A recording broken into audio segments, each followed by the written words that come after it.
back just a bit longer. Looks like a mad dash and lands the first checkpoint for New Mexico Academy of the Arts. Los Alamos pops the bubble and takes the Rainmaker in order to make their way towards the last checkpoint.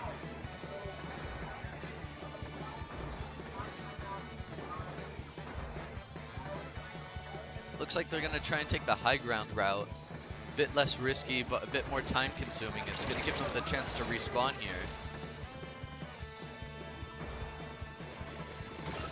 But that doesn't seem to phase Los Alamos as they got a wipeout, being able to push up towards the last checkpoint completely undefended. Never mind, even the sniper made it their way somehow. Getting the Rainmaker down. New Mexico Academy of the Hearts is holding on to dear life right now. Being able to get a 3K though. Being able to maybe push up holding the Rainmaker. We're going to see a battle here either at mid or just before heading into Los Alamos' side of the map. Looks like they're making a mad dash for it. Getting splatted in the process.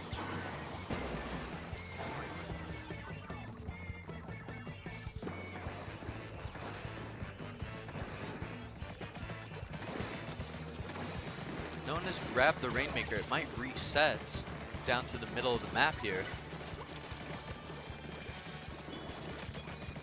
Los Alamos is going to use that as the chance to move up here. Booyah bomb it. There's 10 seconds left in the match. Los Alamos has to make a move now or else they're going to lose. Or New Mexico Academy of the Arts. Los Alamos takes the Rainmaker, holding it back to make sure that they won the match. Leaving the score 2-1, Los Alamos 2, New Mexico Academy of the Arts 1. That was a great match. We saw a lot of back and forth action there. That's what you really love to see.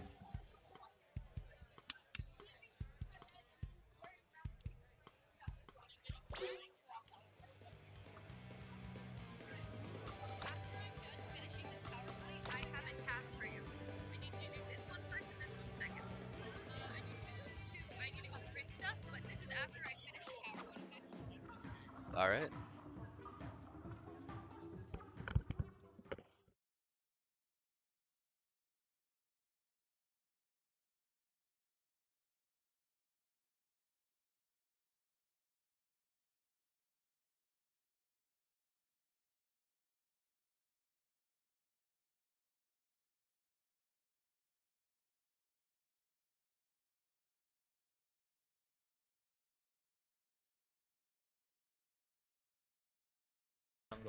How unfortunate.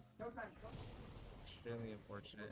Up to 10, almost 11k gold lead, 11 minutes. Very hard deficit to come back from. But it's possible. We have seen worse. It is possible. All they need is the shutdown. Exactly.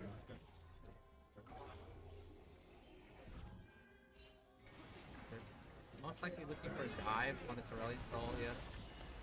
Oh, good stun, good flash. Oh, but unfortunately. Oh, almost finding the way. That was well played.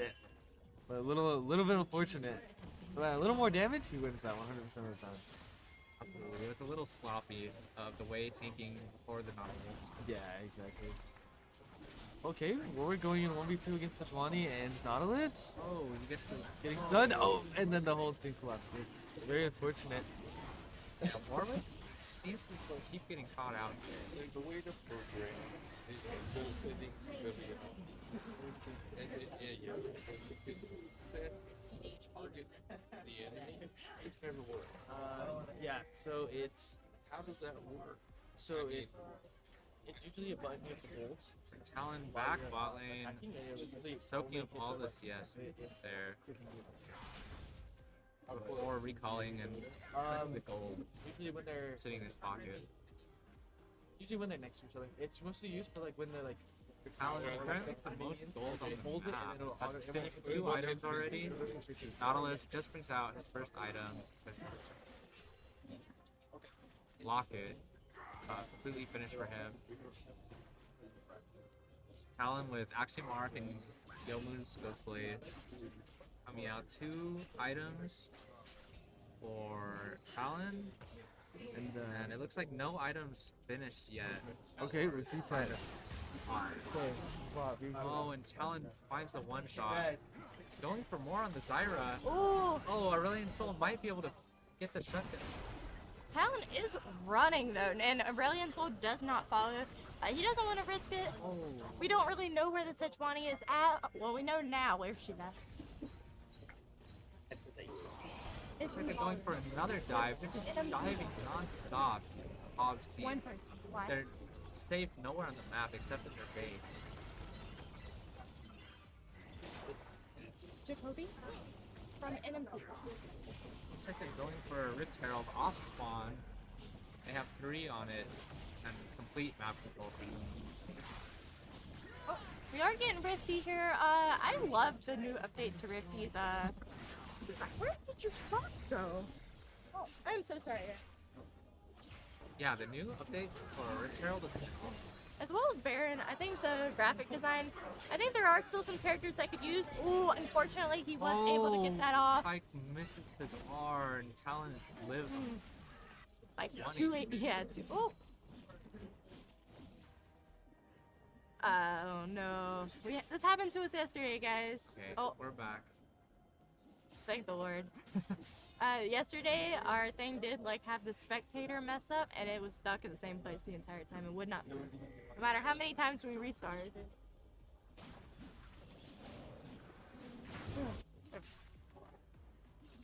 Yes, leads continue to grow for you and them. Yeah, 18k to 33k also, that's what, 14k. that's huge goal difference, and it's only 15 minutes in. Only 2 kills to the 25, and the kills are on Zyra and Aurelion Soul, and that's only 2. I don't know if they really have a chance to actually come back from this. They would have to get a shutdown on every single person. And what would you do here if you were on this blue side? If it was my game, I would probably FF. Do the FF, but no, I know they're just having fun at this event. There's no forfeiting. So You can't, but I think I would play so much safer. I would not let them to get any more kills on me. I would not engage at all. I would be focusing on getting those objectives, getting the gold in the jungle. That's a possibility. Being everywhere where they're not, basically, because I want to get ahead in this scenario. I want to come back. And unfortunately, fighting, I'm not going to be able to come back. They just have such a lead on me at this point. they're not gonna win. No. I think earlier it was crucial to have some more vision control in the jungle. They're probably getting rotated constantly in the jungle. It's just so hard to see it coming without the vision there. And you know, they might be also feeling discouraged at this moment, because, but they have to remember that this other team has just such a high skill level at this moment. Unfortunately, this does happen with Lance, but honestly, I think they played well. I think the double support bot lane was a very good attempt, and I think I would love to see them play again. I just think, unfortunately, with the bracket, it wasn't the best for them. But otherwise, GG, have fun, and like, congratulations to you guys. Yeah, congratulations to UNM with a very solid win there. Solid performance, solid win. Yeah, they did very little mistakes, but the ones that we did see could have been extremely punishable if they were up against a better team. Yeah, so they might have to tighten things up for their next match. Yeah, I will say, blue side team was like, oh, I meant red side team. They were kind of cocky, just a little bit. A lot of those plays would not be able to like work very well in like higher level. Yeah. Just but unfortunately, just because of the skill difference, they weren't really able to combat that. But I would like to see them try it in other games just to see if it gets punished, like you said, or if they would continue to win. Yeah, definitely. Okay.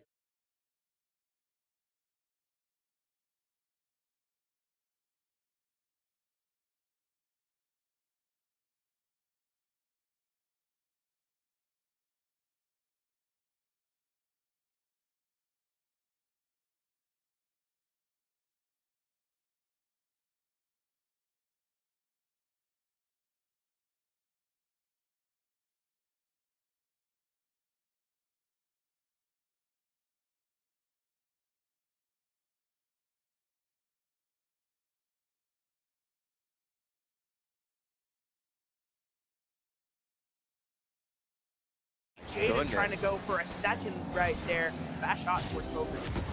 This is an entirely different team. The ball has been on the blue side this entire time. They need to keep this type of play up if they want to survive another round. Good hit. Go out left. Gaming gonna pick up that rebound there up on the wall. Stuck in the corner right now, trying to get it over. Seabass gets faked out though. It's a 50. That puts down middle. Invitational not able to put it in. It's Mason middle with a good hit in front of their net. Not Big Feet trying to make a play for it, but accidentally sends it to his own side. Dom now has to clean it up. Oh, they're double committing right now. Gets a fake on Seabass though. This is looking a little too messy for my liking. Cobra saying get that out of here. Now heading it towards the orange side.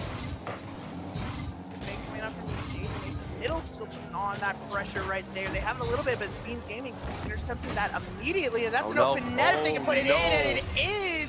Beans Gaming reads the defense and gets the first for Cobra in game 2.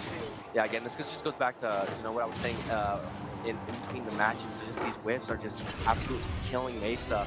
They just need to be a little bit more patient. Realize the offensive pressure is not as quick or maybe not as dire as they're making it out to be, and just wait for the ball to come to them. They don't always have to go to it. High game here for the group match number 12 over here. That's like 50 middle. Seabass doesn't make contact with that. It's going to have to be Beans Gaming. Oh, with a little bit of a fake right there. Defender's not there in mid round though. Trying to pick that up on the defense. Clear. Double commit though. Bumping his own teammate. Big Fetus was in right there for the shot, and Cobra take the lead. An unfortunate mishap from Mesa. The defender had it, but not communicating just caused them to bump into each other, causing Cobra to get the lead. Again, Mesa just scored though quite early in the round. They could do it again. It's still 1 goal. This is not as bad as it was in the first match. I mean, something's clearly working. They just need to stick with that game plan. I mean, you're right, Flash. I mean, right now, Mesa Middle is still looking pretty good. It seems like there's some a little bit better in this game number 2. They don't have the lead. Almost make this a 2-goal, and it's so close, but it's over the net right now. It's just floating to the Mason Middle corner. Seabass gets a good touch. Might be able to control it a little bit. Making a bit of an awkward bounce. Doesn't get the mid boost either. It's going to be Dom in the air, trying to go for the air dribble. Doesn't really make contact though. Now Mesa trying to make an offensive play happen, sending it to the corner, stopped by Big Fetus. Down the side, Seabass gets a touch on it, and that's all it really comes down to is those touches. Just make those touches. It'll be the difference between a 1 game and a lost game.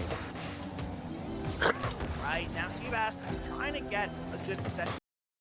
Going that off the sidewall for a bit of a bounce, but isn't able to get it mid-round. That's straight towards the net. That's straight towards the net. That's close to an elite. Jaden gets that safe touch on the left wall, and an immediate clear came out from Mason with a little bit of opportunity. Beans Gaming not able to make contact, and now Cobra back on the defense. Good clear from Dom. Yes, great clear from Dom. Oh no! Roundworm getting a backup, a huge whip from Elite Jaden, but he finally gets the touch that he needs. Bullying the defensive player on the way back, and they use both of their manpower to send that ball towards Cobra's side, tying this game up. I mean, if it's not gonna take 1 to do it, might as well take 2. And the third man steals the goal. I mean, hey, I would do the same thing. Just send everyone at that point. A beautiful play actually coming out from base to middle. Just send the second man, gets the jump immediately for the tie-up goal. I haven't seen a good play like that in a good while right there. You love to see everyone coming out from base to middle. Whoa, big error from not on net. Yeah, I love that idea that, the mid-aerial pass to the Clanger on the ground, just couldn't find the angle. Mid-round 1, they're trying to make something happen. He does, sends it to the backboard. Elite Jaden. Now, back to mid-round worm. Oh, but a great clip from Dom. That's going straight towards the net. They have to run back if they want a chance to save this. Whiffs. Elite Jaden now left alone to save it. That's going to go crossbar down. I did not think that was going to go with. Neither did I. It didn't look like it was on target. I thought it was a bit Big Fetus looked like they were going to try to take a little bit of a shot. They actually get a bit of possession right there, taking it slow, and Cobra regains the lead with 1:41 left off the kickoff. Team Gaming with a good kickoff win right here. Elite Jaden. Elite Jaden decides to leave for his teammates. Roundworm to himself. Elite Jaden uses him as a little T to prop it up. A little back and forth right now in the midfield. 50-50. Whiff from Beans Gaming. Fetus now making a play. This could be quite dangerous. Gets another touch. Gets it over the last defender, making it a 2-goal lead. He has been the difference maker on offense for Cobra right here. In the air, a great first control touch. and then just takes the shot immediately. No one's back. Elite Jaden not able to get right there. Aubrey with the 2-goal lead so far. Minute 18, they just need to hold on for life right now. Oh, opting to go for a fake. Elite Jaden not going for the ball. I think something is going on. We need somebody to go check out his computer. Looks like a bit of a technical difficulty. Technical here difficulty. coming out from Mason Middle. We're gonna get on that real quick. I mean, this game now is looking so much more different from Mesa. I mean, they're playing so much better. If they we're gonna pause the game, we're going to resume here shortly after. We're gonna see if we can fix this issue. Are we back? Yeah, It looks like it. They're playing as if they are resuming. I think we're good. I think we're I good. think they're playing again. Yeah, Seabass on possession now, trying to actually score right here. We Maybe should a be back. controller issue, you know, these types of events, it's just bound to happen. Everybody bringing their own setups, you know, maybe not as cooperative with the other computer systems. It is what it is. But now, 43 seconds left. Cobra having a 3-goal lead. Mesa needs to make some huge happen. And in fairness to Mason Middle, Cobra was already a bit running away with this game number 2. They have a 2-goal lead for a little bit of that DC, but it looks like we're all back now, so it shouldn't matter too much. 25 seconds though to score 3 goals. It's going to be a really hard task for any team at any level right now. They need a monster clear game trying to give it to them, but no real opportunity here for Mason Middle to break out on offense. Elite Jaden trying to make an aerial play happen. Sends it down. Seabass stops another goal from going in. 1 second left. Can anybody make some magic happen before the ball hits the ground? 1 second. Seabass keeps it up. It gets bumped. Cobra takes the final game 2-0. 2-0 for Cobra right here. And that was a great performance, especially because he just got 4 goals in the offensive mastermind over here. And that's definitely very here. Yes, it's really like nothing to do.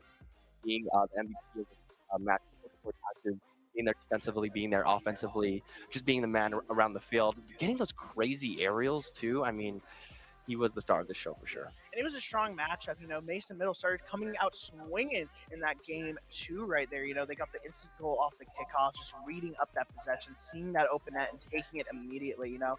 And you wanted to see a bit more of that aggression, a bit more of that confidence to get those plays from them. But overall, they still played a solid performance, especially against this Cobra team that's just looking so good.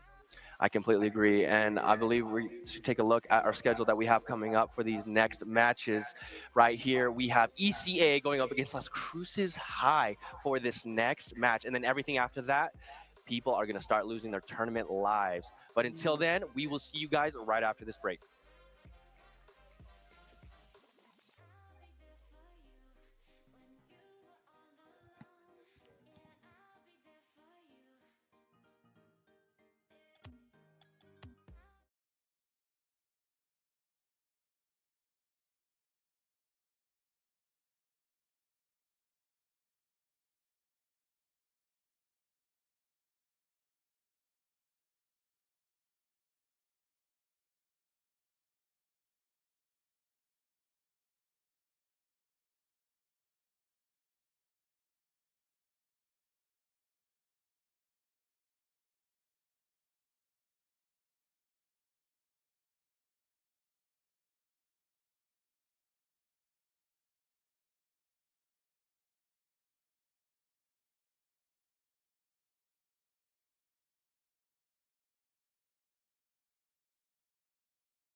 you.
Alrighty, guys, we're here with Amanda.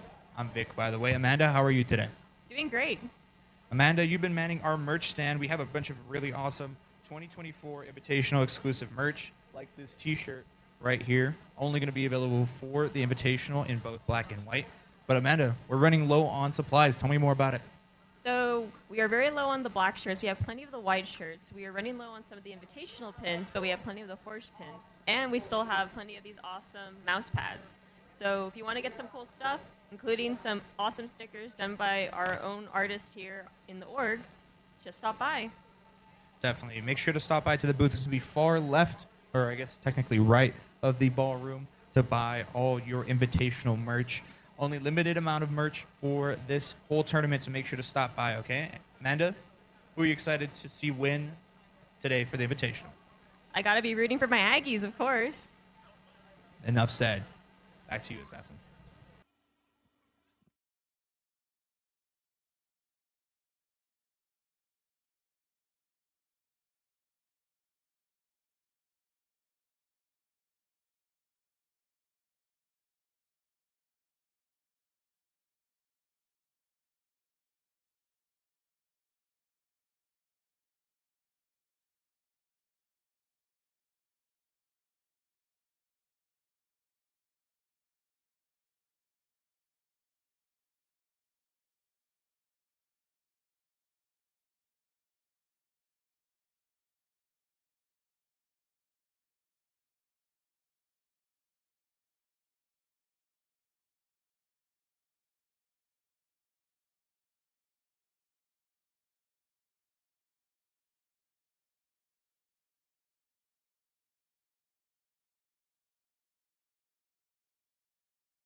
Alrighty, guys.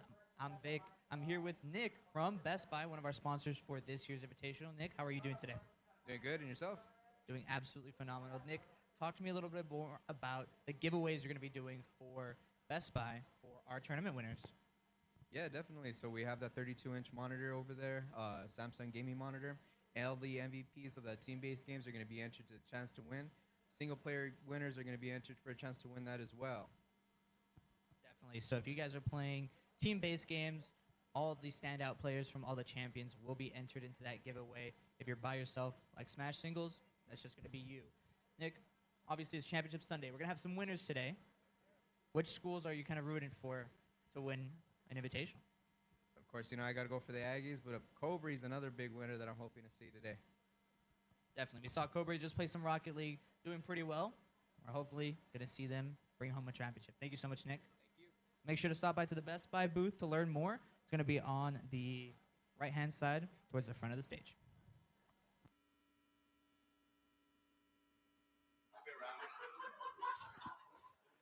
Thank you, brother. Gotta hit a thank you, brother, for the boys,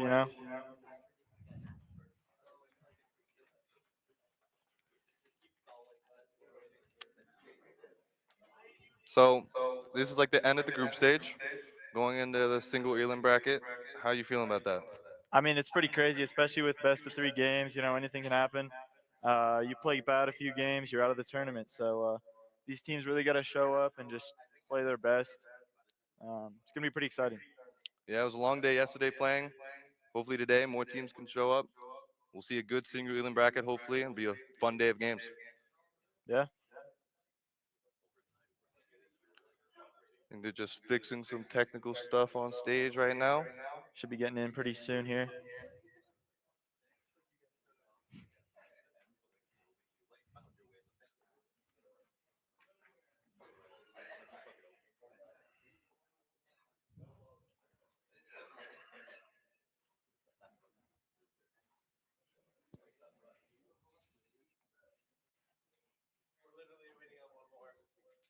We're just waiting on one more technical difficulty going on.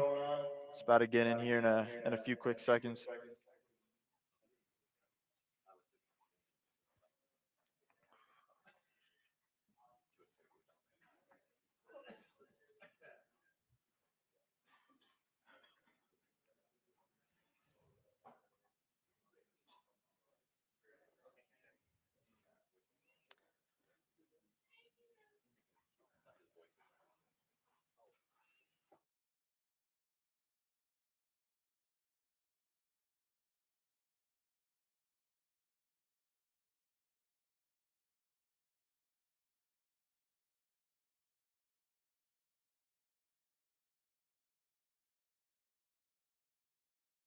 Has oofed 31. Yeah. What do you know about that? So she has made 31 mistakes in their life. So they oofed. They oofed 31 mistakes. But guess what? She's still in that lobby. She's still playing. She is still proceeding. And I have a question. Grinding. Yeah. Will we see a 32? Ooh, that's not what we want to hear. That is, I don't think. That is not ideal. I'm putting tough questions out here. I don't think I know this team succeed. I don't think we will see a 32nd. Hopefully. Hopefully. But on the side of Sendia, we do see Fishy. What do we know about Fishy? Give me some background. I've seen his jungle gameplay. Very aggressive person. He plays Kha'Zix. He plays Assassins. He's really just going into the enemy jungler and just dominating that role, that territorial. Super strong champ. Okay. Super strong champ. Fishy. Yeah. Yeah. Does he play Fizzler? Ooh. Is there a fish jungler? Or like an aquatic? Velvet. Not aquatic. I mean, she's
Ultimate coming out.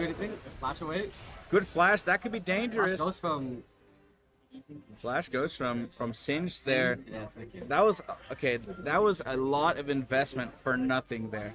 I feel like they could have done a lot more with that and end up not getting too much from that. Zed kind of farming out the lanes. Shinzao going topside here. That was very well for Olaf. You know, Olaf gets to live. Sort of you know, I don't know. That was I feel like they really needed that kill there. Why are you laughing? Why are you laughing, pal? Why are you laughing? My analysis is amazing and great. Anyways.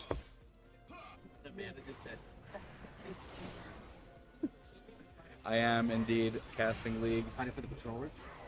Fighting over this control ward. Strix gets a lot of good poke here. Laxative. Finish off that blue buff. So what are we thinking? What are going to be the key team fights coming out here? Is it just going to be wait until Soul comes out? Or what are we thinking? If they'll be able to get on the Zed. If the Zed's able to free hit, I believe that Red has a somewhat chance to win the game. Or if they get like a random pick. Red can get some random picks and Tropic gets ganked here. Has to flash out to not die, anyway. but does die anyway. Jin Zhao coming out here trying to finish off some kills, but unable to. Gets chunked out. Has to use ult to get out of there. And if you're red side, you're feeling really good about that gank there. What's from Zeref? Oh, Sweeve, unable to dodge all of those. Nami Bubble. Bubble comes out huge. Scythe has to get out of there. Strix, monster flash there, gets the stun there, and Strix finishes off the kill there. That was a great fight from this red side, and I said it earlier, and I'm gonna say it again. If you're red, you're feeling really good after those fights. I mean, the red side's now just like protect Zereth, let him poke it out, let him deal damage. And we see the pings. He pings himself that he has a bounty. That might be you know, protect me, I have a bounty, or it might be like, hey guys, I'm fed. So we just gotta see what kind of plan they're on. Keith kind of looking for something here. Dirk, send a little axe his way. Let me ask you a question. Okay. Ask me a question. Ask me a question. I will not. Looks like Vi wants to engage outside so they can get ripped. You know, and Olaf kind of out of position here. Olaf knows some, just has ult. Olaf will probably just get out of here with ult. But that ult might run out. He might get flipped, but they will not go deep enough to get that flip off. And you know, you could play kind of silly and get away with a lot of things with Olaf ult. I love this reaction from blue side. They know that Nami rotated tops or ripped, so they all just had bot lane, so Zereth couldn't. And that will most likely be first tower coming out of the bot lane here. A lot of good macro from both sides here. Zereth ult comes out. They're trying to just get all these minions so they don't finish the tower off. And they are unable to finish the tower there. But Mini Wave comes in and they will be able to just... They will be able to get first turret. Tropic. Oh.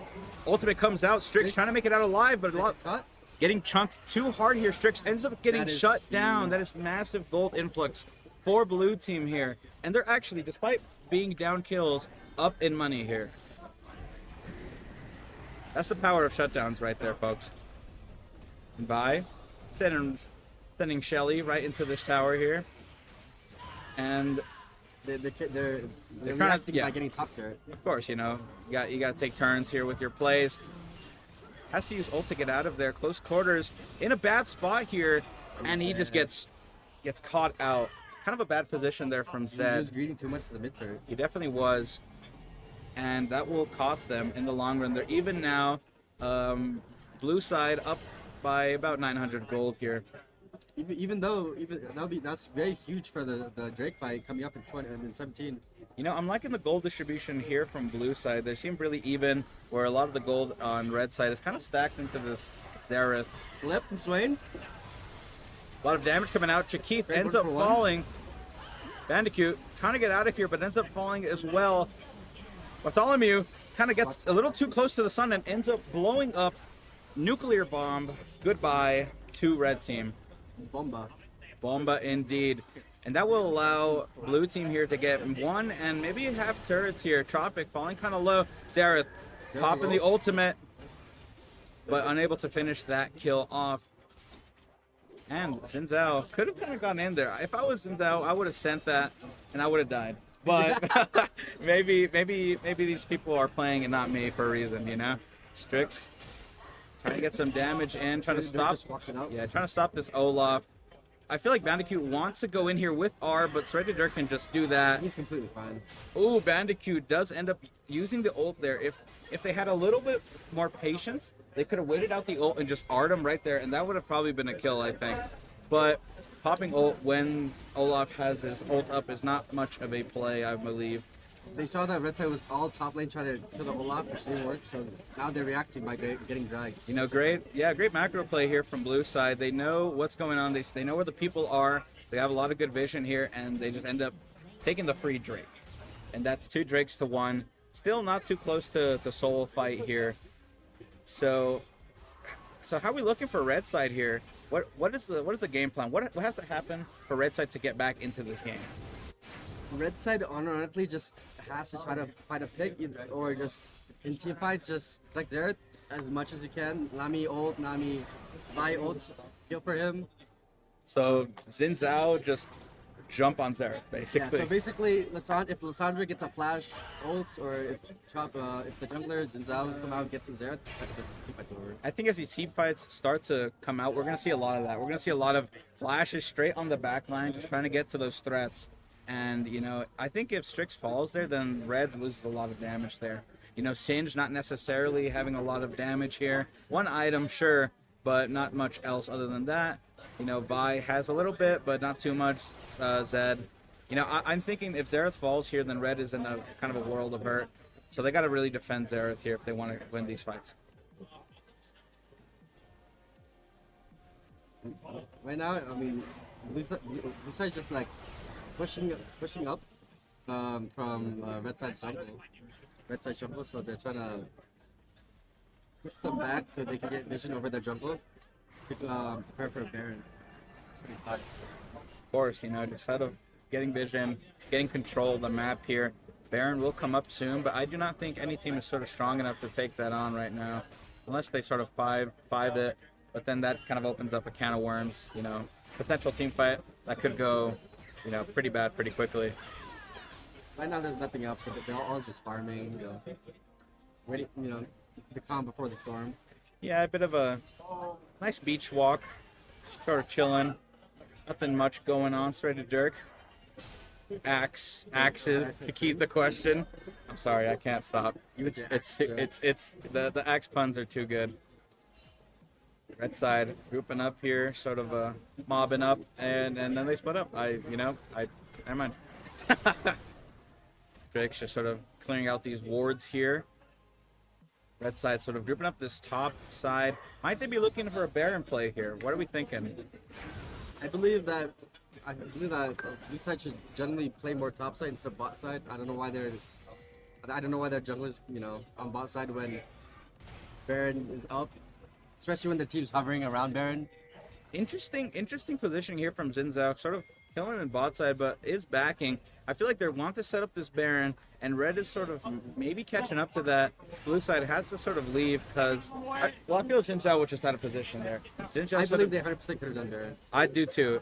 They're really strong right now, and if Red tries to contest them for that Baron, they just lose, I think. So I feel like they could have gone on that or even snuck it, but instead they sort of have to wait and group up now. But Red does know. See, they're pinging. Do they know actually? I don't. Baron. Yeah. They know now. They know. They do know now. 5 blue team members fighting here for Baron. It's gonna be a 5v5 fight. This is gonna be the first and probably one of the most important team fights. Zerathol comes out here trying to snipe people. Big damage coming in. Big Nami wave gets a couple of them. Chakith ends up getting Learn When. A lot of kills coming out here from both sides. Really, it's just kind of, oh my goodness, just combat all over the place. Zed's still alive. Sive ends up falling here. Serrated Dirk chasing after this Singed here. Red side seems to gotten the best of blue side here. What a great fight if you're blue side here. No, not blue side. Sorry, red side. Flip ends up coming out, and Olaf falls here. I feel like that just changed the entire game for red side here. Horrible fight for blue side. They should have had the advantage there, and they end up sort of throwing it all away And now this game could go either way. I was To be really, honest, no one went for Xerath. Xerath was untouched the whole time. you know, and that's what we were talking about earlier. Xerath needs to fall in order for blue side to really, you know, finish these fights. And now instead, Xerath has 5 kills, getting stronger by the minute. So it's going to be pretty hard if they don't have any flashes up or ults or sort of any movement like that to get into the back line. I mean, Red Side has prime over this dragon at 20 seconds. And are they going to fight again here for Dragon? It's gonna be another back-to-back Another bloodshed fight here. Blue side try to walk up to the river. You know, I feel like you could give up a Dragon here. If you're not feeling too confident after that last fight, I would honestly just give it up, do other things, push topside. But it seems like Red Side should have kind of moved out on this Dragon. If I was blue side, I would fight just because, I mean, I hope they know that Xerath has no sums. I'm sure that's the reason why they're fighting. Or they're trying to fight this. Because if they get on Xerath, it's just a free kill. Ran has to flash out of there. A lot of poke coming out here from Zed. Laxative takes a little punch there. Ready Dirk in a weird position here. Ends up getting flipped. We'll probably have to use ult here, but is it enough to get out of here? Ends up committing and fighting Bandicoot. Ultimate comes out onto Olaf. Xerath ult comes out here trying to snipe anyone he can. Sive trying to get as much damage on Chikith as possible. Tropic gets damage here. Laxative gets the kill there. Chikith ends up falling as well. Laxative gets a lot of kills here. Laxative has to get out of here, but ends up dying to close quarters C. Flash comes out. Oh my goodness. That amazing play there from Lissandra ends up flashing and killing the Zed. I thought Zed was about to get a lot more there, but Lissandra ends up living.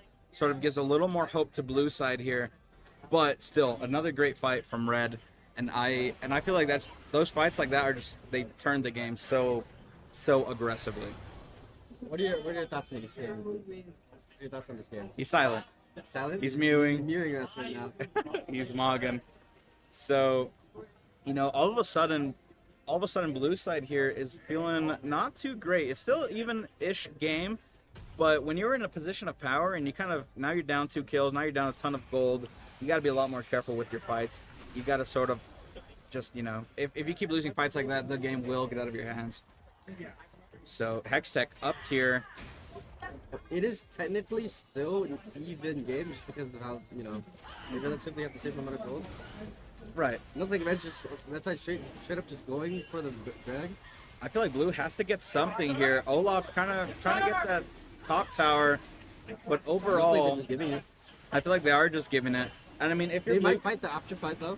If you're blue side, you can give up a dragon here. They end up taking down Drake there, but Olaf does end up pushing. I think Olaf ends up getting a turret for this, so not all is lost. But red side, red side. Look at him, close quarters. G gets in there. Ready Dirk ends up getting the kill. If I'm Olaf here, I'm just running. Run, Olaf. Dirk taking a lot of hits from Xerath there. Not fast enough, I'm afraid. I think they're calling for Baron. Of course, you know, you get a pick. They get a great pick there with a lot, you know, very long timer. 4v5, you're not winning that if you're blue. So easy Baron play here. Does blue side want to counter this, or do they want to push lanes from mid? Mid's open right now. They can get it. They can shut up. It's gonna be pretty tough. Like they want to fight it. It looks like they do want to fight. Laxative goes in. By ends up going on to Sivir. Gets popped. Ren gets popped. A lot of damage coming out here from Laxative. Laxative free hitting. Chikith sort of free hitting, or not free hitting on. I don't know. I'm having such trouble with my words right now. But blue side ends up getting a couple kills there. Chikith ends up TPing behind. Interesting play here. Blue side's starting to do this Baron. Blue side, might they be able to get this Baron here? I think they have it for free, pretty much. I don't think that side can. Teleport coming out here. That's from red side. Low HP. Kind of a. What was that? Was that a? I believe Zed tried to back and he thought it was in base and then tried to TP with health. But he TP'd. Might have been staring at the shop a little too hard. Weird play coming out there from Zed. You know, that's he pinged question mark on himself too, so I'm pretty sure you know. I think he knows that he kind of messed up there. Blue ends up getting the Baron here, and this is just a back and forth game. This is as close as it gets, I think. I mean, it's pretty much an all-out brawl. Constantly fighting for objectives, pretty much. Basically, this is just aggressive plays from both teams here. And 3K gold lead here from blue side, despite being down a kill. So, you know, all the objectives kind of stacking up there. And Baron as well, of course. If I was blue side right now, I would be. It looks like they want to reset timer together. And if I was blue, I would just for mid, just push it out, use the power of Baron, and just have Olaf split push bot right here. Of course, and it feels like, you know, they're sort of wasting this Baron when they really should be using that power position to push, right? I mean, they're sort of like splitting up here instead of kind of pushing out like they should. 3 red siders like in mid. During 1-3-1, from what I'm seeing. Probably, yeah. You know, we see Olaf in top, Lissandra down in bot lane, and Jinzhao maybe looking for a pick here. Bartholomew clearing out some wards here. But other than that, not much else going on. The Baron power play, yeah. Yeah, the Baron power play is not coming out as it should. Close quarter G. Close dodge there from him. I love the Edge of Night the purchase from Zed just because the Lissandra ults you, you know, pretty much dead. Right. So by Edge of Night, you know, Lissandra can't ult you. It's pretty nice. I believe. You do believe. I mean, I believe. Edge of Night gives you the spell shield, right? Yeah, it's spell shield. You know, like, pretty much someone has to poke you, damage you before, you know, they can do anything. You know, Lissandra kind of limited-ish range unless she E's onto you, right? So E, flash, R. So yeah, she's got to kind of come in a little more in order to pop Zed there. I mean, blue side pretty much just has a pick comp, right? So I think they should really use the power of vision. You know, try to pick, you know, one of the members from red side. Of course. And blue side, this Baron has gone basically wasted, I think. I'm a little disappointed. I really wanted them to sort of use this advantage a lot more. Maybe even try to get a 5-on-5, if I'm being honest. But I'm not sure what's sort of you know, not much coming out here. No towers taken. Not much pressure being put on the map. It seems like they're just sort of waiting for the next objective. So, I mean, I guess that would be Dragon here. This is the drag fight for soul points. And Hextech Soul is very, very powerful. Both teams looking for push. Zinzao looking for a flank on the right. Gets caught out though. Close quarters, getting some damage off there. And both sides stancing up here to try to fight for this dragon. Olaf's pushing mid. Blue sort of has the position in the river. That mid pressure. Xerath ult to start off the fight. A lot of good poke here. A lot of good damage. Ram getting surprisingly low. Almost gets popped there. And does get popped. Xerath just has a masterful ult here. That is, you know, you could snipe people from 3 screens away. They're giving up the fight, so Olaf's just pushing mid. Maybe go for a steal. Steal might have come out there. Olaf gets something for it at least, you know. So I mean, they do lose that soul point, but you know, Olaf gets a turret there and a little more damage. Storm Scourge? Yeah. Storm Scourge is broken. I mean, the fact that it can execute from you, like, you know, I hate the item so much, especially as an ADC main. And Drix looking really strong here. You know, probably feeling pretty good after 3-4 tapping Sivir with ult there from Timbuktu. So, you know, Zed is very, very strong right now. I think with that information, you kind of know you can just pop whoever you want. So you just Xerath ult on a pretty low cooldown. You can just kind of send it whenever, wherever, you know, and try to get a pick. I feel like that's how they're just gonna engage every fight from now on. And Blue has to be really quick to get on Xerath, especially when he's in that sort of that ult state, when he's sort of locked down, right? So I feel like that's very important to get there before he starts doing too much damage on your backline. I feel as if Blue side should really prioritize, like, using that pick combo that they have with the Sandra, with that Xerath and Sandra pick. Try to find someone caught out using the power of vision. They do need to make something happen. We are getting into the bit of the late game here, and where one pick can sort of turn the difference really heavily. So I feel like they have to sort of get something pretty soon here. But red side sort of playing buddy here, sort of chilling together so no one gets picked off too easily, right? So top laners sort of stancing off in the bot lane. Four mid in blue side. Four blue siders in mid, sorry. Bandicoot. We have Baron at 27. I'm smelling a Baron fight here. I think if I'm blue here, I try to back off, get my items, and be a little stronger for this Baron fight. I feel like this Baron fight will dictate what way the game goes, I think. If I was blue, I want to fight free Baron. Try to find something, try to catch someone out. Because realistically, I don't know if they win team fights. Of course, you know, and especially with Strix sort of being protected this heavily, they have to make a move here. 4 on 4 here, but we see Sin in the bot lane, kind of gonna be slow to the fight here, but Red sees know that. they want to go here. They know that, and they have to play it back. They know Singe is not there. Blue side really wants to get something done here, but ends up just pushing them back into their base, and they might be looking for a little bush cheese here. Might catch someone out. Tropic gets pushed into Red Pit from the plant. Sort of an interesting troll from a laxative there. Is a laxative? Vi comes in. A lot of damage coming out here from blue side. Laxative ends up getting shut down, but he ends up falling. Running everyone down. Olaf trying to get.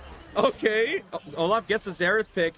That is very big. Shakith is the fastest man alive here. Flashes onto Ren. Zoomies coming on out. Ren ends up falling, and now Sive, the last person standing, except for Olaf, but Olaf is kind of far away there. A lot of kills coming out here from both teams. 1 survivor for blue, 2 survivors for red.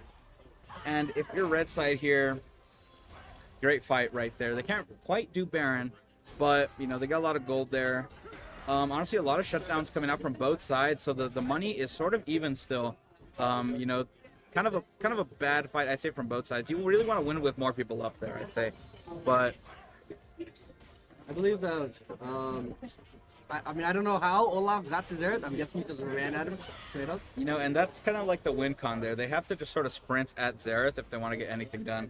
So, I mean, I feel like that was a pretty good play there from Olaf, sort of sprinting down at Zareth. I mean, red side completely just dumped everything on the tanks and Zhao, which, I mean, it's good. However, you know, the carries are just going to be able to kill you afterwards. So. Absolutely. The thing is, if you're blue side, do you want to give up Baron for drag? Honestly, for just so they don't get drag. Well, the thing Olaf is, getting a bit caught out here. Olaf gets caught out here, is immune, but ultimate timed out perfectly right at the edge. So ready to trying to get anything done here, but the damage is just not there. That Vi ult was longer than my league career, man. Interesting joke there. Shakith gets flips him out of Zareth's range, but Strix ends up getting dived on. Laxative gets the kill here. This is exactly what we've been talking about. And another. Oh my goodness. We have a fire alarm.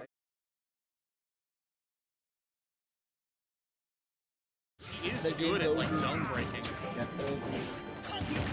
Okay, the Falcon kick was a little silly, but I see it. Well, we can spectate the ending of it. Yeah. Started up something. Oh no. All right, Min ledge trapping. Have fun. Have fun. All right, finding a way in. Yeah. Now, there's a lot of characters that just kills you if you get caught in that situation. Falcon's got good air drift and what's it called? Falcon. Oh no! It's not Falcon. I think that was Raptor. Yeah, Raptor versus side B. That's what I was. Well, whatever. His up B goes a pretty decent distance, and he's got great. Well, air that is that's like the ending. It might have been. Yeah, I think. Why do fire alarms have to exist at such a time? time? That's gonna be rough because now Koff can just kind of execute the game plan. I like seeing the up B. I do. The game ended. Very We can't silly, play. but I respect it. Yeah, extension. People are clapping. All right. Okay, I love the aggressive Falcon kick. Nice, nice. I love just pushing it, just trying to get in Minmin's face, make her uncomfortable. We are getting news from Yeah, because the they're Also, she's inside. got the dragon boots Juan. online now. Do you know about that? I don't know about that. If she gets a grab or like a throw or whatever, her arms are Air powered Force up. One getting I Baron. think it's just the dragon one that's powered up. Yeah, like I said, you know, get the Baron Ryan off has a his lot dead to 43 overcome, and seconds, he's get the getting Baron, grabbed. run it down mid, Getting 4v5. grabbed. What Yeah, can they do? Minmin's allowing What herself can to they get do? to that range. Valley I has love that. I I love that. I saw the very last No part. jump. It was a very Good- close game good for recovery. both sides. Either one could have won it. The Raptors was just a little. I'm really GG's, Raptors is GG's really both scary teams for played Minmin really in this well. matchup, right? 'Cause she can't just throw those Jackson arms out eliminated. without making- Yeah, the hitbox was Jackson off. is eliminated. And Air Force Academy moves on to top 8. Oh my! And he's dancing. He's dancing around. He jumps over the grab. Now he's getting It's like extra this was credit. such a rough situation, and he's turning it around. It's not over yet though. Koff, I've been told repeatedly, Koff is and okay, yeah, good on time. That Koff is like UNM's best player. So I mean, it's very clear to see, like, yeah, they know their showing stuff here. Yeah. Like Grime is no slouch, and they are going super even. There's that Ram. Yeah, this wall's just Yeah. being built, and it's being built good. Okay.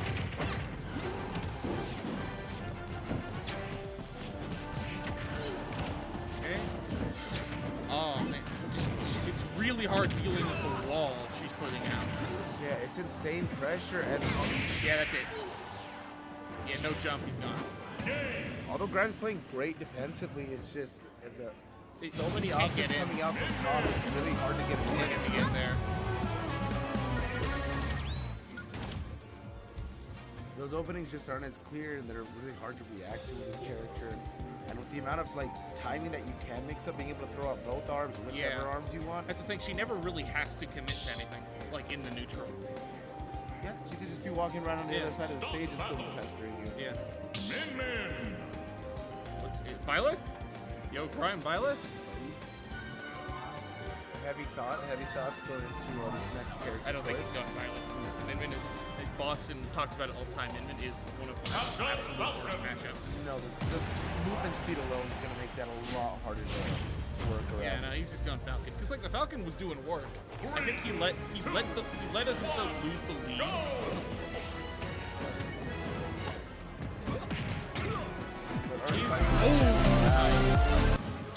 Oh.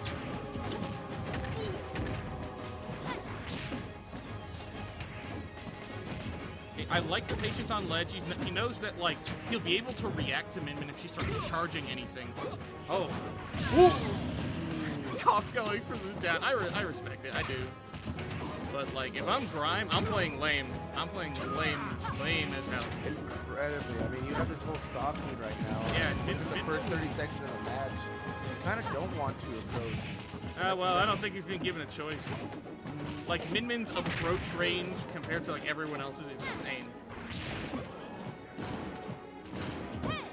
Yeah, this coverage that she has at center stage, keeping him, keeping him back. Ooh, I love that. Nice The reversal. B reverse up. Ooh! And he makes it back. Only 88%. Minmin is not a character that kills early without ledge traps or edge guards. So like this is huge. I think we'll see Megawatt coming out soon. Another down smash coming out. Okay, no knee of justice, but like still. But yeah, this heavy aggression here is really starting to pay off. There's the Megawatt, yeah. Back to Ram. I don't think we've seen the dragon arm outside of like obviously the main one coming out. Also, I like Grime recovering kind of far out horizontally just to avoid getting down air or like any other nonsense. Yeah, because I think Minmin still has some cheese, right? They can definitely cheese out of stock really early on. So yeah, especially when you're trapped on ledge like this. Yeah. You can't get off. Yeah, so this Minmin forcing the game to slow down a lot. Yeah, and keep getting grabbed, which is not respecting that big range. Okay. All right, fighting himself. I in the do next see it. Corner.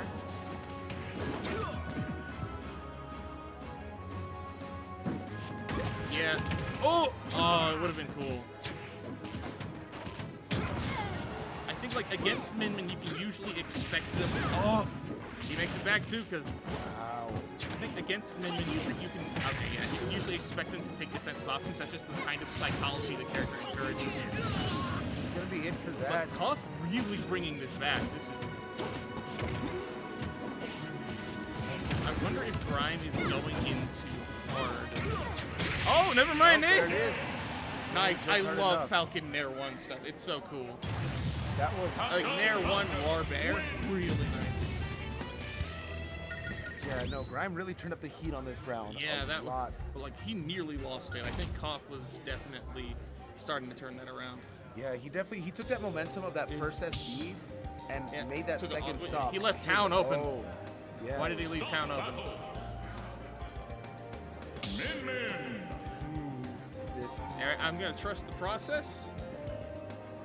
But like leaving, well, I guess like what do you ban against Min Min when you have two? You ban FD Kalos probably.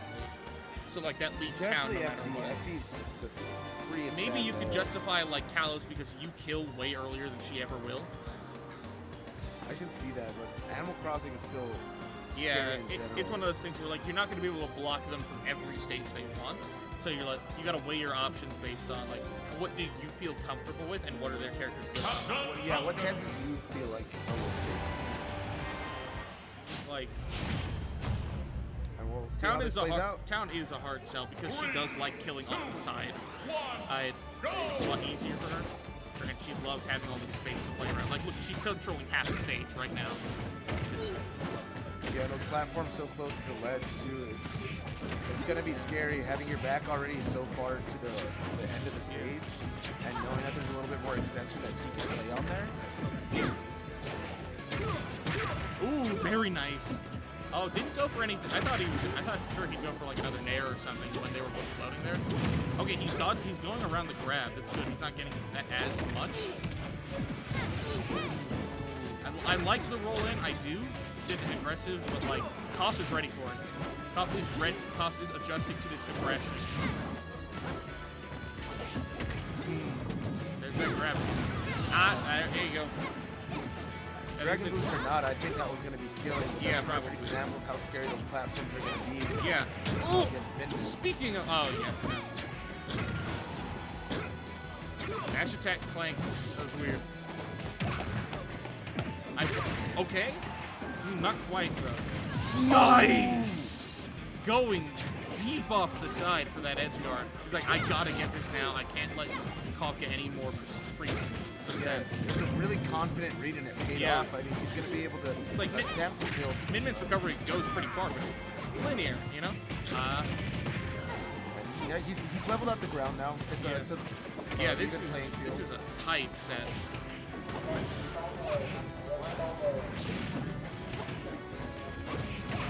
Now with Town, we have this transition to that temporary FD stage. Yeah.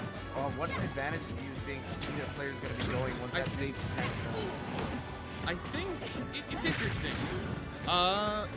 It's obviously going to take some options away from Grime, but Min Min does like catching people on platforms trying to jump over their stuff. Especially with that saw Yeah, blade. that's why. Ooh! Did he make it? Yo, it's still making it bad. I've seen Min Min say that like FD is not her best stage. That like it's good for her, but ooh, is he going deep? No. Oh, that could be huge. Okay, just resets back. Oh, I like the aggression there, but that could cost him. Oh. Finding himself in close quarters with Min Min here. Okay. I don't know about that, Grime. Was that on purpose? These down smashes have been ripping. No, he's been really on point with those down smashes. It's the patience that And like, he has Koff before he is throws definitely out doing what they can. Oh no!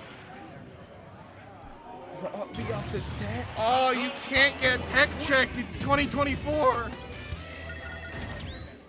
No, that's a tough situation. I would not have teched that. I can't. I wasn't expecting a necessary second tech there. That was.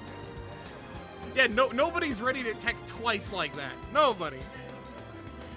You could put like 2020 MK Leo in that, and he would not have teched it.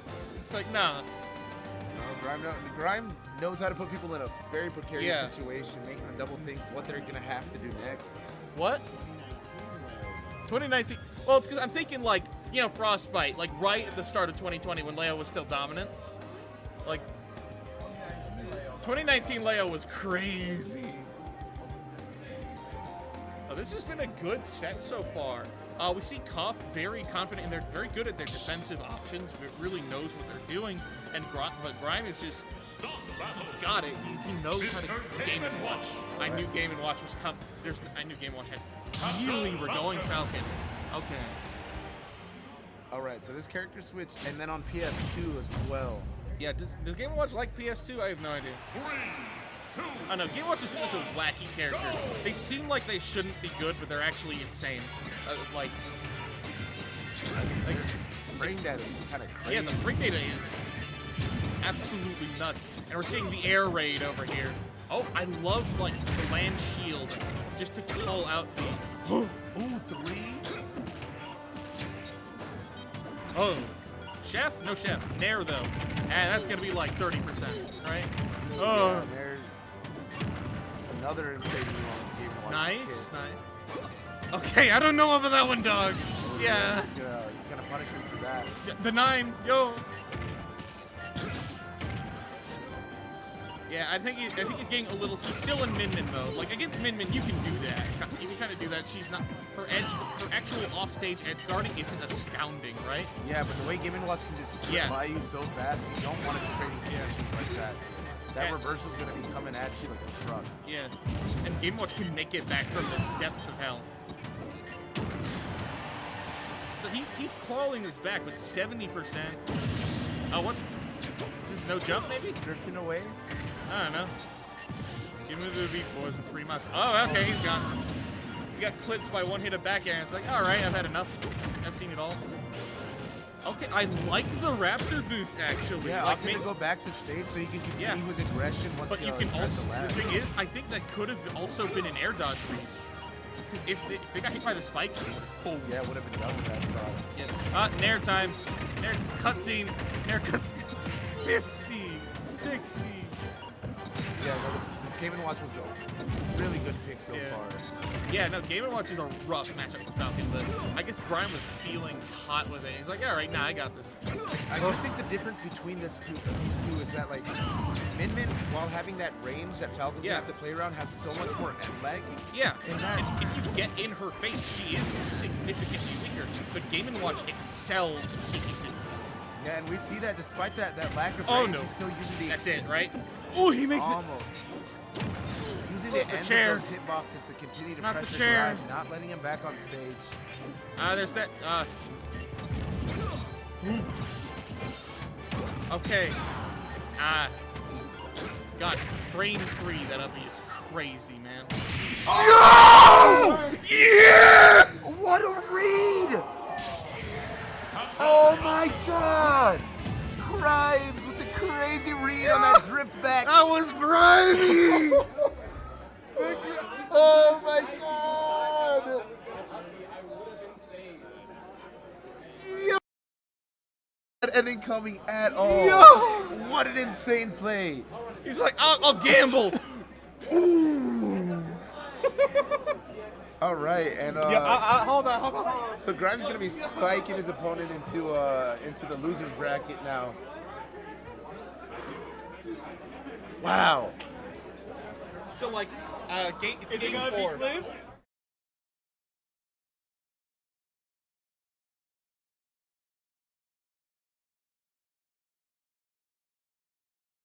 Down smashes. He's like consistently. I know you play defensive characters. I'm willing to bet you're trying to get back to center stage. Let me just hit you with the big old kick. And it worked. He hit a good. He hit it over and over. It didn't kill them. It stacked damage and it put them back on ledge. Yeah, and that's exactly what we he have needed. He an needed more amazing pressure, and he exerted that game so day. well. Especially We have UTEP was that a versus reverse our stage? own like a- enemies like, I think Crimson Grime- team. Yeah. And there was this Grime after that. Let me go through that. Yeah. Hey, He locked in. As you see, our teammate is very well prepped next today. up we're gonna have Sweet Tea getting his gamer juice coming in. up again. Sweet Tea versus Isolde. Anyways, I'll be back. The double game. The Greninja from last year, actually, who got third. Now, Greninja's I'm drinking a very nice Dutch Bros Golden Eagle. Sweet Tea actually got knocked into losers by Magenta. Another Greninja. That's right. And apparently, from what I've heard from Cambria, Magenta is cracked. But I join this cannot solid wait to see her play on stream. Alright, right now, it's lots of running around. Alright, we are waiting for the We've members been kind of to getting a join the taste of lobby our own here. medicine, getting ramped with these projectiles. Position well, the person off screen. But right now, position doing pretty good piling on the damage. Oh, you got put above Wii Fit Trainer. You don't want to do that. You don't want that happening to you. Oh, and now you're above Grenade. Wait a minute. These two just like to juggle. I don't got much to go off of right now. Yeah, you these know, characters take up horizontal a space bit in very, dry. very different ways. So seeing the way Okay. that's going to be interacting with that's going to be pretty fun. Well, oddly enough, they're both like very airy. Just like the way they do it is kind of different. Greninja has a lot of focus on like these like big straight combos. Wii Fit has like strong anti-air. She's got great landing options compared to like Greninja's landing options, which are weaker. Alright, but there is. it's just so fast. There is a random. We're going to be seeing that a lot. Oh, Wii Fit back here. That was nuts. We have a random. Oh, okay. He says 1v2. I think something. Oh, that's gonna do it, right? Yeah. What if Sugar gets and he leaves. Like, every day of the week. I don't know if it's as good as Short Shot, but it's definitely like versatile. Yeah, so we're seeing a lot of players just trying to get this right. Yeah. Well, Sweet Tea especially wants that kill. Yeah, right now this is exactly. Oh, I like that little jump. There you go. Like they were waiting for Soul to try and anti-air. Well, I mean, and it didn't work out, but it was I like the idea. Right? And that's a great Greninja. I've talked about it. I love Greninja. I think it's such a cool character.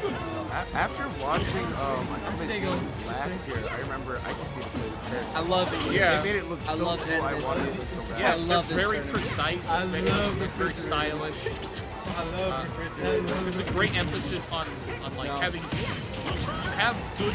Oh no, got Sweet Tea mashing. Don't do that. I can play after the lunch break.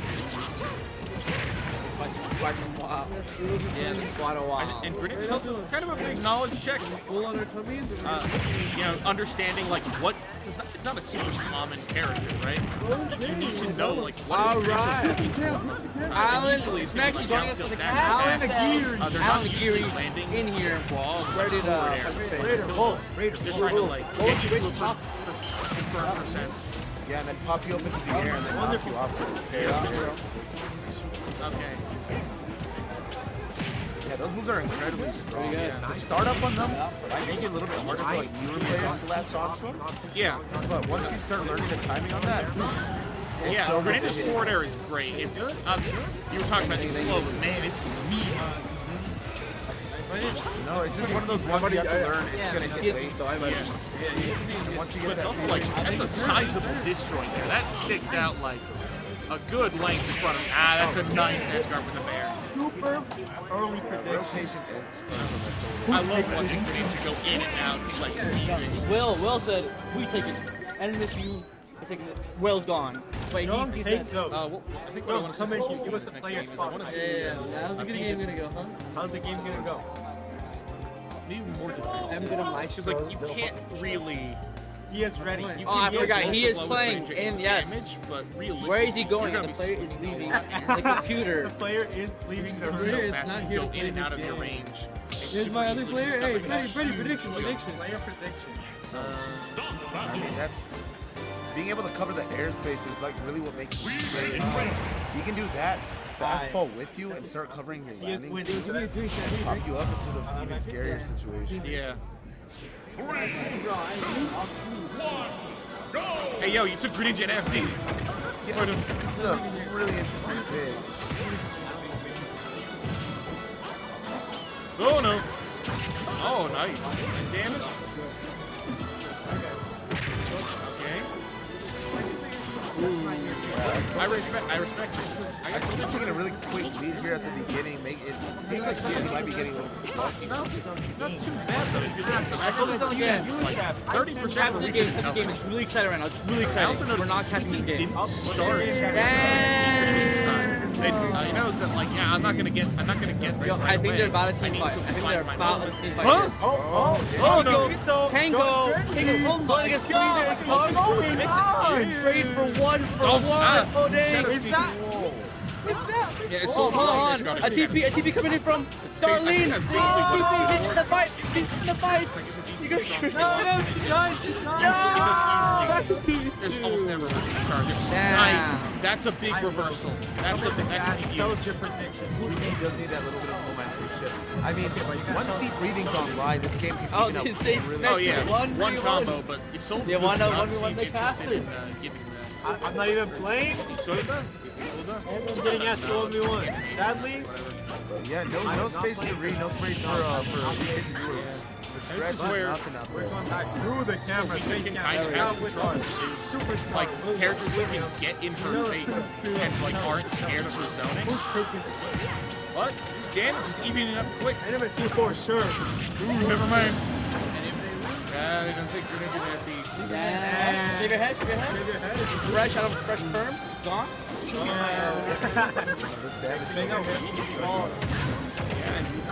Soldier's doing a great job going in and out. Is not why you guys not even really respecting the breathing. They're like, yeah, I got a lead.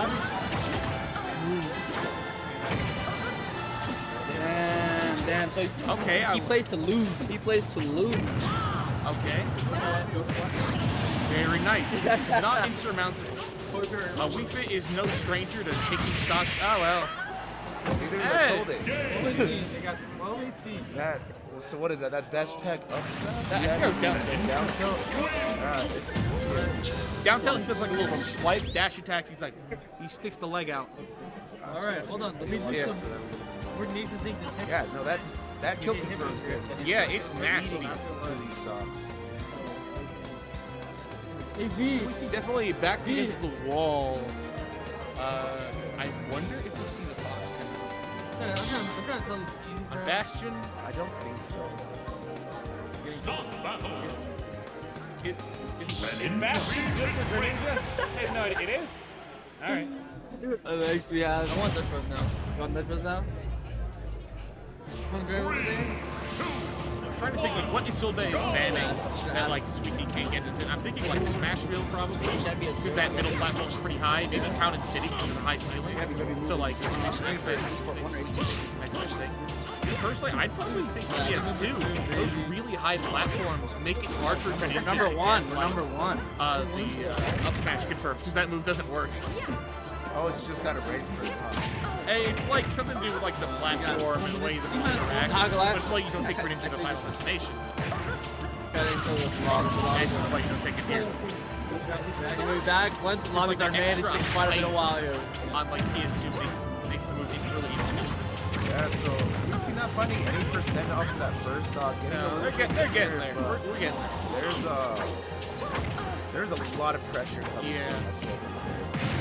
It's really hard to work with. It's hard to match.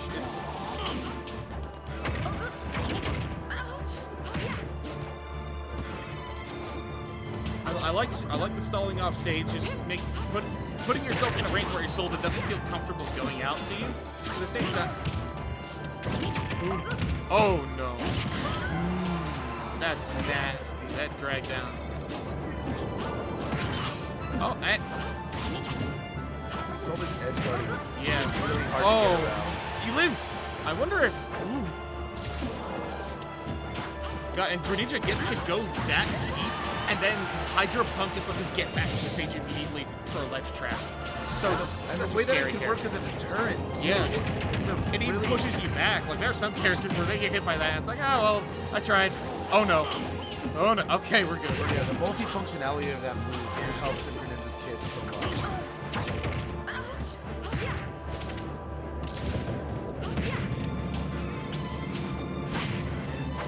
Yeah, Isolde, I think Isolde is just like got this unlocked. Like Sweetie is just swinging and trying to find something. But Yeah, and I saw these have no problem. I wonder, Greninja, like, noticing Greninja is crouching under back air. Like, because he's just like hunched over. You know? It's like he's like shockingly small well, sometimes. Except when he's putting out hitboxes, at which point, like, do you really want to trade with that? No, not at all. I mean, I'm trying to find my words again. That was amazing. That was really good. That was just very clean stuff. Yeah, and that last game, not a single stock loss on Isolde. That was incredibly defensive play, incredible offensive play. Yeah, just like got better with each game, I think. Yeah, started off really solid and then just continued to advance the skills as the games continued.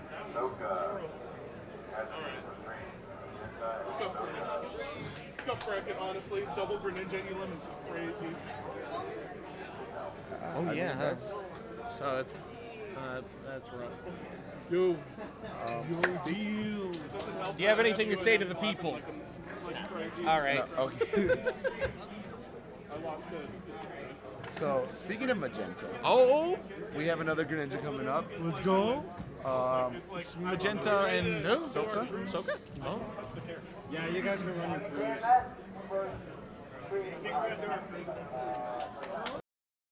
Yeah, Looks like. I do like watching Greninja. I can't complain. Frosty Frog.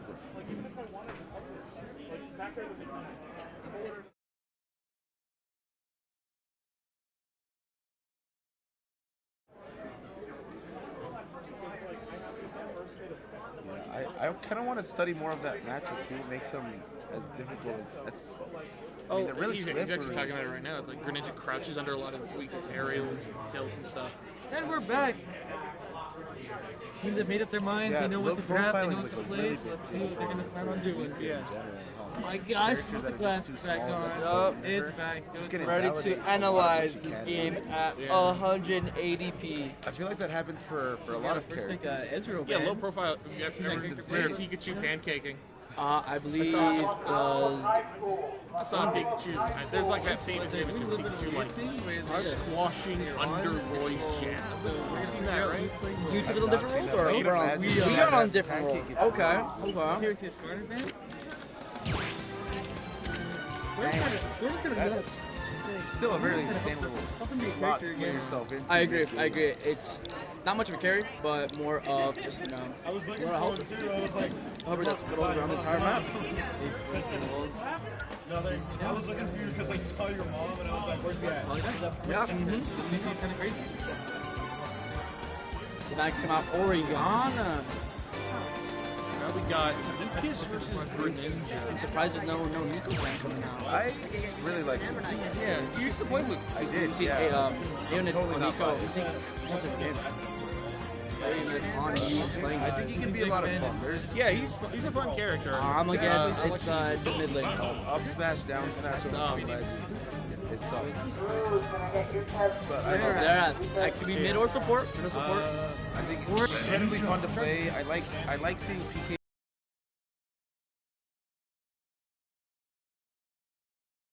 User bracket next, right? So our next match is New Mexico Academy for the Media versus Oregon Mountain High School. All right, so we're gonna run Rainmaker on a random map. Usually we have a team pick for the third map, but I think this is just about the learning.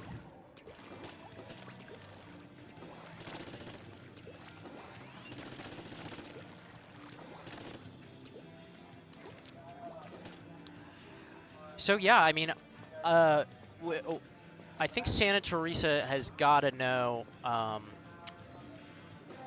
Sandia has got to know what went wrong there. I mean, you've got your team playing together, which is good, but not if they're not pouring out damage at the right spot. If they're not calling out who to focus, similar to a game like Overwatch, you kind of need your whole team to pile onto one person at a time and to sort of break into that defense. If all four of them are alive and you have each person trying to fight one of them, the person with the defensive control and the setup is going to feel a lot safer. All right, so Purple gets the splash from the Rainmaker. They get control, but immediately get picked. However, Green only managed to keep one alive. Yeah, Sandia also seems to be struggling getting some high ground control. Usually they have all three sitting back, kind of playing the main objective, and then one person flanking, and that really just leaves that person with not a lot of room to do anything if his team gets wiped out holding that backline. Rainmaker splashes everywhere. Boom, next checkpoint. It honestly seems like Santa Teresa's giving Sandia a chance to push, get Rainmaker control. At the end of the day, this match may have just come down to aim. Switch controllers are a acquired taste, you could say, for people who are used to shooters and playing on other devices. So it can definitely be an adjustment. Green has had Rainmaker control almost this entire time. Purple is playing very stationary, kind of taking one position and holding it as a team, but not really able to get many picks. They got, but right now we have Green up by 2. So if they don't take it here, I believe they should only be one Purple team member on the Rainmaker. But Green, that's 3-0 for Santa Teresa High School. A great showing. They're warmed up, ready to go. Unfortunately, we're going to take a break from the winner's bracket. We're going to come back for our last 4 matches later today. Loser's bracket is beginning with, again, New Mexico Academy for the Arts versus Oregon High School. That's going to be a great match. Oregon High School is going to get the chance to come back from a 3-0 loss, have a little bit of a better showing, and we're going to get some guest commentators in here as well.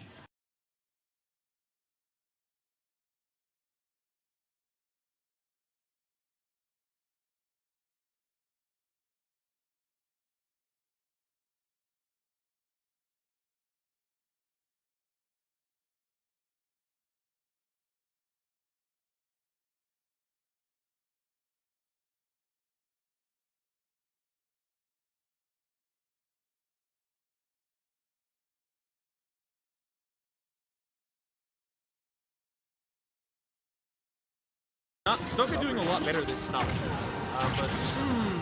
Yeah, we live, we're good. Good dodge of the bear. Oh, I like the Zaire. I like the Zaire, down tilt, wait and see what they do.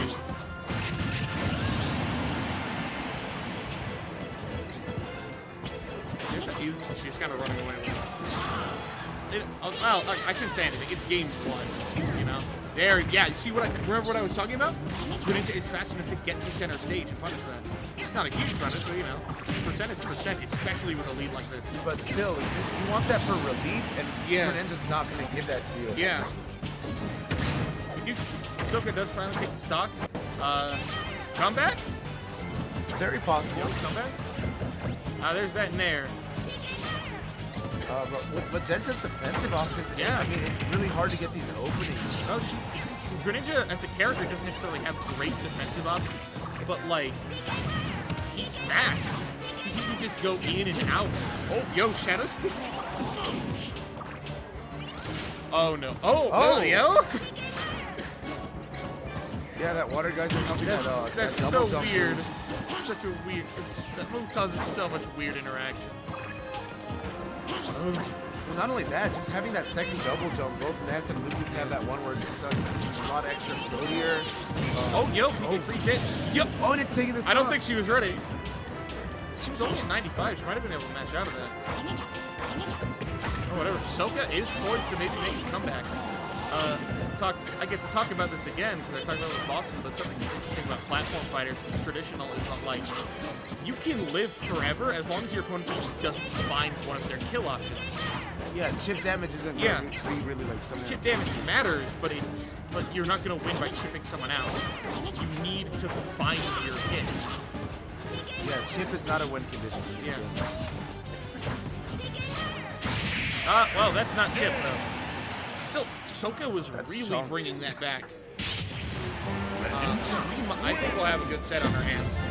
Oh yeah, no, for sure. I'm pretty sure it looks like he was downloading a lot of information just like from the moment that second stock had started. He's like, how does Greninja work? Quick, let me pull up the Smash widget. I think that's what the first 2 stocks were. And I mean, like, really turned it on that last one. And then catching with that PK freeze for taking the second stock Yeah, with Greninja. that was nice. Really good He tanked the water shuriken for it, but like it didn't matter. He took the stock. Chip does not matter. What matters is, are you a closer? Like, you can have all the lead in the world. Wolf. Oh. I do remember Camper saying Magenta has a Wolf, and she actually said like, yeah, Magenta should use Wolf against like Samus, because Greninja doesn't like fighting Samus. So she's got all these great anti-airs. Go! Let's see how this plays out, because I haven't heard anything about Magenta's talk personally. I mean, it's Wolf. Everyone has a Wolf at some point. He's a very solid character.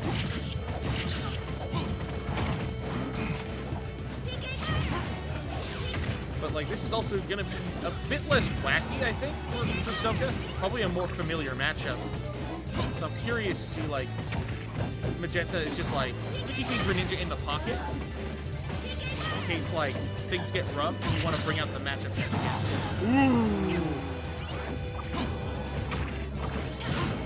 I like the nair to try and catch this air. Oh, that's rough. Ah. Ooh. Yay! Got him jumping. I love that, but it's like, I wonder if this kills. We don't need no setup. Why combo into a kill confirm when you can just hit him? Just hit him. Don't even worry about it. Oh. Yeah, those PK kids like their air dodging. So like you can usually catch them doing it. Look, there we go, good at smash. Yeah, I think the floatiness, especially of like that double jump in the general, floatiness of their character causes them to land on stage a lot, especially right on top of the edge. Speaking of, we just saw that happen again.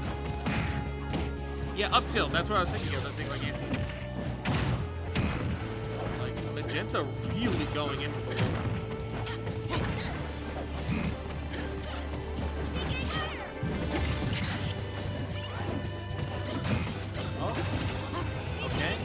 Oh, I like that. That's cute. Trying to like catch him rolling away.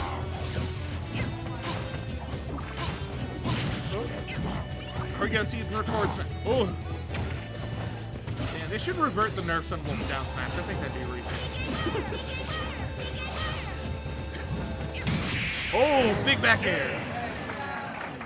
Now the Wolf looks like it was the move. You're good, but I'm better. Yeah, I know. Just being able to be closer in on Lucas, I don't think Lucas has too many boxing options in general. No, not really. He's got like neutral air and stuff, but Wolf can just keep the pressure on and has good defensive options. I mean, as we saw, like that nair is really good. It stays out for quite a bit, and just getting hit by it will pop you up just enough to get comboed back on any other PS2. I wonder if Soka went to PS2 because Magenta's back on Greninja. Whoa. Nope. Oh. Greninja. I called it. I am the prophet of our times. Please give me money. I will predict things. Like, yeah, PS2 for Greninja is like I was talking. Greninja. Yo. This is. Are we cooking? See him take a deep breath, but it looks like he's gonna be going in with it.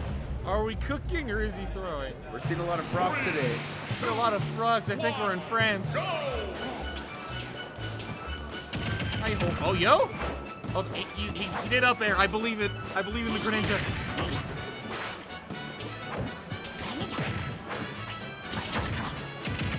Wait, Max. Wait, maybe?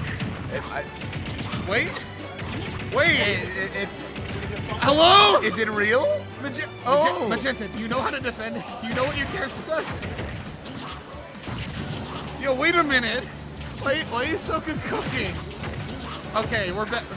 It is even, but like, wait.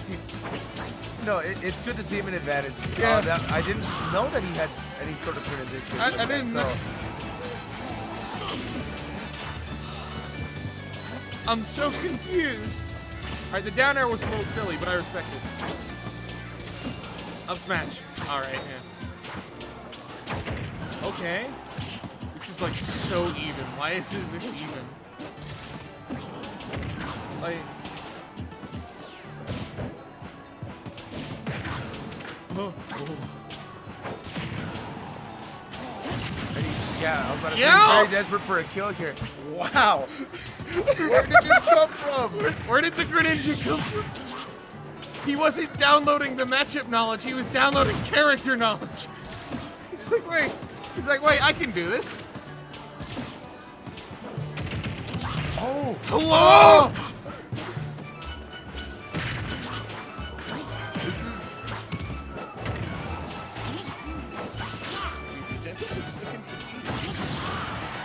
I don't know.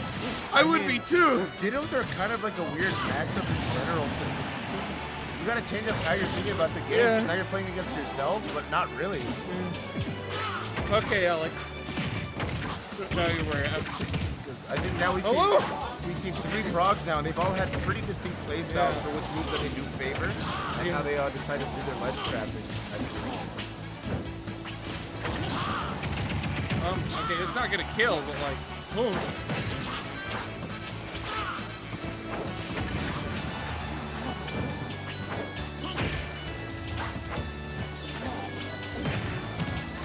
Oh! Yeah, PS2 moment. Is that a PS2 moment or a Greninja moment? We'll never know. It's both. It's both. It's Greninja on PS2 moment. Yeah. Okay. It seems to be having a fun time. Why is this working?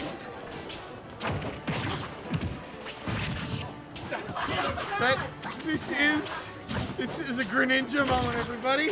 This is why nobody plays this character. I mean, I didn't know exactly how I it can't would say work nobody with plays that, this but- character.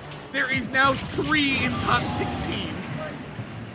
Okay. All right, and up smash finally finding a kill on that platform. Sold? I'm counting Soka as 1. That's 3 frogs in top 16, dog. I don't know.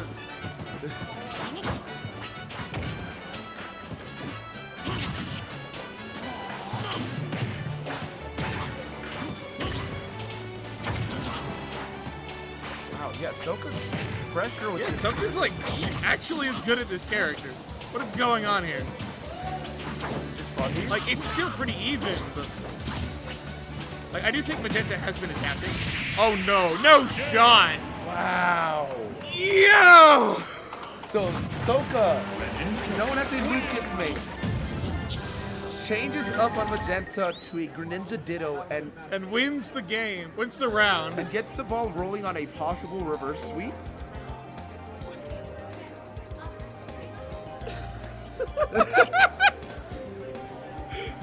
Oh, this is great. I love this.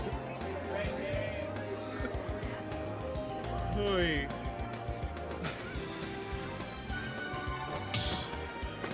Run it back. Echo PS2. Stop battle, Lucas. Oh. We're back on Lucas. With the Greninja. Magenta throw for content? I wonder. I'm wondering. He retired the frog. It was a really good game, but let's see what the Lucas can cook up. Now we're on PS2. All right, we're fine. Maybe it's just a rat room. Yeah. Maybe he's just trying to do I something don't know. like that, but I don't think it's working. This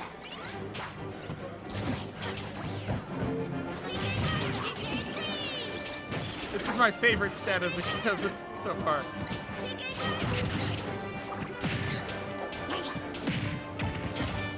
okay. Oh. So good recover high to Yeah, to avoid the down smash. Oh no. He extended Yeah. Oh, that might could be take bad. it. No, not quite. Almost there. Oh. Hello? Yeah, because the longevity of down smash just makes it so scary at the ledge. Yeah. And with a move like Hydro Pump, I mean, I'm pretty sure it's going to connect. Oh, both there it is. times. Yeah, there it goes. Don't get caught with that.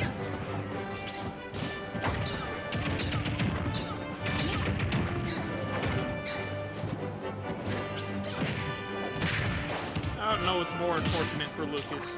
What happens to him in his game or what's happening right now. Huh? I can't. Okay, this is actually. We actually do really have a game on our hands. Sucka is. Like, Sucka. I think. Yo. Yeah, Yo, the tech. Water Shuriken. Yo. The anti-Greninja attack. Let's go.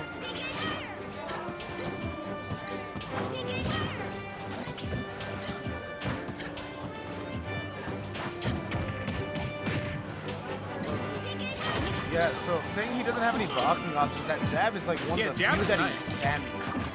And it down combos tilt into a also lot of really things. Yeah, being able to get down tilted I to it, love down the tilted PK. up F smash. I love the PK freeze there, try and catch Magenta recovering high. 47, not insurmountable, not insurmountable. This is He's starting to grab a lot. We didn't see that those first 2 games. Oh, downer, we haven't seen that yet. Oh! Yeah, we both had the same reaction to up smash. That move's a jump scare, dude. Yeah, and then when it lands, man, ooh.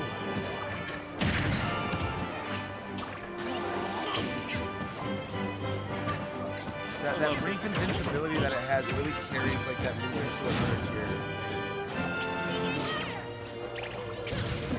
Oh. Okay. Never over. I don't think, Preston is in there, not touch grass yet. Running back to ledge. They're both at dangerous percent. I'm pretty sure, like, if I'm Soka, I want to play around the platforms like he's doing right now. Because that just, that takes away the reliability of one of Magenta's kill confirms. Ooh!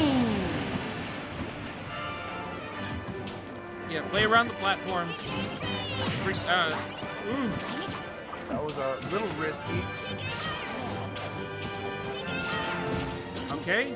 Oh. Ooh, I like the falling up air idea. I do. I would have set something up. Oh. Big playing around the platform still, camping under that, saying like, have fun. Next time, pick a character whose moves work. And, oh my god. It is kind of working. Yeah, it looks like this platform camping is just something that Lucas can do so much better than yeah. Because like we were talking about, Lucas is pretty good at controlling horizontal space, and that platform makes it hard for Greninja to command the vertical space. Yeah, and he's been weaving like right in between that space of the water shuriken and Greninja's current position to just like rack up so much damage here. He's almost max rage. Right now, I think we've seen Magenta fishing for forward air. Oh, that counter's gonna take it though. Wow. That's the first time counter has come out, and it's the perfect time. Because you forget it exists until it hits you. That was amazing. And That was tight. Soka did keep improving. That last Lucas game was the best one that he played against. That was tight. That was so cool. And that was so cool. I love that. Love that. They did so good. Oh my god. And this is still just the beginning of top 16? Where are we moving? I think we're in top. Now? Are we in top 8 now? On break? Okay. What time is it?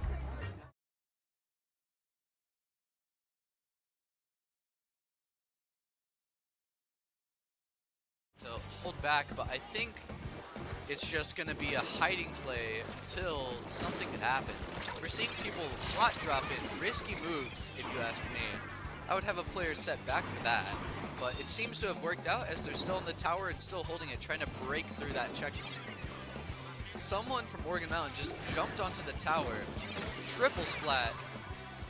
Both teams have 2 players down here. It really is who comes back first. We're seeing some person drop into the tower. Oh, and they're gonna get double splatted because he was waiting there perfectly. catch Oregon Mountain off guard. Gets traded off by the Dualies player. It's a very interesting match. We're seeing the Dualies player get a 2K right now, moving forward, trying to catch people that are jumping. They got one before getting traded off here. It seems like no one's caring about the tower too much. They're more busy focusing on trying to push them back to their spawn. We're seeing the Charger take the tower here, while Oregon Mountain just seems to be trying to take care of the players before they can move up and take the checkpoint. We've been seeing a lot of aggression here from Academy of the Arts to the way more defensive strategies of Oregon Mountain. I think it's a... Oh my god, there's been a wipeout. New Mexico Academy of the Arts now pushing up to the final checkpoint and secures it for the game.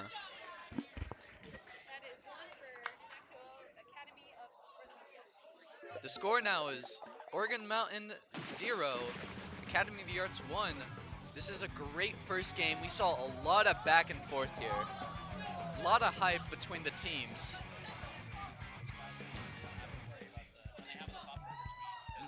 They ended up so far in purple territory, and they had to come all the way back. That was a great first battle.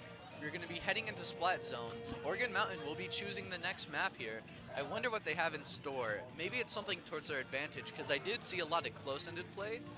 I could think of some maps that could be more beneficial towards that, like Metalworks or Museum, in my opinion. I would like to see a Humpback Pump Track map be played, but that's just me, personally.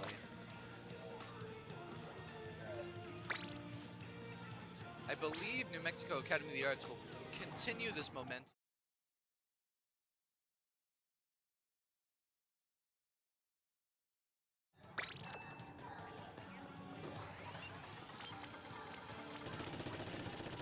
And with that, the next map has started. What map was that? Mahi Resort will be the map for this Splat Zones battle. We're seeing the last player from Academy of the Arts waiting, probably changing weapons here. I think they're going to go remove their Charger, but I can't be too sure. I wonder if they're playing meta as well, which is 2 attackers, 1 anchor, and a support. I wonder if that will be used by any of the teams here today. I think I saw one in a previous match by a guest caster. We're seeing a Charger here. Charger on both ends, both for long range here, with a lot of close range options. There's not really a middle range here. It seems like there's going to be a lot of aggro this map.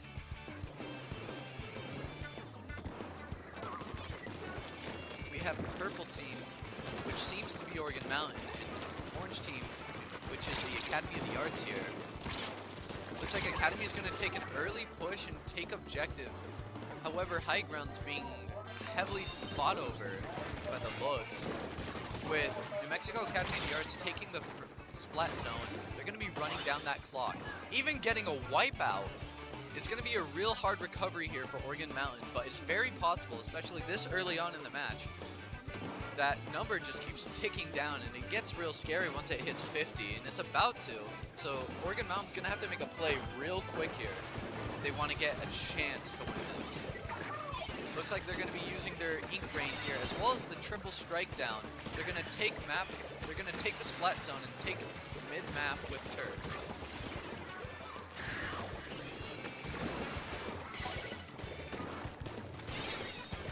This bucket player is playing a lot too close to themselves and not with their team. Going to be able to be taken down by Cacti from New Mexico Academy of the Arts here.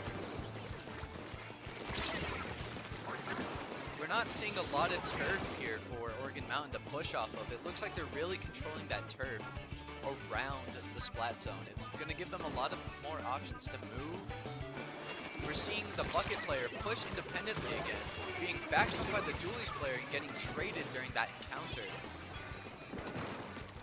I think we're going to see a triple splat down, taking down Cacti and taking control of the splat zone, pushing forward. However, the triple ink strike is coming down and it's going to make them lose control of the tower, their splat zone, and they're going to retake it. They now have a lot of turf around them, which is going to be real nice here, but it could be lost really quickly. It's 30-60 right now, and it seems like it's going to be a lot of back and forths during this map. We're seeing a lot of people get taken down here at Oregon Mountain. They're just kind of being sprayed out here, almost like feeding the enemy one by one right now. We don't see any shark plays, which is alright. We have the charger in the back. Looks like they're just there to keep sure and keep tasks, marks of where those people are. They're pushing up towards the objective because they don't have much time and they're realizing it. Triple strike down before getting killed off by bot over here. I agree. That should have been saved for the next push with their team. We're not seeing a lot of big pushes together. We're not seeing them save up their specials and all pushing at once. We're seeing a drop in. Almost got countered. They took control, but it probably won't be for long. There's the triple ink strike to make sure they lose control. Back to New Mexico Academy. Yeah, it's very hard to push, especially when you're already going down so much and they just are saving those specials for when you do it, basically canceling you out, and it just leaves you without much options here. Oh, we're seeing a play here by the Julius player. They get traded out, getting 2 kills before losing. They are now going to take back control of the splat zone here at Oregon Mountain. We're seeing a drop down, yeah. They were able to take it, but I don't know if they're going to be able to keep it, especially with all these specials at play, specifically being used on the splat zone to keep control. It's not going to let them get through those bonus points that they need to do in order to get the real points out of the way.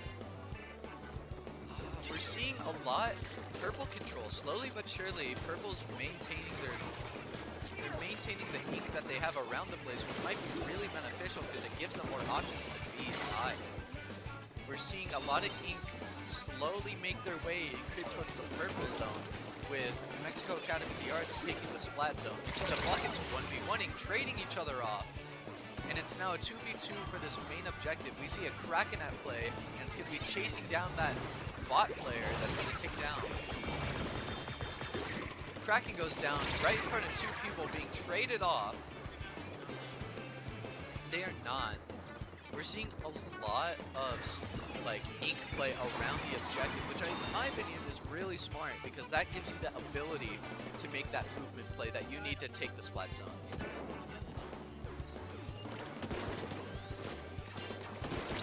Yeah, 10 seconds remaining into the match, but it is under control of Orange right now. This big battle is going through. If Purple can take it, it will hit overtime.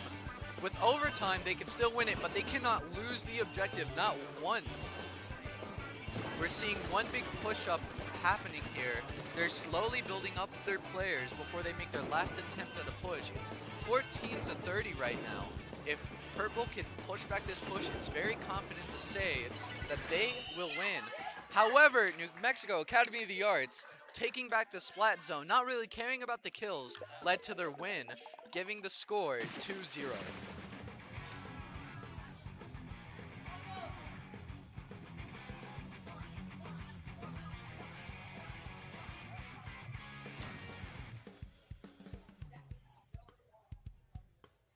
That was a great match. There was a lot of back and forthing there, which is what I truly do love to see. I love equal matchmaking when everything can go either way and it leaves you hanging on the edge of your seat, waiting to see who wins.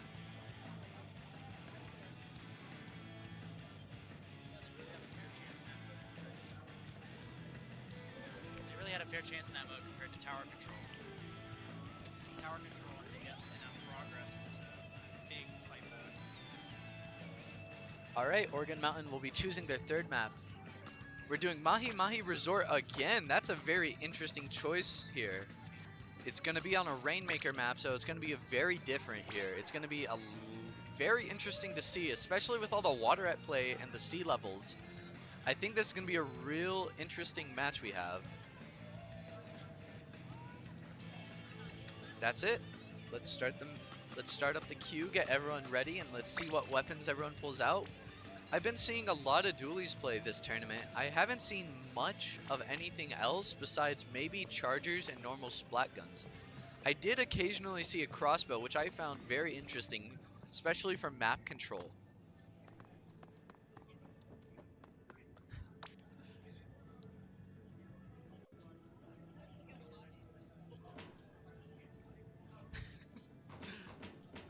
think a good way to pass the time until this until the map starts is looking at these lockers over here. And I'm gonna rate them personally 1 through 10 until the match starts. Let's start off with this pink one. We're seeing a nice hat for this Easter egg, or this Easter Island sculpture. I'm gonna overall give that locker a 6 out of 10. I like it. It's very stylized. However, it could be a very clustered.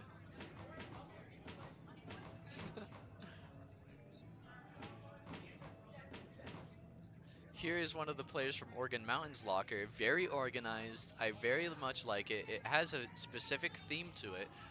And overall, I'm gonna give it an 8 out of 10. The match has now begun.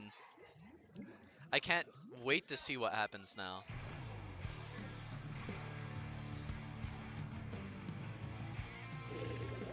With New Mexico Academy of the Arts being yellow now and Oregon Mountain being blue, this will be an interesting match.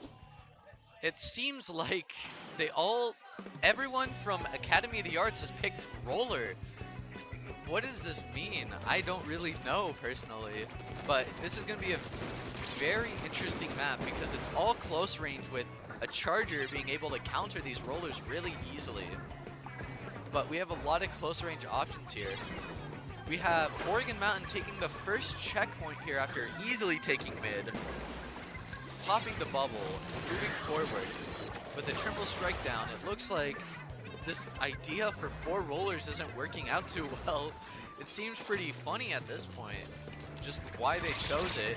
But Oregon Mountain made it all the way to the final checkpoint, securing them a point, making the score 2-1.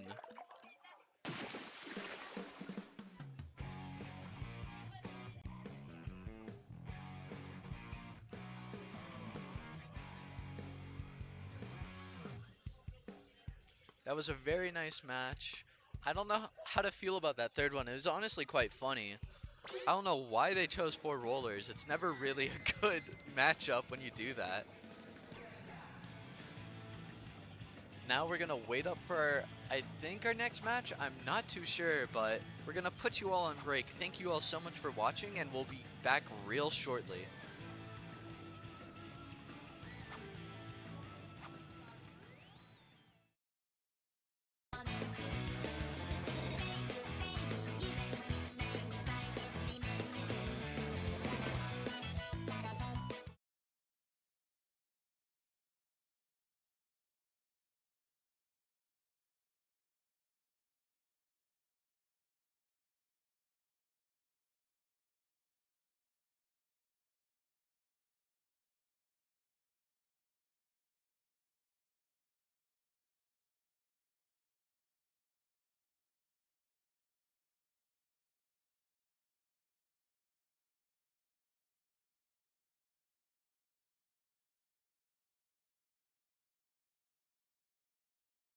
Real side. It's the physicality that's been a bit of a factor in terms of how that defense on Camino Real is looking. You know, you really do want to see, like, their defense is looking solid, but there isn't a lot of breakaway opportunities for the offense. You want to see that confidence in their faith to be able to clear that ball, to allow that second man to flourish, and to get some goals on the board. Day 2, or game 2. There we go. Day 2, game 2.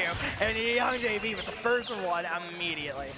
Sort of a bad 50 here for Camino Real, ends up just sort of giving it right to Young, and Rain sort of over pushes there, ends up not being able to get a touch on the ball, and that's a quick goal for Gadsden JV there.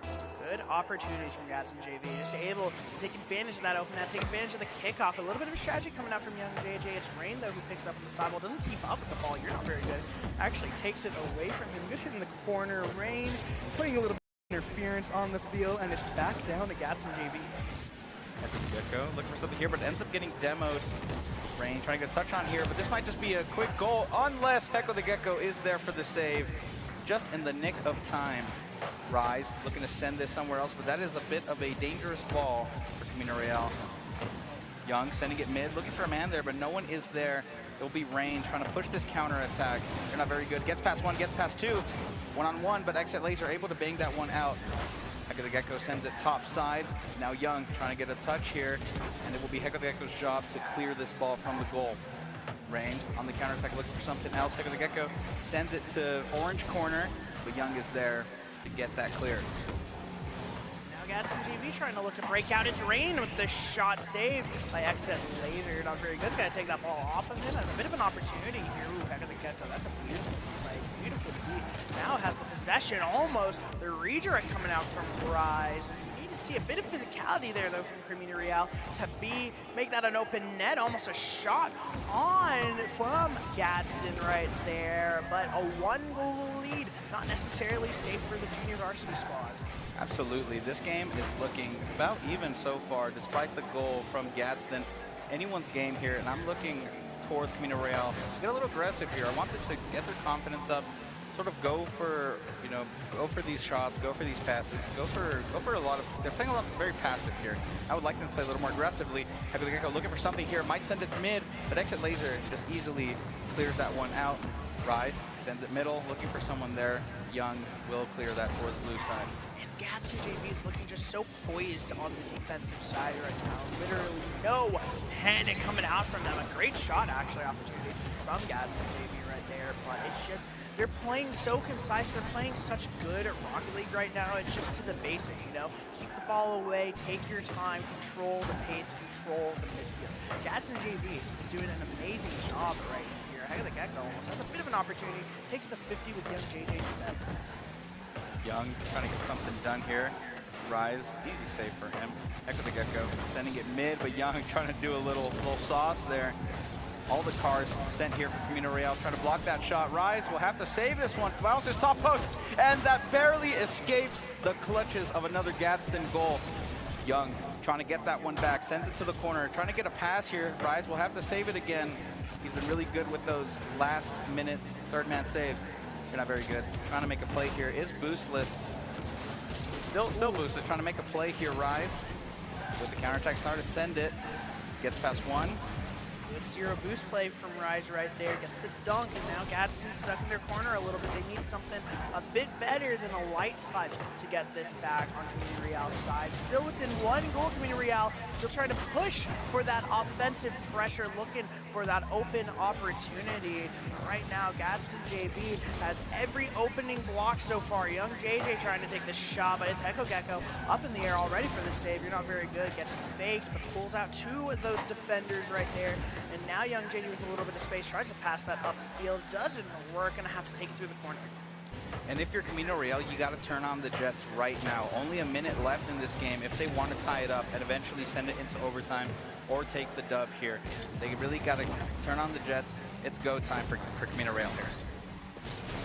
1 minute left for Camino Real, and now the pressure is starting to mount. They need something right here. Flip reset coming out from Young JJ, but you're not very good. Now trying to pick up the rebound. Hecko gets a good hit on the defense. It should be possession for Rise. Rise actually passes it back. A good choice, but Exit Laser shuts it down. Hecka the Gecko tries to take possession, gets dunked again by Exit Laser. It's Young JJ with the low shot, the fake out right there, almost on net. But Camino Real staying strong in the face of danger. Oh, a good flick almost, but shut down by Laser. 30 seconds here. Rain trying to make anything happen here. Ball goes center. Might be an opportunity, but Exit Laser barely gets there. Rise trying to desperately make something happen here. 20 seconds left for Camino Real to tie this up. Counter attack Gadsden trying to get something done here. You're not very good. 30 boost. Rise really good at defending those, and that might be a goal. Redirected off of Young's car, and that might spell disaster for Camino Real. That has all but secured this game to this series victory for Gadsden. The dunk from Young JJ, assisted by Exit Laser, and that goal felt like it took forever to see. It was a 1-goal game for the majority of this matchup. Camino Real played so well. They started to learn the Gadsden JV roster, their strategy, but it doesn't work out in the end, and Gadsden JV will proceed in the playoffs. Absolutely close game 2 here. I was really rooting for Camino Real there, you know. It was a 1-goal deficit for most of the game, and I feel like they really could have had it. Unfortunately, Gadsden does end up getting that 2nd goal late in the match here. 54% ball possession for Gadsden. You can just kind of see they sort of dominated the ball a lot more than game 1. Yeah, and you can just tell Camino Real was starting to find their footing actually towards that second match. You know, in a best of 5 setting, which is what the most ideal setting is for Rocket League playoff matches, you would have seen this match probably go the distance. But because of this best of 3 limit, players had to perform immediately, and unfortunately, Gadsden JV was just looking a bit too warm, you know. But going on to the playoff bracket, that's going to be an exciting adventure for the Gadsden JV roster. Absolutely, and if you're a JV team, you know, getting into playoffs like that, it's a great feat. It really just shows how strong your school is, right? Gadsden sort of looking like a powerhouse here in this tournament, and you know, hopefully we get to see him go far into this tournament, you know. And I think it's stuff like that that gives you a lot of confidence going forward into new tournaments, into new leagues, whatnot, whatever you play in your school. You know, it really inspires a lot. You know, it's events like these that sort of propel you into your, you know, your semester and sort of kind of boost your confidence, right? Yeah, and like some of these players are just so young still, you know, they have so much potential, so much room to grow in the Scholastic Esports scene that we have here in New Mexico. And it's really awesome, exciting for the future of competition here in the NM State Invitational. It's going to be an amazing rest of the day. Don't go anywhere though. We're going to go quickly to a break while we get to the next match set up, and we will see you in just a second.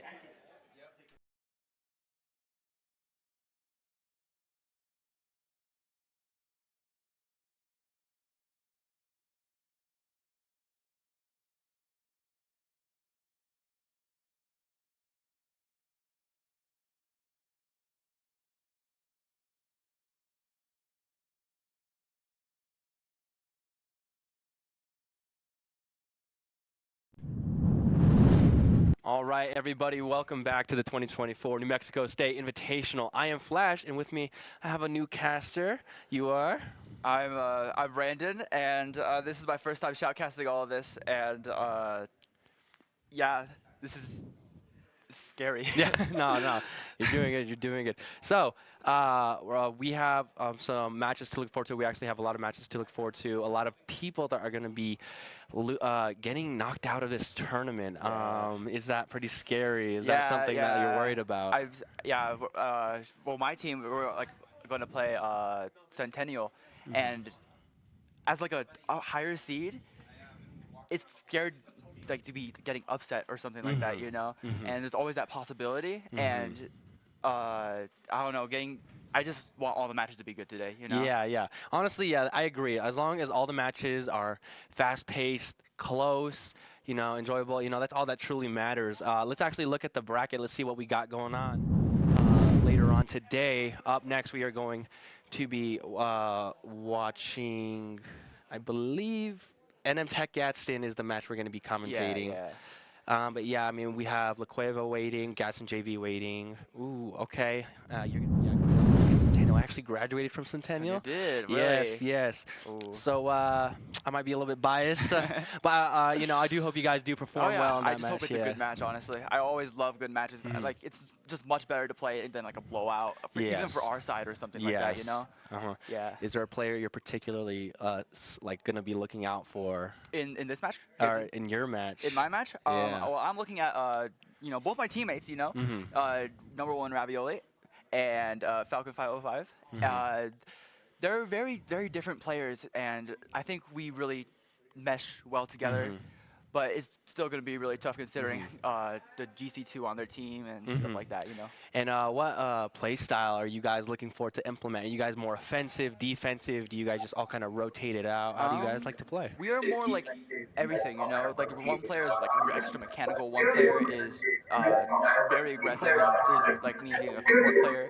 So I think we cover all areas, but we don't really have a particular strategy. Just play our game, you know. Yeah, I mean that's really all it boils down to is just having, you know, faith in your teammates, trusting them, all the practice you guys have been putting in, you know, leading up to this event. Let's actually take a look at the schedule that we got going on. Let's see what we have to look forward to now. Like I said, we have New Mexico Tech going up against Gadsden for this next match. A lot of the matches have just been blowouts, 2-0s. Not a lot of close ones. I thought that Camino Real versus Gadsden JV was going to be a close one, but then Camino Real just started falling apart at the end, which was just unfortunate. You know, it is what it is, but let's actually get into our predictions now. Who do you have taking this match, New Mexico Tech or Gadsden? Well, I think that both teams are really good, right? But I think that it'll be a good match, right? But I think at the end, NM Tech will take it 2-1. Okay, okay. I'm gonna be with you on that, but I'm gonna say they take it 2-0. I'm gonna predict that they are taking it fully 2-0. I believe Gatson will put up a really tough fight, but I don't know. I think I see NM take. I think Gatson has what it takes to take at least a 1 game off of NM Tech. Okay, okay. I guess we will see. I guess we will see. Believe the players are getting ready right now. We are making sure that they're gonna get loaded into this game. We're just waiting on them to, get the username, get the password setting. When you're playing Rocket League, is there a particular map that you love to play? Are there ones you absolutely just avoid? This may be an unpopular opinion, but I love Farmstead. Farmstead is one of my favorite maps because of all the scenery in the background.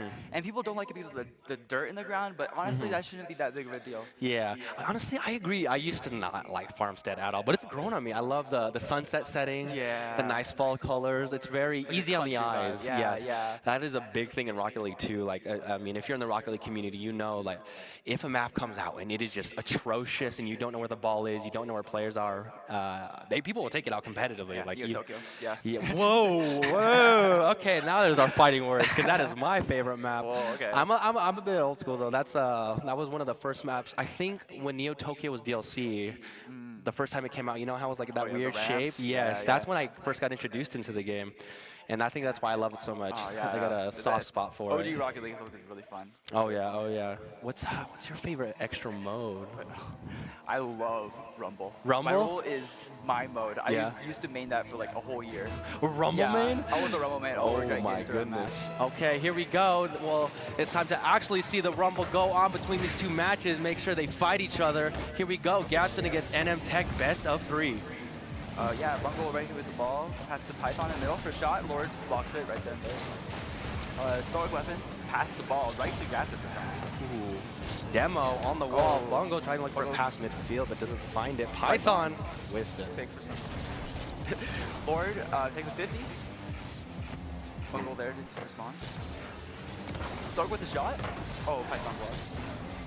Yep, now going back to the midfield. Here we go, Python with the whip. Flux gets it over, nobody's home. Bungle rotates in time, hits it to the middle though.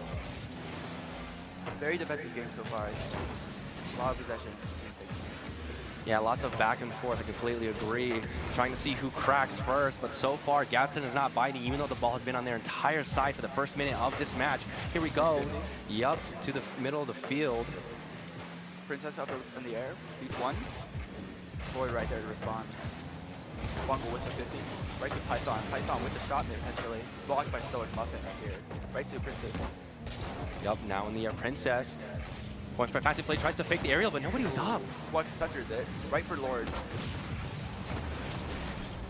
Bungle right there to put it off to the side. Now, Stoic Muffin takes control of it. Tries to buy his team some time, takes it to the wall, yes. Gets it over 2. Flux right there. 3. Oh, demoed. No, Almost to the shot. post. Oh. Flux 100 boost. Oh, boy. Princess. Lord, can he with get the the double? double? Can he? Yes, he does! Yes! Knocks that one in. I was actually, I'm not gonna lie, Crazy angle. I was watching him in training, and he actually hit almost the exact same shot in training. So, been practicing that. yeah, oh yeah, for sure. For sure. Nice job by Lord there. Going into kickoff now, 1-0 NM Tech leading. So far it's been quite an even match, if I have to say so myself. Bungle there to hit the ball right center. Oh no. Prevents the double tap, but the shot, Stoic right there to save it. Bungle has to get a touch. Very smart, keeping it to himself, keeping it close, not letting them run away with it. Nice 4x4 Bungle. Great bump. All right, a little slow now on the orange side. Trying to collect themselves, an accidental bump. Able to save it though. Flux off the backward, hoping to get a pass in. Oh, the shot instead, and it's clanger. Yeah, Flux just was ready for that. I mean, hits it up in the air, avoids the demo in the process. An unfortunate whiff from Princess. All Flux that way. 100%. Now 2-0. 2 minutes and 42 seconds left. I mean, Gatson, it's not at all, a very obvious one-sided match. Gatson could still definitely come back. They just have to find a way. Yes, exactly. Well, Flux the double off the ground here. Could be a chance for NMT. Oh, demo by Stoic Muffin. That was a great demo. Princess trying to read that air dribble, call me Flux, calls it out. Those are really hard to read. They're harder to read than it looks. I completely agree, because they could go either way. They could fake it, or they can actually go for the touch. It essentially becomes a guessing game at that point. 100%. Bungle, get it off here. So my thumb is in the corner, tries to 50 here. Maybe trying to center for this team. Flux right there to respond. Yep, Flux meets him. Now Bungo trying to make a pass happen. Doesn't go quite center. the touch. Shot. Forward right there to save it. A little too soft of a shot for sure. Now Princess on the rotation there to help out if a whip happens. There they are. Now Stoic back to the center. Gets Bungo to rotate in time. Princess right there to save it. Princess for the force. Right to 5 50. Anybody? Stoic. Now playing one. Gets it over Bungo. Oh, just over Bungo right there. 4-0 now. Good stuff by Stoic right there. Yes, great patience as well. Not going for the shot immediately, realizing has plenty of time.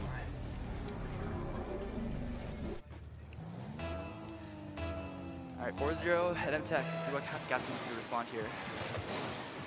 I mean, so far it's just minor defensive mistakes. I mean, Gaston is there for every ball. It's just NM Tech seems to just be a little bit more faster to it, maybe out-reading them a second, you know, taking advantage of their car positioning. They're not playing bad defense at all. They're just ever so slightly slower. That's what guys can do to respond, though. That's a dangerous hit to the corner. Again, corner ball, that is the death of Rocket League right there. I mean, I understand the decision-making, wanting to not let somebody hit it, but you just have to make sure that you're ready for that bounce, or else it's a pass, and you just saw it's a goal. Sometimes a hit to the corner can just pass it to the other team instead of passing to your own teammates. You know? Exactly. Great kickoff. Gets a clanger, no, accidentally hits it on the soft side, the car. For those that don't know, in Rocket League, the bottom of your car is softer than the top, so you can get softer touches with your tires. It's really all about positioning and knowing where your car is. All right, load up in the air for play here. Oh, tries to get the ground pitch together. My thumb with the ball, puts in the side. There we go. Now Lord carrying it out. Great. Sticking to that ball even after the initial hit. Flux with the whiff, gets faked out. Stoic though, patient, wins that 50-50. What a tank. Again, another 50-50, now Flux. Ball passes it center. Could be for Flux though. Stoic shot. Just off the side. Now Flux on 0 boost. Touches it, but at what cost? Flux again. Gaston giving them, Gaston giving them too much time. Giving them too much time to, set up the plays that they want to. They just need to start interrupting a bit more. A little more aggressive, Time dwindling down to 0. Bungo with the whip. That is going to be it for game 1. NM Tech over Gadsden. Really, NM Tech really pulled her away there at the end, It was close for like the first minute. And as we're looking at the stats here, NM Tech has 57% ball possession compared to 43. It's not too crazy of a difference. And if we're looking at the shots too, I mean, they have 5 shots together as a team. That is plenty. I mean, if they all were on net, or were a bit faster, that's 5 goals. It's a tied game. NM Tech is just getting many opportunities here to score, and I think Gadsden needs to close down on that and be more forcing on defense. No, I completely agree. But it's not the end of the world. They still have one more match for their tournament lives. They needed to brush this off. 5-goal games do happen, even when teams that are evenly skilled. It's just it's just the runaway, It's the momentum that keeps on happening. Momentum is a huge underrated part of Rocket League. Yes, I completely agree, and that's why timeouts exist, and that's why they could just wait. There's a minute, a lot of time in the wait screen before you can hit a rematch, and I think that they should do that maybe. Yeah. But they're already in the next match. They're feeling confident in their abilities and save that ball. Bungo with a huge clear. They're on boost rotation. Somebody has to be there. Stoic hits it back. Doesn't have the boost. Great. Or trying to get a pass in, blocked by 2 Gadsden players. With that 50-50, Stoic is going to be there though. Yes, he is, but barely. Nice carry by Lord. Bungle though. Clears it to the side. Still nothing there. No. Python has the ball now. What is he gonna do with it? He's gonna go for a 50 with Stoic. Stoic wins. I like the idea that he's going for. Now Princess taking into the wall. Maybe gonna go for a clip. Bump. No, leaves it. Yeah, goes for the bump instead. Python, yeah. I guess he Gadsden playing more aggressively throughout all of this stuff. For sure. Oh no, an accidental pass from Gadsden. Thought their teammate was there. Yeah. I understand the idea of trying to steal the ball, but nobody was in position and It's Bungle. unfortunate. Like that's the cons of cutting off your rotation and stuff like that. Aiming for the wrong side. Yeah, exactly. And sometimes cutting off rotation is crucial, to save your team's life. But if it's not necessary, definitely try to avoid it at all costs. That is a clanger. Great save from Bungle. Buck's trying to center it again for his team. Oh, great demo. I think. Stealing the ball. Yes, I think that we need to see more demos from Gadsden on NM Tech. Bungle with the interruption. Python has the ball. Hit over one. Oh, okay. Stoic just booms it past Python. Stoic again, trying to get over one. Yes, he does. 50 by both. Double commit by Bungle. That's back to Python. the center. That's back to the center, and a huge whiff. Oh, just over no, Flux. Stoic though. It's blocked by Princess. Stoic has an air dribble here. Bump it! Bumping. Oh. That would have been high, not gonna lie. That was really close, yeah. Flux tries to get a soft touch to keep control, but Princess right there to capitalize off of Flux's mistake. Great awareness from Princess, realizing that the missed touch would leave the ball right back to them, and a boomer in the net. Now tied game. 3 minutes left. It's been quite a long, almost halfway through the match, and it's still a tie game. Gadsden really picked it up here. I believe that this is how the first match was intended to go, but Gadsden, just made a few mistakes, but now they're not going to let it happen this time. Back to Princess, here we go. Still has possession of the ball. See if they can find their teammate in the center. So Weapon clears it right to Bungle. Keeps Bungle dangerous at this. Or keeps possession of it. Passes to his teammate maybe. Great cutoff from Bungle. Oh no, a bump, but Princess still has plenty of time. No need to rush anything here. Stoic though says, no, not on my watch. Now it's back to Bungle. Bungle tries passing to one of his teammates. Double commit. Double commit there, Gotta though. rush back. Gotta rush back to be net. there. You've gotta Bungle be can there.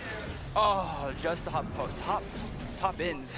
Yeah, that was a as good top shot. ins as it definitely gets. I mean, you saw all the cards that were in the air for that ball. I Yeah, mean, basically that, bar down, yeah, yeah. that is a bit of a panic play from Gadsden. They shouldn't sweat it though. It's still half a match to be played. Yep, still only a 1-goal game. All time. All right, Princess and Flux on the kickoff. Bungle there, cheating, leaves it to Python. Python maybe can get a nice little pass. No, cut off by Lord. Oh, demo by Stoic Bumping, cutting off the middle man. Here we go, Stoic. Booms it back. Bungle's in position though. Back to Python potentially. Oh, great cutoff from Flux. No, fakes both offending players. Thinking they're gonna hit it. No. Calculated. Yeah, that's how Rocket League is, Just always calculated. Great pass. Bungle didn't have faith though. Stay to the side. Now Python. Python trying to get control of this, get around other players. Gives it away to Lord though. Lord tries passing center to his teammates, but down there though. Lord looking like he's playing with his food. I mean, he's just dribbling it all over 3 players. NM Tech needs to be a little bit more patient, or else it's going to go towards their own net. Here we go. They're on the run. Here's this there. Bungle. Oh, shot by Bungle. Going for a demo. That's a great demo. But great cutoff. Princess needs to turn around. Great awareness. That might be a goal. Bungle. Do they have it? Yes. What a great save, but it's going to be back on target. Wow. Oh. Python trying to keep control here. Trying for a ceiling double. Is down in time. So just have the ball here. Trying to take possession. Cuts one. Almost. Another. Flicks over one. Princess is there though. Very patient play by Princess there. Yes, indeed. Now Stoic on rotation back. Now that Lord is up. Python. Oh, a double commit. Princess accidentally touching the ball. Able to easily still a bucket there. Whoa. Huge whiff from Gadsden. Now back to Flux. Oh, Boost has to pick up clear there. To the center. Lord. Lord taking his time. Whoa, Oh, nice trying to go demo by Princess. yes. Trying to just take the players out of the play. Flux to himself in the corner. forces out right to bungle off the backboard, but Flux is right there, waiting for the ball. Great intention from Flux now. Princess trying to Princess right make a there. play happen. Oh. Unfortunately, touches the bottom of their car. 10 seconds left in this game. Gaston's life, yeah, is on the line. Here we go. 5 seconds left. Makes Lord, it happen. trying to make sure they end it right here, right now. Can Gaston keep it up? No, they cannot. Oh, And Gas one more goal for or NM NM Tech, yeah, puts that one away. 3-1. Wow. What a good match. I say that these two teams are more evenly matched than the scoreline says, honestly. I completely agree. I mean, great showing from Gadsden. They tried their hardest. They are unfortunately out of this tournament. NM Tech moving on. What a great game. Wow. Let's look at the, I mean, Gadsden had bigger ball possession. Yeah, they just couldn't make use of their opportunities more than NM Tech could, I guess. And Stoic clearly being the sharpshooter on this team with 5 shots. 5 demos taking out their team. I mean, Gaston here has 5 demos as well, but from each player, and showing, you know, the higher level you get, the more demos are crucial in the play. Yeah, yeah. Overall, though, I think both teams played an amazing match, and yeah. Yeah, let's actually take a look at the schedule. Let's see what game we have coming up right after this. Up next, we have your own team going up against Centennial.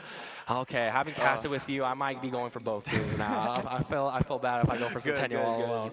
But I truly hope, you know, you play your hearts out. You guys do really good. Thank you. We're going to take our break so he can get ready. We'll be right back.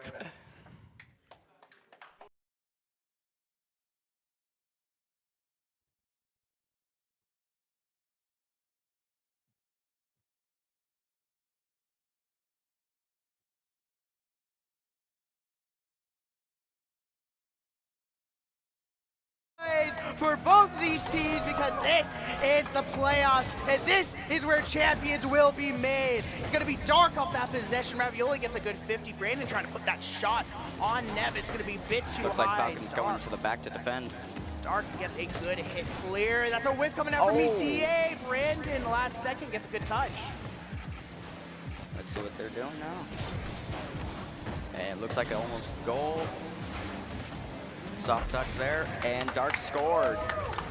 Immediately off that kick, great pressure coming out from Centennial. A good little dribble right here, and Dark gets a backwards touch, all 3 on the net, but Dark able to put it in on the bottom right. It's Centennial scoring first in this series right now against ECA, and now off the kickoff, it's going to be stalling out forward towards Centennial, going to take it to the corner. Actually gets cut off by his teammate. Dizzo takes that off to Hoshino, I believe is how it is pronounced. Now a monster clear coming out from Centennial. Looks like they're starting to go onto offense, and now it looks like they're about to try and pressure them into a goal. Ooh, you're right on that one, Fredzilla. Good pressure, almost in, floats in off that top crossbar. But now it's going to be Dizzo with opportunity, almost shot on target, but it's going to be a bit far left of that post. And now ECA put it on the pressure. They're pushing downfield. Good 50 in the corner right now. That's going to float up. Dark needs to make contact, and he does. It's still a floater. Ravioli trying to get a touch, redirects that back into his corner, and it's Falcon who's picking this up off the rebound. ECA now pushing back onto the offensive side. Centennial rotating back on the defense. It looks like they're going for aerial touches now, trying to keep it off the ground and out of their reach. Great opportunity coming out here. Centennial pass back in the corner. Falcon takes a stall 50. Dark, though, gets the better end of it. Brandon Directs the ball down, and it looks like he's following with it. Ooh, that's a good opportunity. Good job, Dark. Good job indeed right there. Centennial still holding on to this 1-goal lead. Not necessarily secure. Ravioli hitting that mid. That's a good 50 for ECA right now. Gives them a bit of time, get a bit of space to work with here up in the air. And now that's sent to the forward corner. Dizzo trying to get a little bit of dribble. Falcon, though, hitting that bump perfect. Trying to keep them off the ball. It looks like Falcon's transitioning out and is going to second man, who just became first. Back to the corner.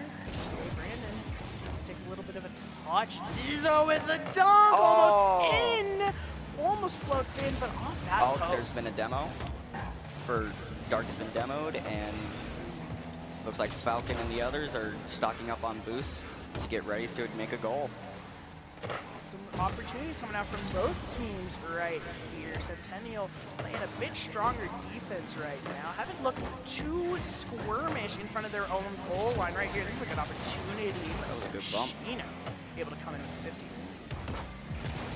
Looks like they're going in for it. Oh, they just barely missed it. Opportunity coming back again. Dark, good hit off that sidewall in the corner. Shot Dark, on target. Ravioli blocks it. Oh, beautiful save. And now ECA off the breakaway. Brandon and they go. Off the counterattack save. Beautiful goal coming out from them.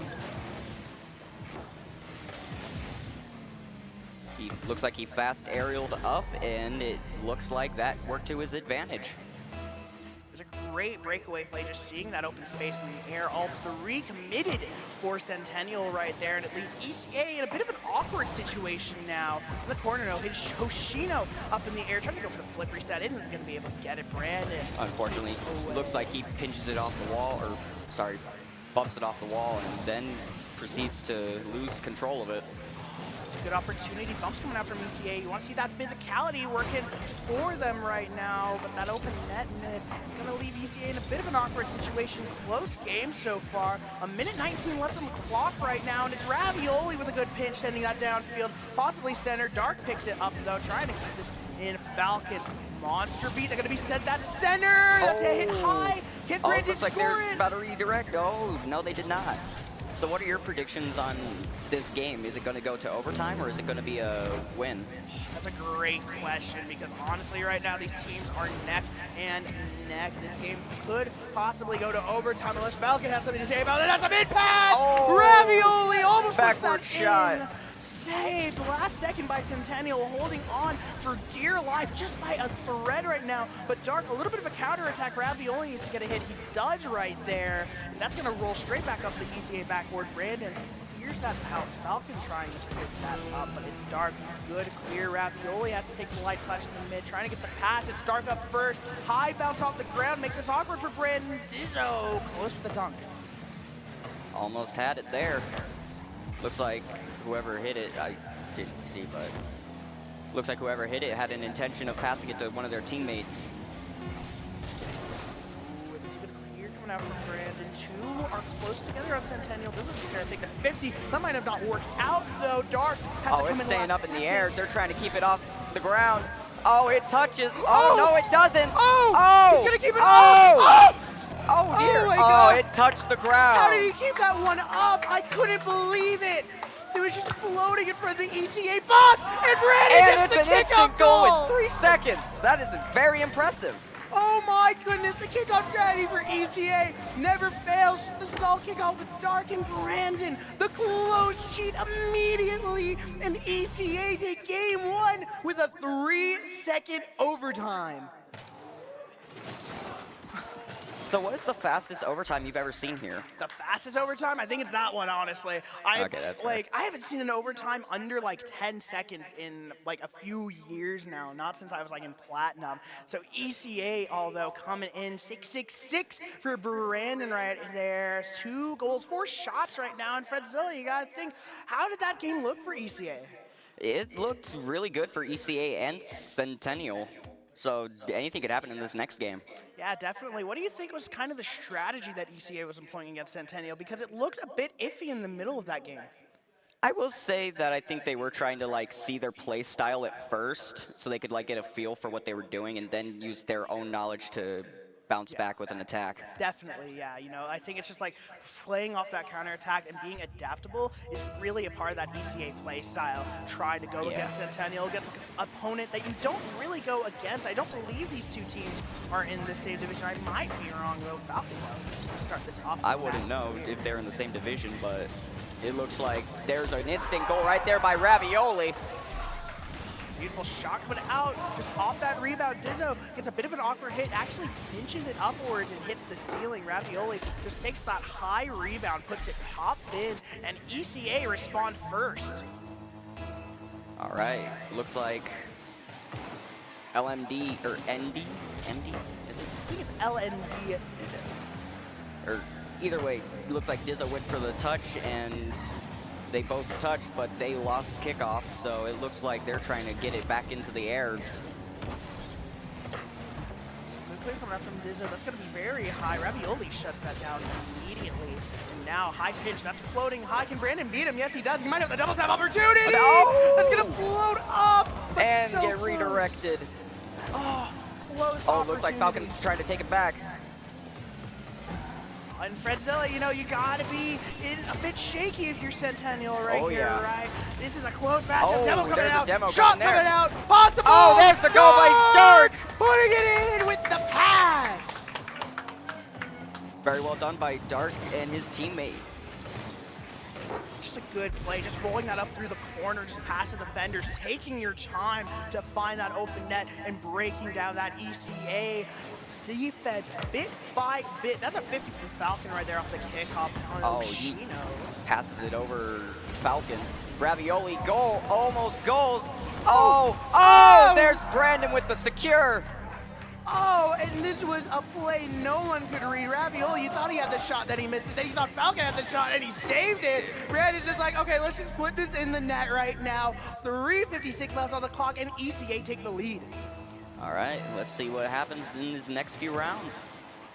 Because it genuinely looks like ECA might take this one by storm. Well, good flick in that corner. Dark with the shot, Dizzo, Brandon with the block. Trying to get that up. It's Brandon off the shot again. Brandon gets blocked by Dizzo. A miss hit off the side. Looks like Dark's, oh no, Dark didn't go for the ball. That's an interesting play coming out from Dark right there. But now it's going to be back to him in the air. Tries to pass that to Dizzo. It's a bit too light, a bit too forward. ECA able to get this rebound here. Brandon gets the beat over one. Dark He redirects it off the hood of his car into the back corner away from the goal, which was a smart play. Ooh, good demos coming out. ECA. Brandon's going to hit that off the backboard. It's Ravioli with the dunk. Almost passed it to his teammate, and they almost got a third goal. Now there goes Brandon. That's a good hit back to Centennial. It's going to be a bit awkward. Dizzo doesn't have the boost for this. Brandon understands that, though. He's going for the dunk. And now ECA have a good pressure in the corner. It's a race to the ball. One gets a hit high. It's Ravioli, Ravioli though. going. The air, He not missed. able to make contact, though. ECA has the It open looks net like Brandon's in opportunity. for it.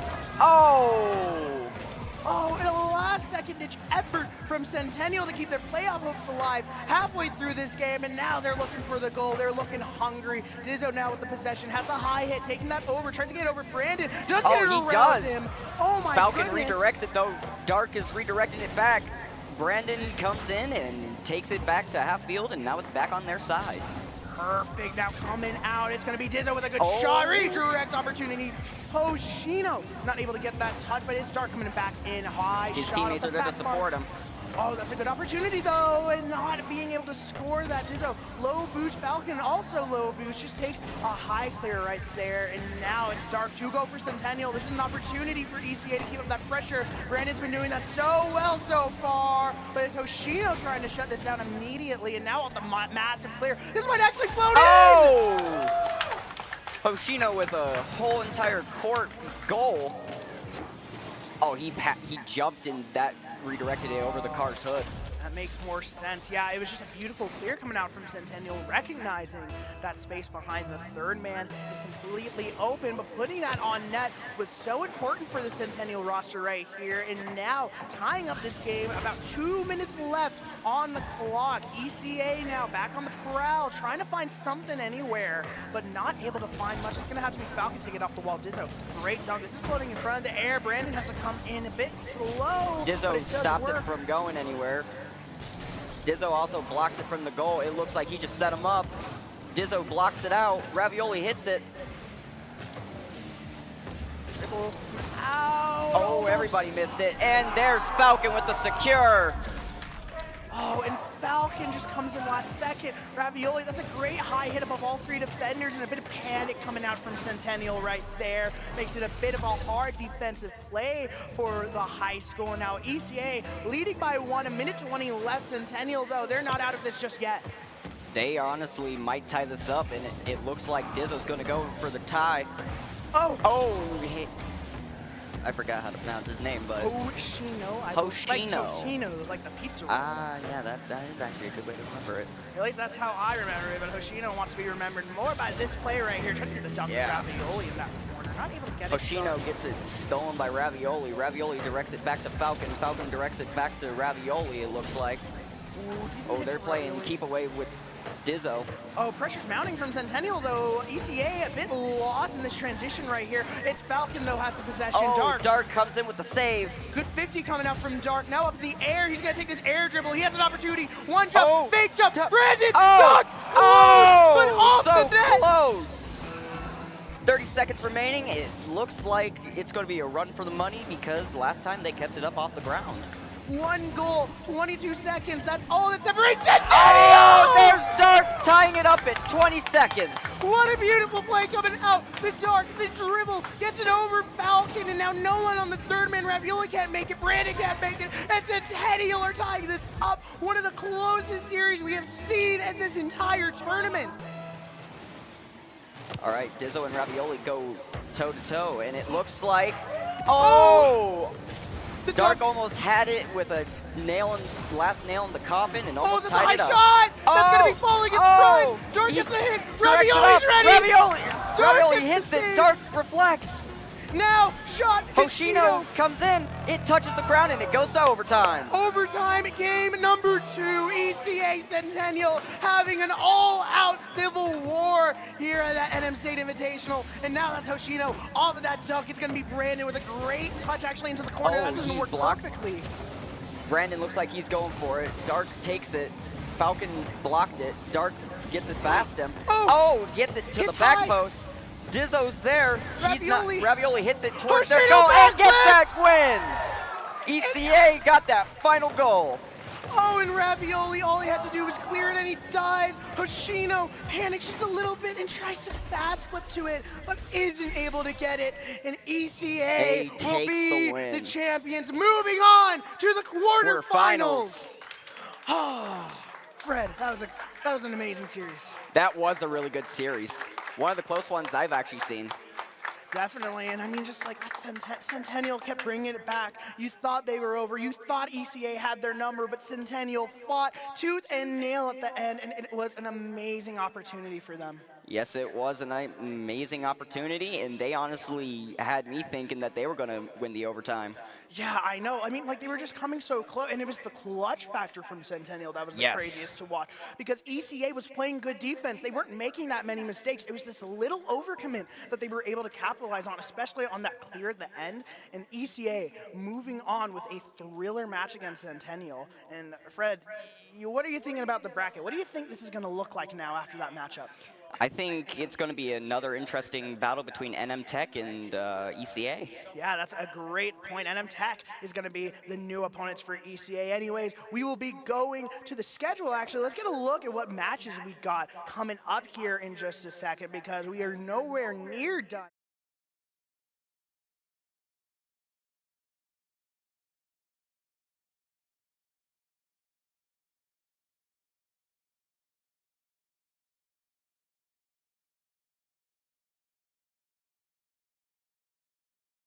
That personally. This is my personal favorite map for these types of games, as it's a lot of constant action and there's not really a time for it to cool down.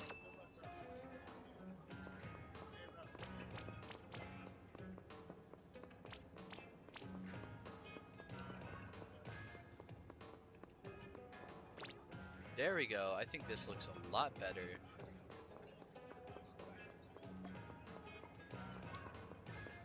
That's not good. Alright, with that done, I think I can fix the scoreboard finally. Been too long since I did so. Find it very humorous.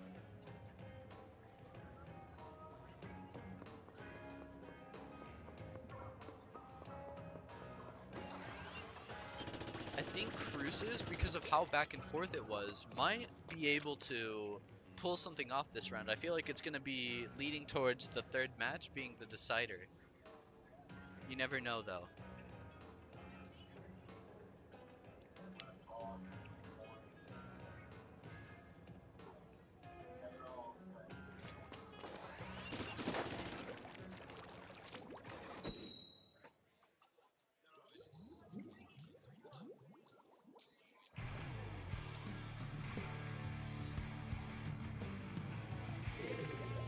here we are with Del Norte being in orange and Las Cruces High being in blue.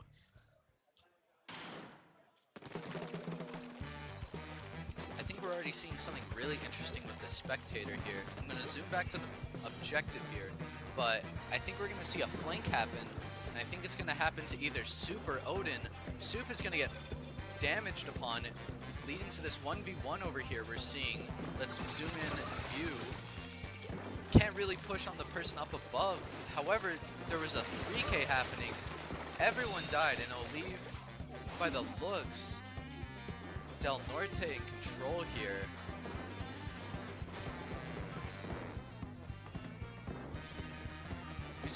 We already see Del Norte kind of sticking together right now, as I see Las Cruces High kind of being everywhere. They all are kind of pushing as one, but they're not really working together. They're just kind of collectively pushing by the feel, but maybe I'm wrong because they're getting 3Ks, and you know, that's really well.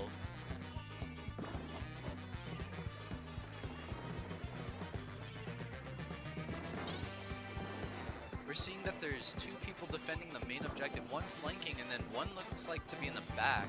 However, none of their weapons really scream like the meta, it's all close range. This entire weapon comp on both ends. Oh, that was nice. Before I continue, that was a wipeout. Del Norte getting the wipeout on Las Cruces High. Back to what I was saying, there was a lot of close weapons here. There's not really a lot of range, which is something you see a lot more in this map in particularly. We're seeing blue pushing up and taking down the splat zone. However, Soup is personally challenging Dog over there. Soup getting the splat on them before quickly losing control. We're seeing that Las Cruces High, even though I feel like they're getting less control over time, is getting more of the points going.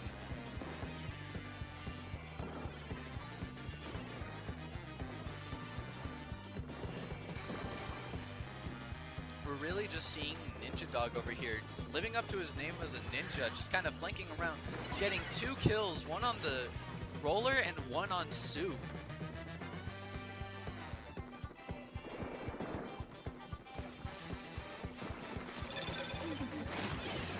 The Wave Breaker is going to give away the locations of these players. It's not going to be nice, especially when that info can be used to hide away and maybe shark on an enemy. Ooh. Solar getting traded off as well there in that encounter. It looks like Cruces still holds control of the splat zone even though no one's fighting right now. It's going to be really, really tight here, especially when there's only 20 points left. Del Norte is being kind of risky here. This is the first time I've kind of seen them not group up in a team fight. Triple splat on Odin over there, getting the trade with Dog. Dog coming back thanks to the soda can. Soup gonna get killed off before getting traded again by the Wave Breaker.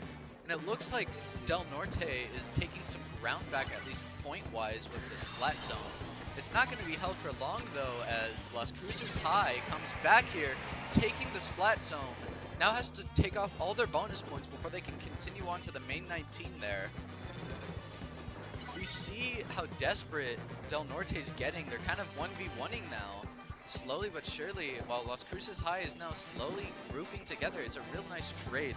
For some reason, Del Norte had a DC. If you look there, up there in the top left corner, right next to the minute timer, we're seeing a missing player. This is very bad.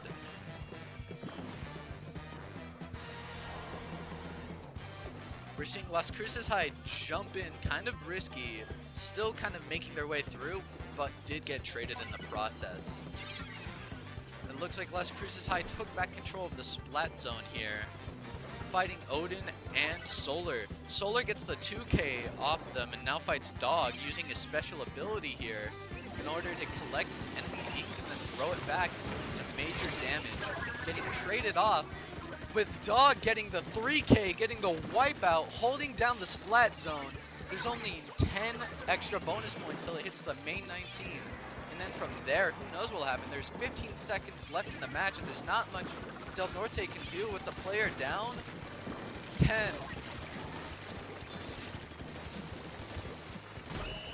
And that's game. Being able to run out with a pure 100 points taken out before the timer goes out. Las Cruces High will win this second match, I guess. I'll let you know how the scoring goes afterwards, though.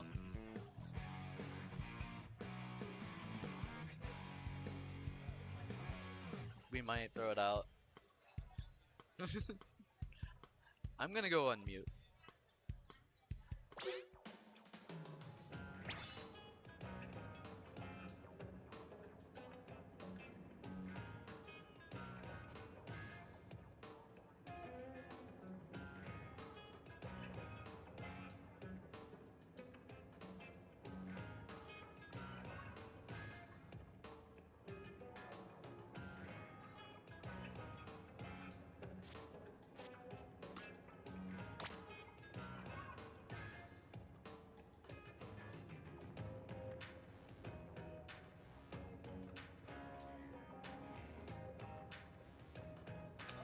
Well, it looks like we're going to be able to keep the game with that point there. Now, Del Norte is going to be able to choose the last map for Rainmaker, which is really going to come down to the wire here. It's a match point, and the winner, since it's loser's bracket, right? I believe it's loser's bracket. I'm not too sure.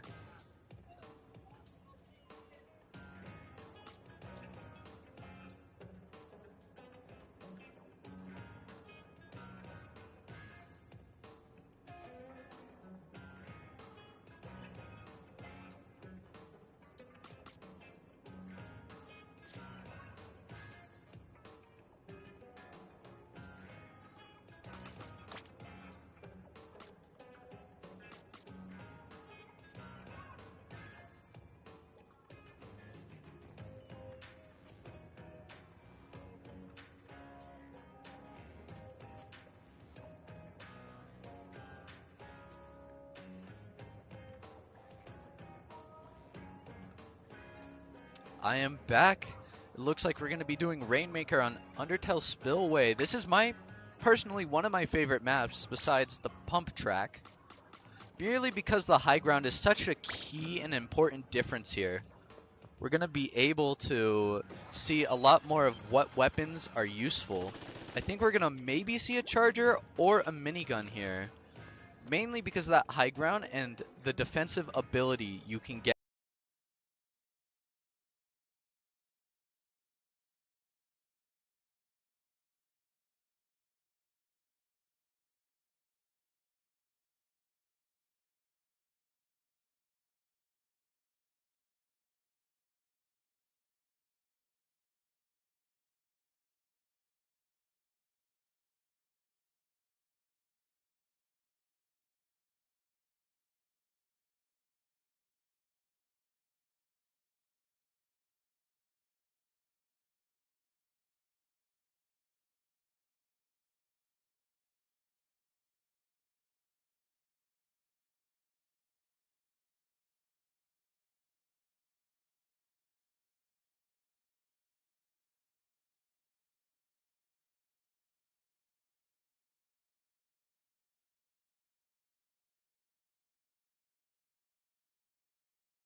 Violet's tank controls are gonna be.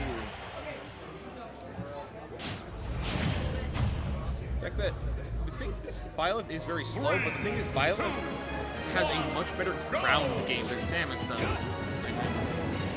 And you can use it, definitely. Yeah, and I think if we're gonna be playing an air game here, Boston might win. He has a got lot. the range. He has a lot of range. One of Samus' scariest options is that forward air right there. It beats you so much, but oh, don't you dare! All right. Just to rack up that percent. I mean, that can kill. At that percent? Warrior was telling me about it. Up B's not connecting for some reason. He's barely stable.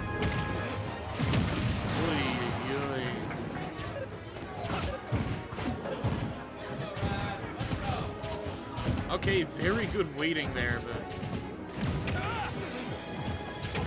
but Boston loves doing like the run off there stuff, but Sausage seems ready for it.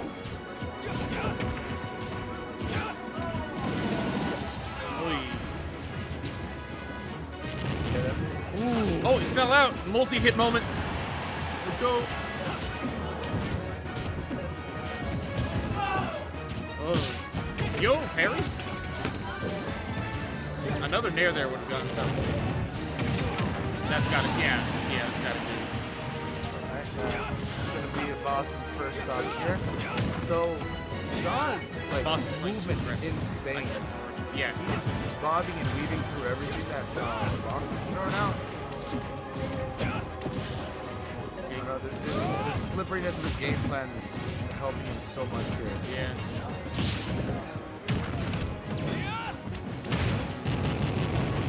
You really can't mash at a disadvantage against Samus.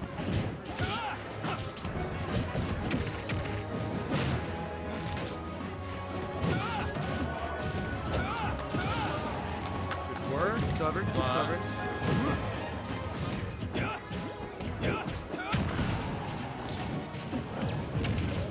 it seems like Lawson often gets into these corners, but he's not able to keep him there or get too much off of him. And like right now, 105% extra credit. Insane number. Good snipe, good snipe. 105. Samus doesn't tend to kill early with an edge guard, but Violet is very much at the kill percent here, especially now. Like a good back air, and it's a joke. Or forward air. Or fair, yeah.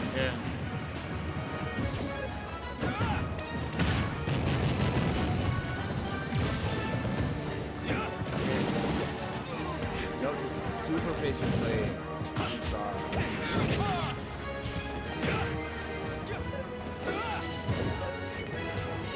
Oh, that would have been big. Boston getting a little bit more ballsy, just starting to stick out his neck a little bit more. I think those kind of risks are going to be necessary if he wants to take this stop. Unless that happens. Yeah, there. Alright, so Sweetie's got a bit of a hurdle here. 5 stops to take to win this overall. I don't know what Sweetie knows about Samus. I'm not sure either. They're both zoners. They're both going to be zoning a little bit, and that's going to be. I don't even know if I'd call Samus a hard zoner, but either of them. But Samus just has a lot of mix. We saw Boston like time and time again, and just Samus has so many options in neutral and in advantage that like sometimes you just have no idea what the right answer is going to be, and you guess wrong. I do think that Sweetie has a decent chance here just because of how many, he's so good at anti-airing with this weekend. Right. And so, I mean, if there's going to be any aerial combat coming out, that up tilt with a little bit of invincibility on the arm, he's going to be able to take advantage of that. In general, if he mixes up his projectile play like he's been doing consistently this tournament, I'm pretty sure the odds they're decent. It's definitely not lost, especially for a player like Sweetie. Well, once again, this Samus is cooking. It's nasty. It's a hard thing to do. It's already seen 2 players out. So. 3, 2, 1, go!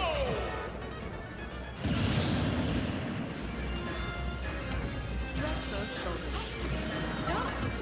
Oh, they're both charging their things. This is going to be a long one.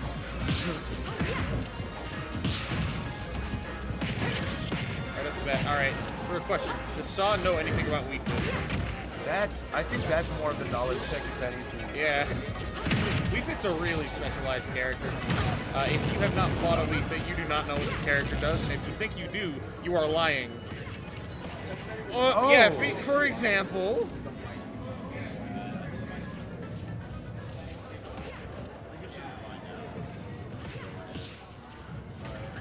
Oh, I like the idea there.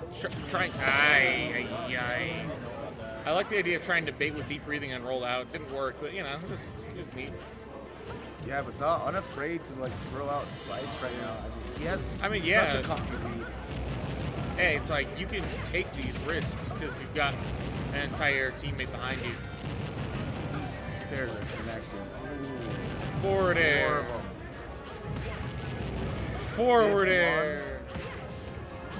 We think might make this back. All right, maybe not. I don't think so. Actually. Oh wait. Sweet Tea had his jump the whole time. All right, yeah. Wow. This is a Samus moment, everybody. All right, Sweet Tea, you're playing a little too aggressive for my liking. All right, there you go. All right. Let's see what Sweet Tea can do with his last stock here.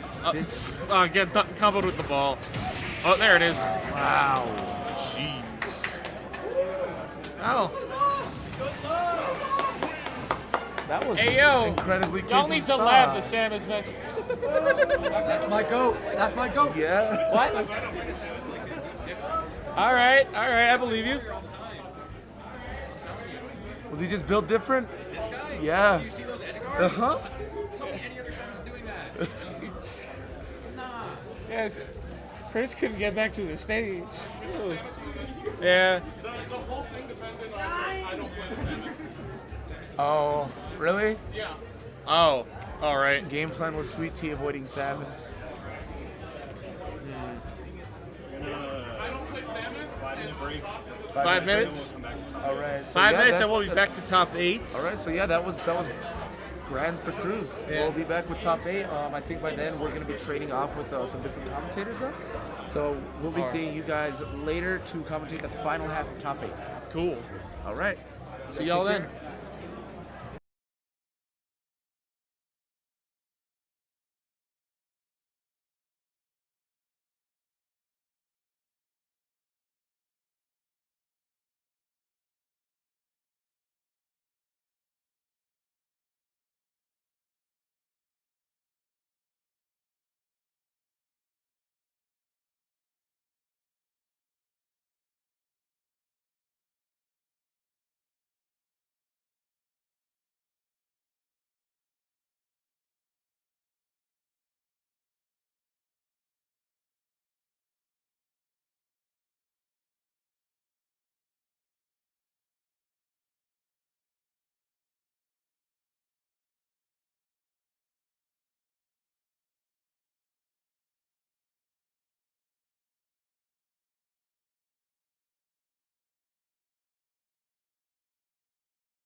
Welcome back, everybody. We're here with UNM Cruz for Super Smash Bros., the champions of the 2024 Super Smash Bros. Cruz tournament. Congratulations. Can we get a round of applause for UNM Cruz?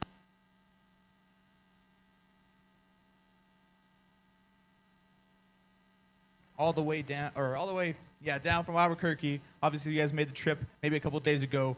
How's been your experience at the Invitational so far? It's been kind of crazy, to say the least.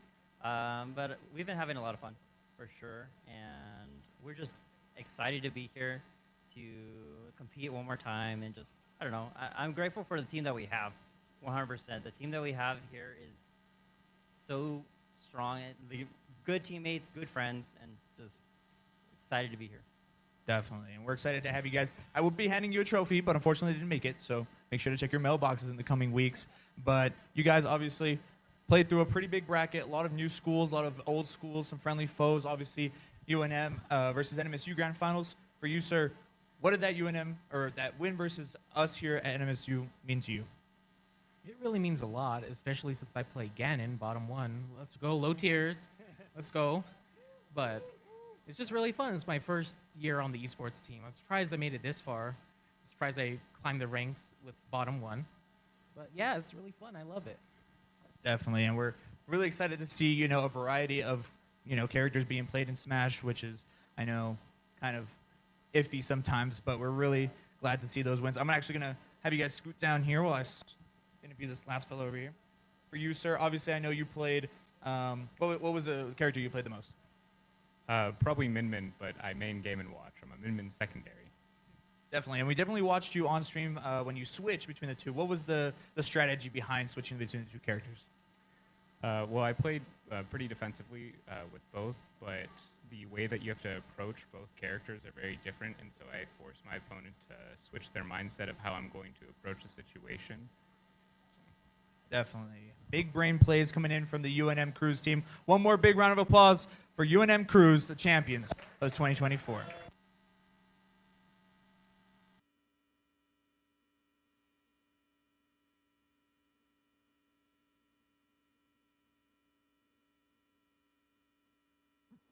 And we'll be right back here with top 8 for the Super Smash Bros. Singles. Don't go anywhere.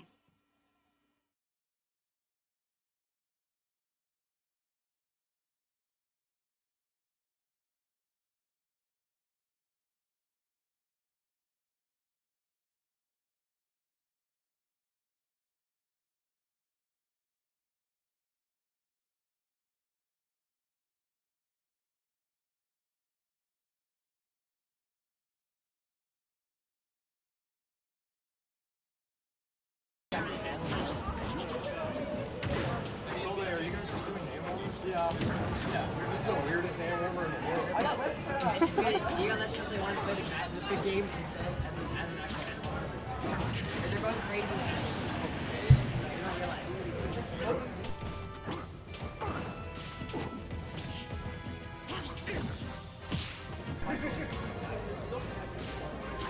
Also, Russ.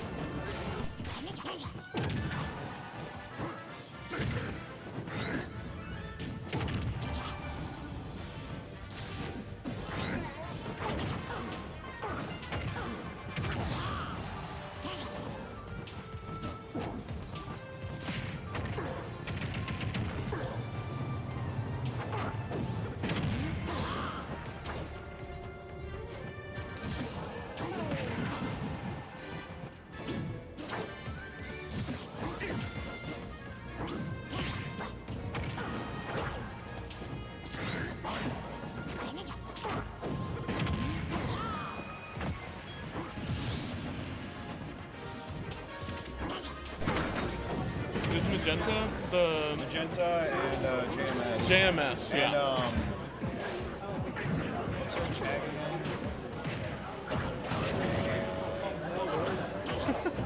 Plastic Glove. Yeah. Is Plastic Glove still in? Yeah. I didn't even know Plastic that. Glove's and winners. Oh, wow. I didn't even know that. Who does Plastic Glove play? Terry Nausea. Oh, okay, that's why I didn't know it. What? Oh yeah, we had it muted for a second. Yeah, you're good. All right, warm-up's over. We should be getting started on this set here. Here we are in loser's side top 8. Best of 5 set, which started back in top 16, but it's going to be a good match.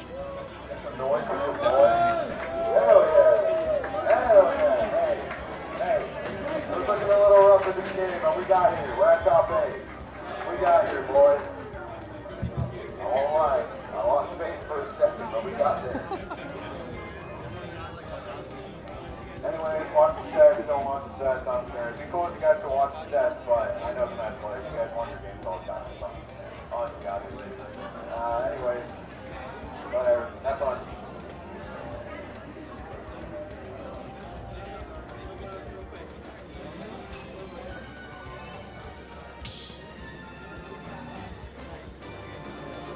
All right, here we go. going to Hollow. We're on Hollow?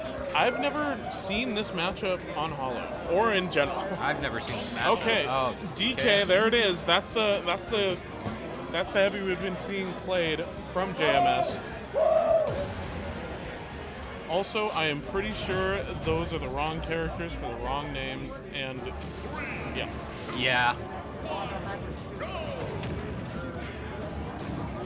Alright, getting started here.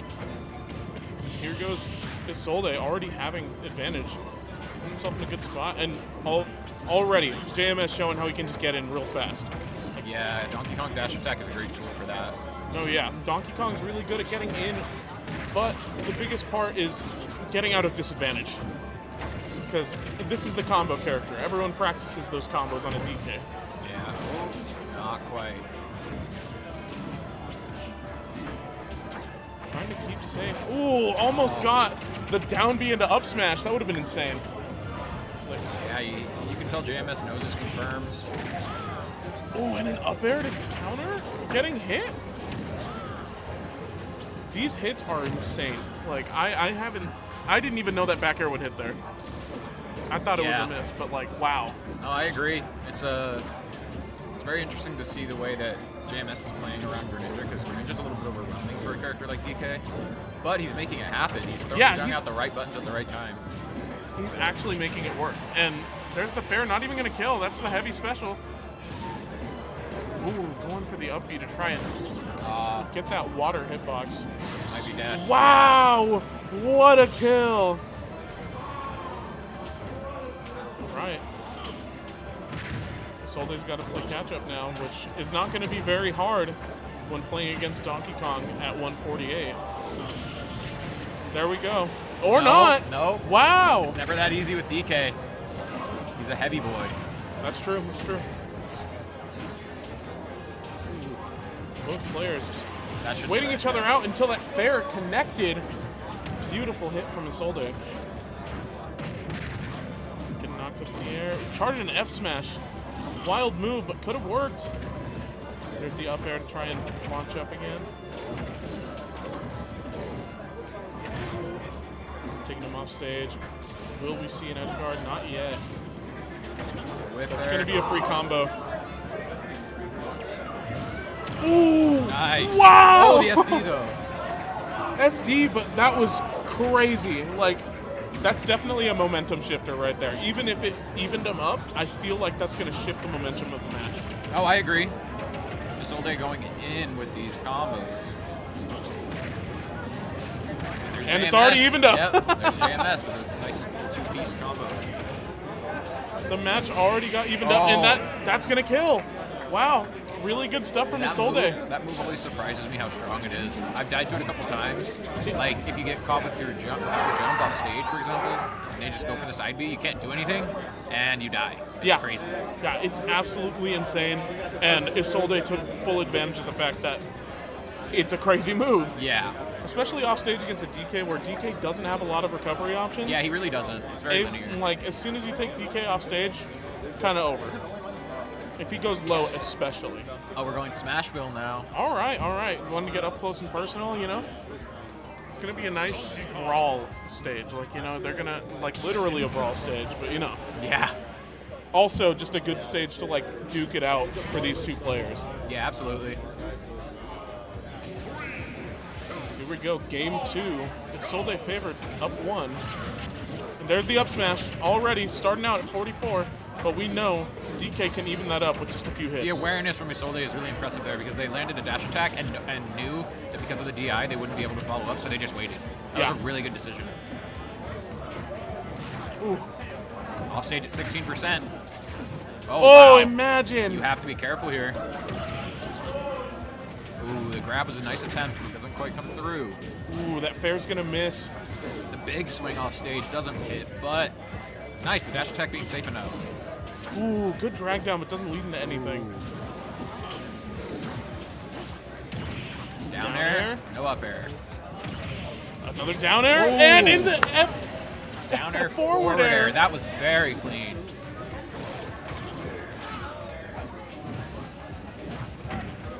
Wow, it's very impressive to see this high level smash here. Like, you know. Yeah, it's really impressive stuff coming out from both players, but the thing I'm noticing most right now is how many dash attacks Isolde is hitting. I wonder if JMS could utilize this shield. Oh my god! Okay, as I say that. You know what? That's Isolde's, insane. Isolde's cooking. Isolde's amazing. And there's the up B, and that's gonna kill. All right, down a stock, but JMS is not out just yet. JMS, I've seen their matches, and they are able to take this back. This isn't an over. Wow, and an SD. Especially Lost the with jump, an I assume. SD. Which, it happens. But now this is really JMS's chance to get one on the board. Nice up B. Barely caught, but that's what they needed. It's so hard to land here as this Donkey Kong. I think you just have to go to ledge. Ooh, tried another shadow step. Nice up B again. There's the fair. Not gonna kill, but good positioning. That will. I don't think that will. Oh my god. No, DK. Wow! Wow. Let's go! The people love their heavies. The crowd going wild for that one. That was insane, especially as somebody who has lost and has a bad matchup spread against Greninja. That was incredible. Isolde must be feeling that one a little bit, especially after an SD That's gotta be shocking. That's gotta hurt. But I think Isolde is capable of shaking that one off and absolutely and moving forward in the set. Let's see what we have in store. Greninja DK. Like, being able to come back from these kinds of moments makes a player. Like, yeah. When you are at your lowest, if you can come back from that, that's what makes a good player. Yeah, I agree. I think it's such an important aspect in a game like Smash where rage is a factor. Exactly.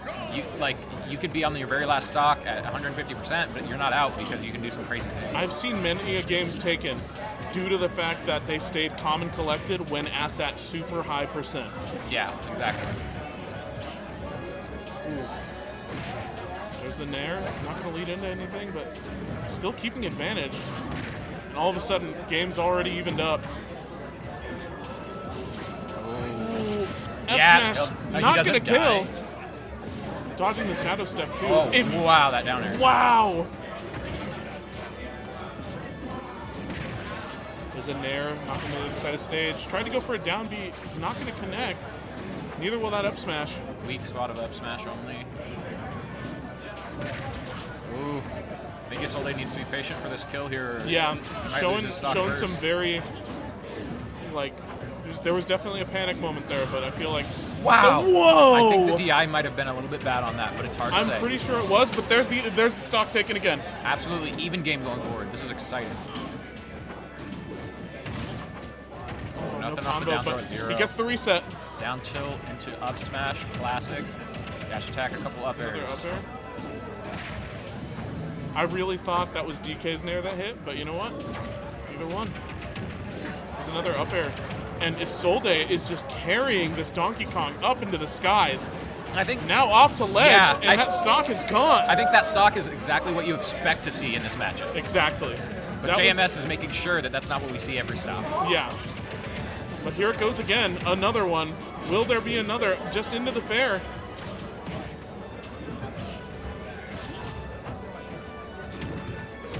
Ooh, back airs. There's a dash attack. There's nice a Nair. Ooh, Going for the fair, not going to kill or even connect, but it was a good move. It was smart. To get this evened up, you need that kind of clutch factor. Yep, exactly. Oh, but this might be... No, not a kill by any means. Oh!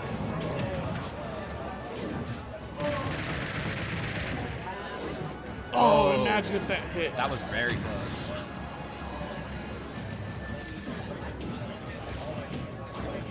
Kill? No, it's not going to kill. Better DI this time. Yeah, sure. better DI. It was very surprising for it to kill earlier, and you know what? Just good tech. And there's the SD. Game 2 to Isolde, or game 3 actually. Yeah, game 3 to Isolde up 2 though, versus JMS, which JMS is still holding their own. Oh, absolutely. Like, you can see them swinging big whenever they think they have an opportunity to make a comeback.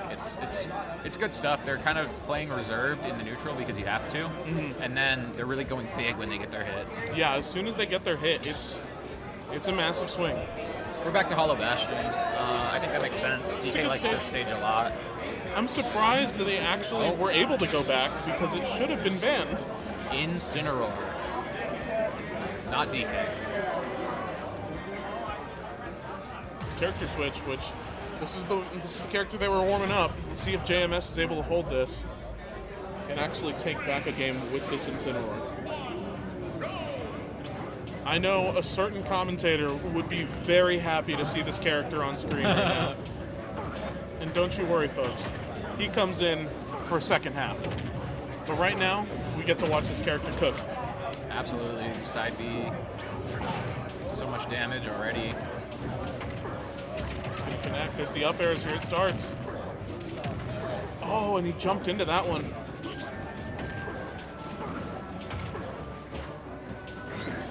I think it's good to note that even though Incineroar is a heavy, his disadvantage is definitely not as bad as DK's. He's got a lot smaller of a frame, and he has that frame 3 Revenge.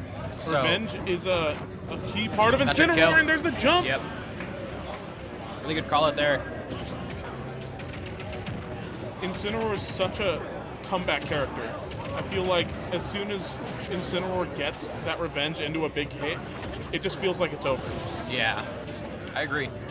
Bit of an early side B there, taking him off the stage with the momentum switch.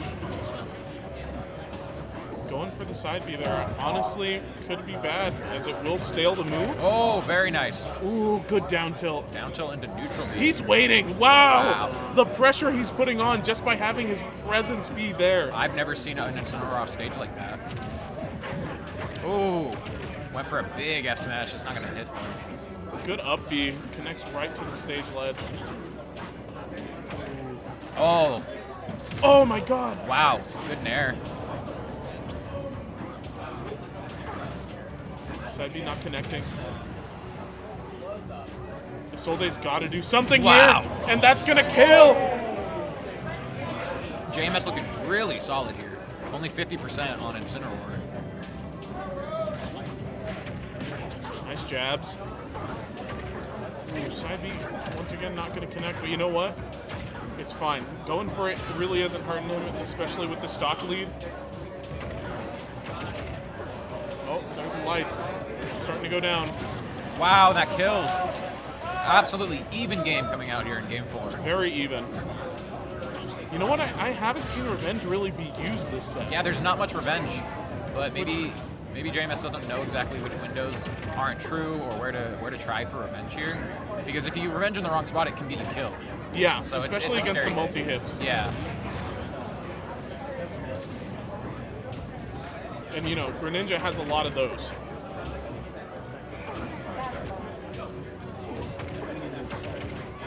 Nice back air. Starting off with some advantage from Isolde. Isolde already leading in percent, I just noticed. Yeah, they've been cooking this stock ever since they took JMS a second. Trying to go for the knockoff with the water again. Ooh, there's the Revenge we were talking about. Oh, this doesn't... I like the idea. Just get him off stage. Yeah, I've seen that work quite a few times, and you know what? It was a good thing to go for. Side B not connecting. Ooh. Neither will fare. That ledge snap couldn't have come any sooner. Wow! Ninja grab, I did not expect that. Wow, that'll Dash attack will take it. Really good stuff from JMS, showing just how good they are at these heavy characters. Yeah, that was beautiful. Just playing very comfortably around those 100% ranges, 150 even. That's always comfortable to just make their move, make something happen with the rage. It's really nice. Like we talked about earlier in the set, once you get comfortable at those high percents, able to have that comeback factor, you are clean. Yeah. Like, you feel on top of the world whenever you get these sets taken like this. I just can't believe that killed because that was Greninja was at 109. Personally, I can't believe the Greninja grab worked. Yeah, Greninja grab. What is that? PS2. All right, here we go. Both players playing very safe right now, and there's the first grab, getting 25% off. Second one's gonna miss. Back air, another back air. And I think JMS actually used jump. No, I was wrong. Very nice. He saved his jump. Great awareness there. Patience. Isolde's got to really play safe with this Incineroar, who's been stealing stocks away. Ooh, went for the up B yet again to try and steal that. Hydro Pump is really good, but like... JMS is getting really creative. Not all of it is working, but it's keeping Isolde on their toes, I think. Oh, there it is. Couldn't make that one back. Hey, miss, but I've seen bigger comebacks. Absolutely. There's that Nair. Surprised it hit from all the way up there, but you know what? Whatever works. Isolde is playing very well. Getting hit by that, not a big deal. Wow. Getting hit by a back air. Isolde's really got to claim a kill here just to even it up. Isolde's been consistently jumping over JMS's attempts at side B. I've noticed that. So yeah. I wonder if JMS can pick up on that and get some extra damage. Honestly, watching JMS get all this damage, like just watching the advantage stage of JMS, even though Isolde was in the lead, I got confused and just felt like JMS was winning. Yeah, that's fair. Like, even when in disadvantage, they just look so calm and collected. Greninja not working there. That's a classic. Oh, 3 times! Oh, the neutral B gets punished. Smash. It was a good hit. It was a good hit. Isolde's got to start racking up damage before this Incineroar steals another stock. Oh, yeah. Got to push this advantage as much as you can. Oh, there's the revenge. Could be big, but it was just one hit of back air. Yeah, but you know what? That's still damage added to your next move, which is still huge, especially if he gets this side B close to ledge. And look at that, 98. Ooh, getting knocked towards the edge of the stage. Oh, no grab? Okay. There's the grab, and there's the back throw. Gonna take it. JMS, again, at this high percent. The rage is building. Can we see something crazy happen here? Oh, careful there. We need to see JMS back on stage here. There we go. That'll take it. Wow. Good work from Isolde. Fantastic Greninja play getting that JB2. Greninja up smash is stronger than I ever expected. But I can't express enough just how incredible JMS played. That was insane to play that heavy character against Greninja and have such advantage throughout the whole set. It was fantastic. I agree. I mean, he was holding his own so well against Greninja. Of course, Isolde taking the win. He's cracked. He's cracked. He's cracked. Even his opponent agrees. Like, Isolde was very good, but JMS amazing. JMS amazing. put on a show for us. Amazing. I'm glad he made it here. I'm so glad we got to see that. That was fantastic. What happened? Okay. Yeah. Up next, we have Koff versus Magenta. It's gonna be a big set. Magenta, another Greninja for the second time up here. A lot of Greninja today. Hey, you know what? I'm fine with it. I still love watching Greninja play. I like Greninja too. Such a dynamic character. Like, the moves just look so cool. Yeah, very, very fun to watch. Visually, you are watching just a fantastic looking character. And like, the confirms that Greninja has, fantastic. So, let's see what goes on here with Koff versus Magenta. I would assume Koff goes Game & Watch here. I assume so, Because yeah. Min Greninja does not sound fun. It doesn't. But we don't know yet. Yeah, we never know. We'll see. I've been in horrible matchups where I still go Wii Fit and I still win. Yeah, any matchup is winnable, to be honest. Yeah, anything is winnable if you play it right. Yeah, it just depends on the players. Exactly.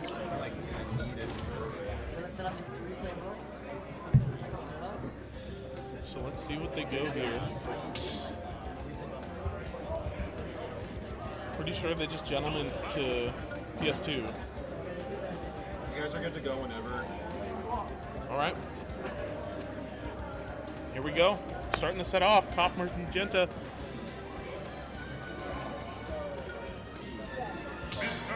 Yep. Stream watch.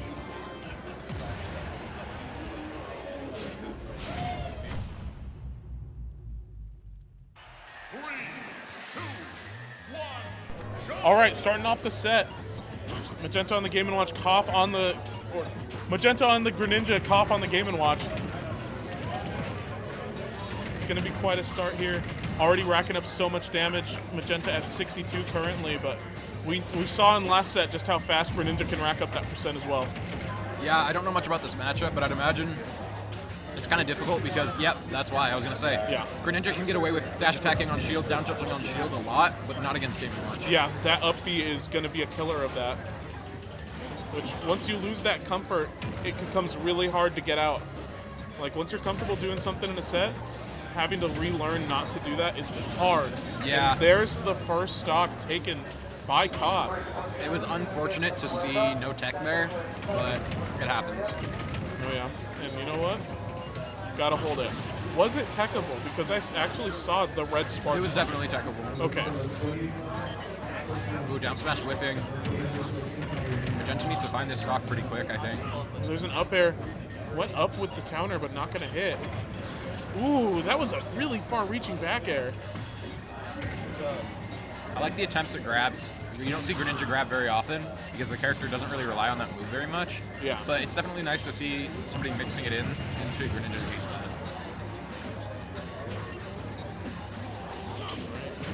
Oh, there's the down smash. That was a taking really the good stock. reaction to that roll. Absolutely beautiful. Magenta is at 84%, so she's gonna have to play carefully. Oh yeah, I mean this is kill percent for Game & Watch.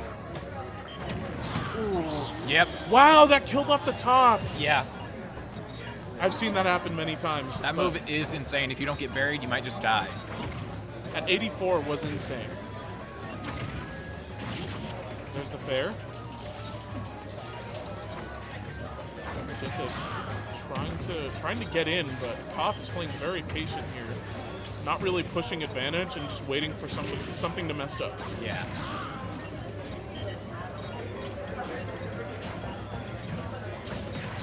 And there's the up B punishing that Nair on shield. Wow. Yeah, this advantage state is... Yeah, Greninja sticking his foot out for a back air and getting caught by the Nair. You hate to see it. Difficult to hold this. Oh, there's the dash attack. No up air, though. There's a fair. I wonder what we're going to see here from Koff to seal this out. Wow, the up B's still hitting. Oh! Nice! The up smash isn't going to kill, but very good positioning. It's rare to see a Game & Watch up smash punish, so that was really nice. Yeah, definitely. Oh, we tried it again. Interesting jump to ledge. Oh counter. my god. That'll kill There's off the top. fair. All right. Now we're even stocks. This is looking very doable. Here's this moment where Magenta has to play in this disadvantage and has to play so well to get out. Yeah, you do have to play near perfectly here as Greninja. You have to remember not to... You have to remember mostly just about up B, because that move is what's going to hurt you. If you don't remember it, it's going to punish you every day. The only silver lining here is that it doesn't kill, at least not on stage. Yeah. So you're looking out for everything else right now, and you're probably going to get hit by up B a lot because of it. Ooh, just a lot of moves coming out from Game & Watch, which is Yeah, what Game & Watch does best. This is a percent where just about any move from Game & Watch will kill. Ooh, except for back air, especially at mid-stage. That'll do it. Yep. Oh, wow. Really good showing from Koff, though. Yeah, I think Koff played the matchup well. Like I said, I don't know it much, but it was interesting to watch. I think it requires so much adaptation from the Greninja, while the Game & Watch, I think, gets to be very comfortable. I think this is a very comfortable matchup for Game & Watch. Yeah. Because the Greninja's going to come to you, and you're going to up-B them. And it's just that simple. So the Greninja has to get really creative, I think, to make this happen. And I hope Magenta can do that. Game & Watch does have the Reflect as well, which covers that. Exactly. That Water Shuriken. Yeah, Water Shuriken can actually control neutral in a lot of matchups. For example, in Greninja Byleth, I struggle a lot in that neutral because the uncharged Water Shuriken controls so much of neutral, it controls the pace. But in this matchup, that's not the case. Yeah, it's not going to control as much because there's always the fear of, am I going to get reflected? Is this going to come back at me? Yeah, so we'll see how Magenta can deal with having so many of her tools basically neutered here. I know how it feels, Magenta. I know how it feels. Don't we all? Oh.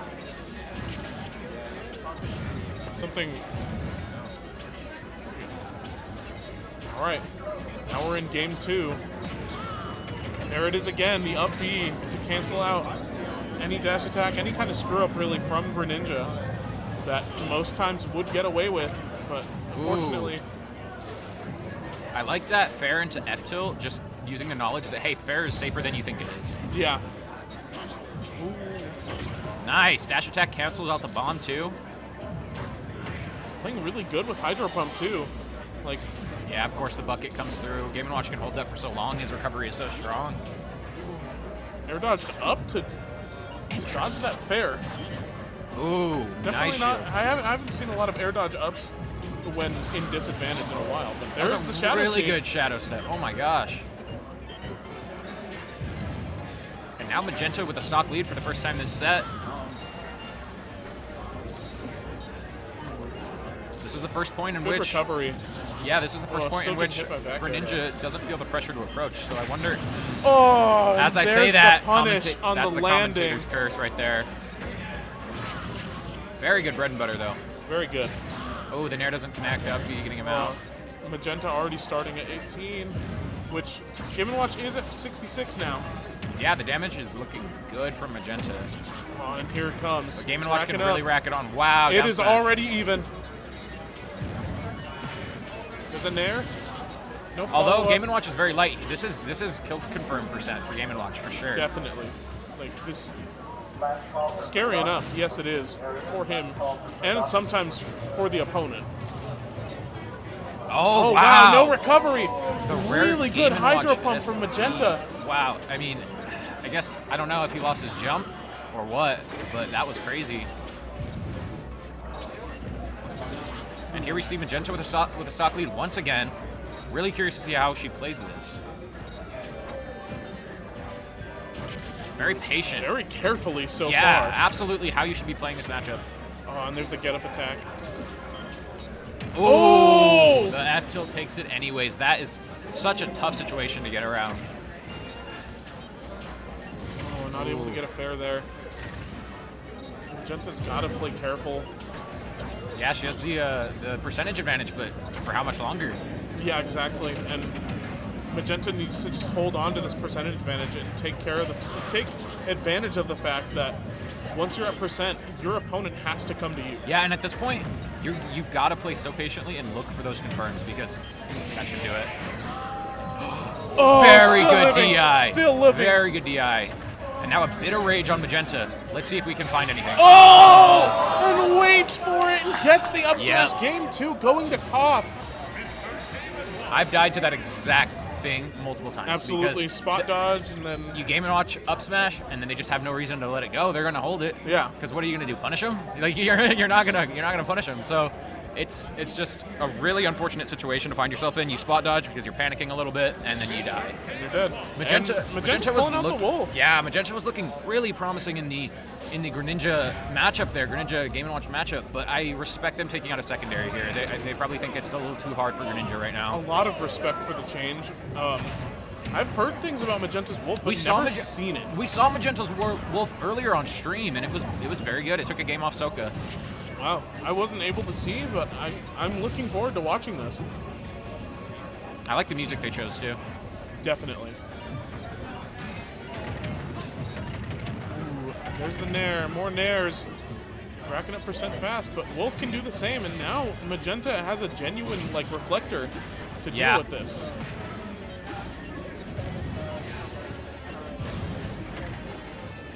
Less tools are being taken from Magenta in this matchup, and I honestly think it's a better matchup for Wolf. I'm sure. Ooh, more nairs. Gonna have to just play very carefully the whole match. That up smash not gonna connect, getting hit by Oh, F-tilt. that air dodge was unfortunate. Wow. Another F-tilt. Just setting up chairs here in this match. More F-tilts. F-tilt's a really good move. All right, we just get up here. Nice punish. up B. I think this match will come down to who takes the first stock. That's how I see it. Oh, and these nairs, it's so hard to land. Nice shine. Ooh, going for the bear. Very strong move, but unable to hit it. so Up tilt. Up tilt's gonna kill. I have never seen Mr. Game & Watch up tilt. I haven't seen it used in a very long That's time. what I'm saying. That was ridiculous. Good awareness by Magenta. Wow, going the for 5. going for the 9 hammer. There's the F smash. Magenta Very saying, "Don't good stuff." disrespect me." Saying, "Respect me," and then she. Yeah, you're gonna have to respect this, especially after going for that 9. That's gotta be real. That's gotta be a booster. Yep. 86% already on Magenta. Ooh, that was very close to getting hit by that down smash, especially sweet spot down smash. No one wants to get hit by that. These up airs are difficult to get around. Nice grab. There's a dash Down throw attack. dash attack. I didn't expect that to still work. Ooh. When you least expect it to work, it works. Oh, and there's the disconnect. Is she taking the stock? Is there a stock taken? Are we taking the stock? I don't know. I guess not. Yeah, she's taking the stock. She's taking the stock. Those are the rules, to be fair. Unfortunate because there's been something up with the setup, I think, or one of the adapters. I've noticed that happen a lot on stream. I don't think we're even playing on the Mayflash. I think we're still playing. I don't know what it could be. On the official adapter. What?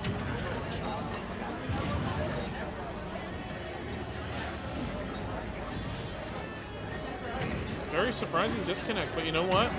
It worked in the favor of Magenta. No, they go for the 9 hammer again. Koff is feeling himself. Very strange to go for the 9 hammer there, which... Yeah, you had a guaranteed kill, but like I said, Koff must just be feeling himself. He feels like, I'm winning this game. There's the F-tilt. You know what? GG's to Koff. Played very well, and so did Magenta. Doing super well.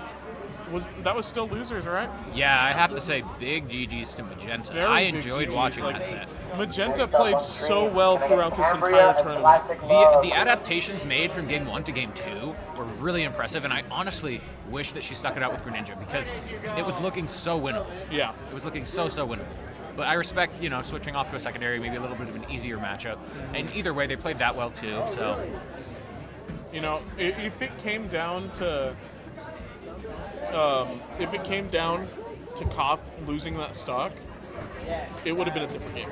I think if Koff had jumped off immediately after disconnect, I think it would have been an entirely different match. Yeah, that's fair. I feel like if Magenta had that stock lead, it was over. Yeah. But unfortunately, the stock throw was done too late and already shook both players, and Magenta just had the disadvantage. Things like that happen. So we're getting Cambria versus Plastic Love. Plastic Love. All right. Let's see how this set goes. I haven't seen Plastic Love play. Yeah, I don't know who they'll go, but they've been mostly going Kazuya. Okay. So that's what we'll likely see. I saw them play JMS, and it was a close set, but Plastic Love did take it. It's fair. It's fair. It's been a while since I've seen any fighting game characters played, especially in tournament, except for, we got a disconnect your Pro Controller moment. Somebody forgot to disconnect. Nope, no connects here.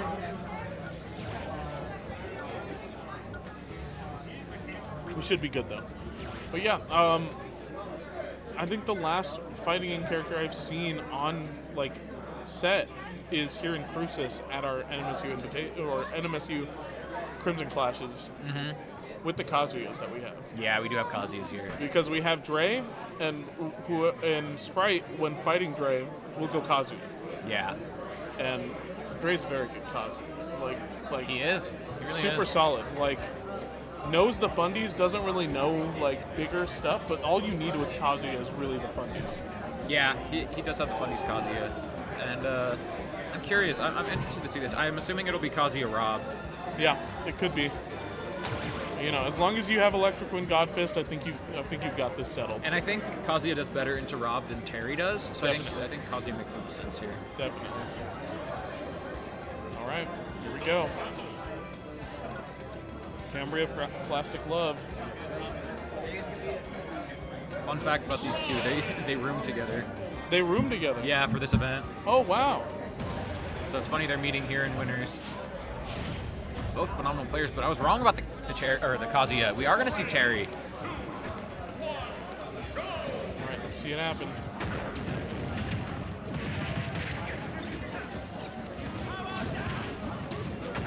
Oh, there we go. You know what? The Fatal Fury hat was on. Had to come out. We should have known. Oh, I'm surprised to see a roll there after the nair. Just stuffing out Plastic's approaches.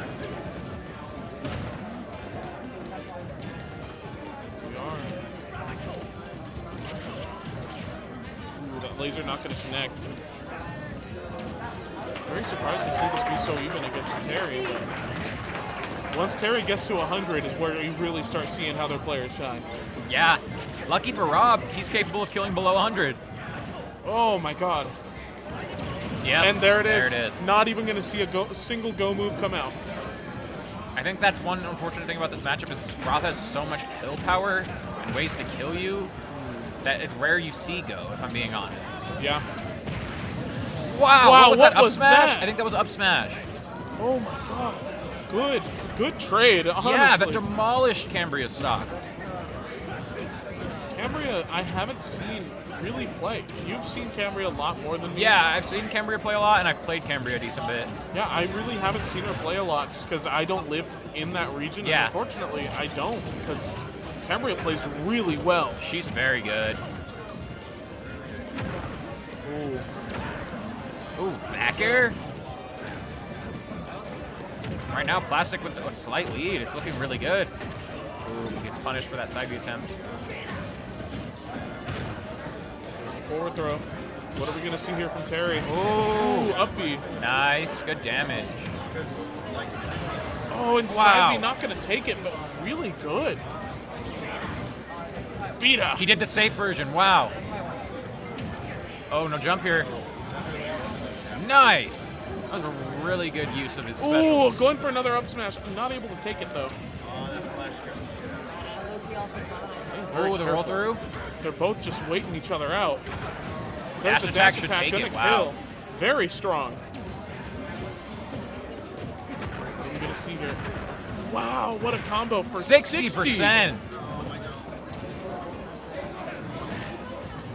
And Terry is one hit away from go, so there we go. Now Rob's at kill percent. Rob's going to have to be careful. The patience from Plastic is impressive. He knows he has the lead and doesn't have to go for any crazy plays. Ooh, there's the wild up smash. There it is. Speaking of crazy plays, Cambria with that up smash to come back into the game. Really good up smash. But Plastic Love still doing well. Like, there's the up B. No way. Not going to take it, but like, wow. What a call out. Oh, he went for another up B. Fair enough. If it works once, it might work twice. Nice. There's the up smash. 8-1 right in the middle, and just that stock got stolen. Crazy. I'm very impressed. That was nice by Plastic Love. Really good. Yeah, like Cameron's playing really good, and Plastic Love is able to hold on. I think it's just because he's getting so much more off of his conversions right now. Yeah. We know that Rob is capable of those crazy Nair gyro conversions, right? 0 to death type conversions, but we're not seeing those from Cambria. And so it's putting Plastic Love ahead of the game because he's getting so much more damage when he gets his hits. Exactly. Like, we are seeing so much more damage come out. Plastic Love's not taking as much because, like you said, those conversions aren't coming out. Yeah, and we might see some strong advantage states come out. I mean, Rob still has great juggling, great neutral, so you can see the damage rack on either way.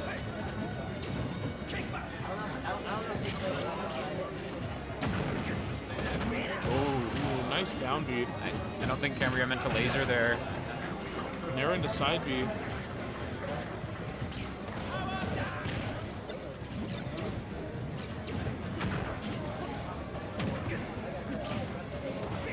More lasers. Oh. Waiting each other out, trying to see what each person's going to play. And This unfortunately, jumping into that up air. Yeah, this game is so even and Go is now online.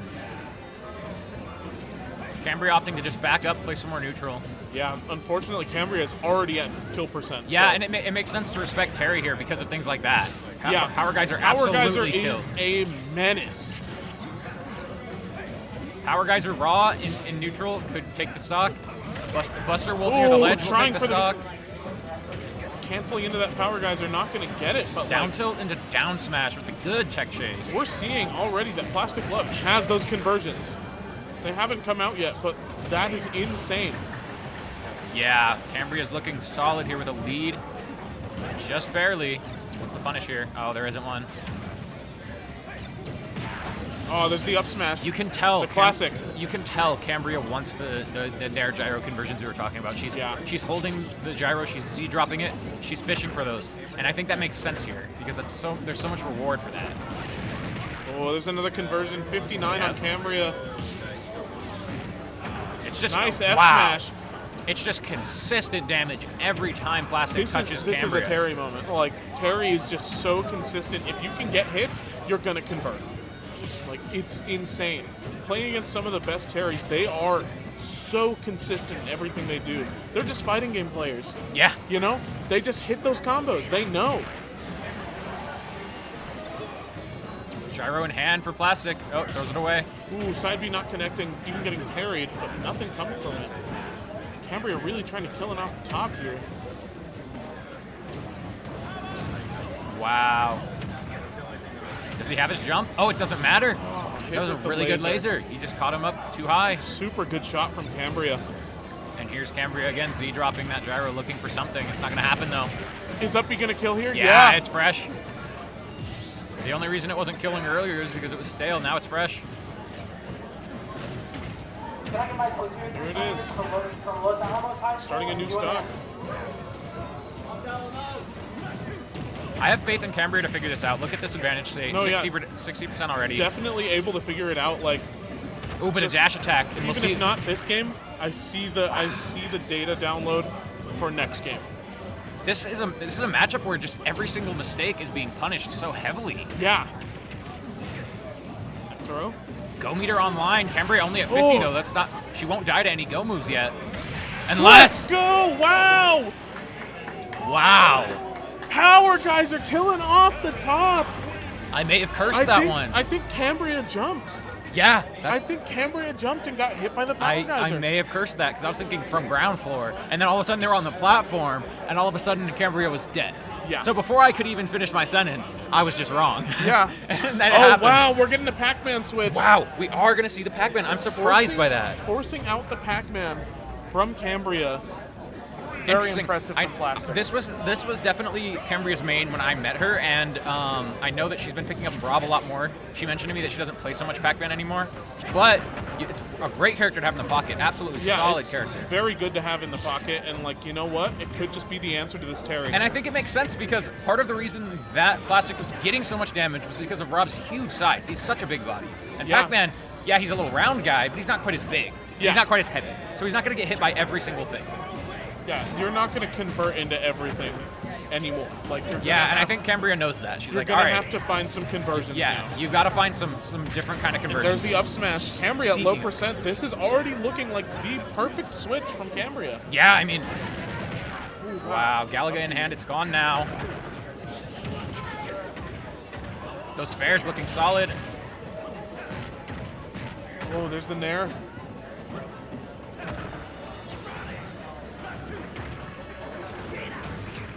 Ooh, the orange. Nice patience from Cambria. There's the power dunk.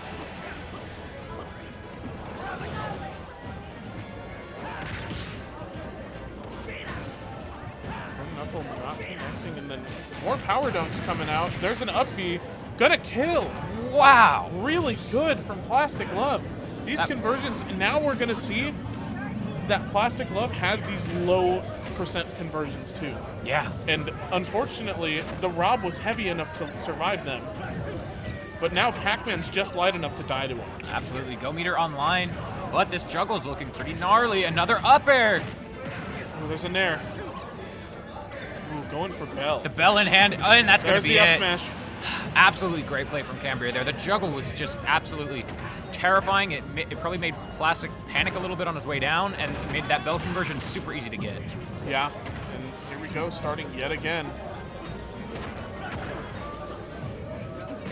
Now we see Plastic just doing what they can to get this comeback. 70 damage already.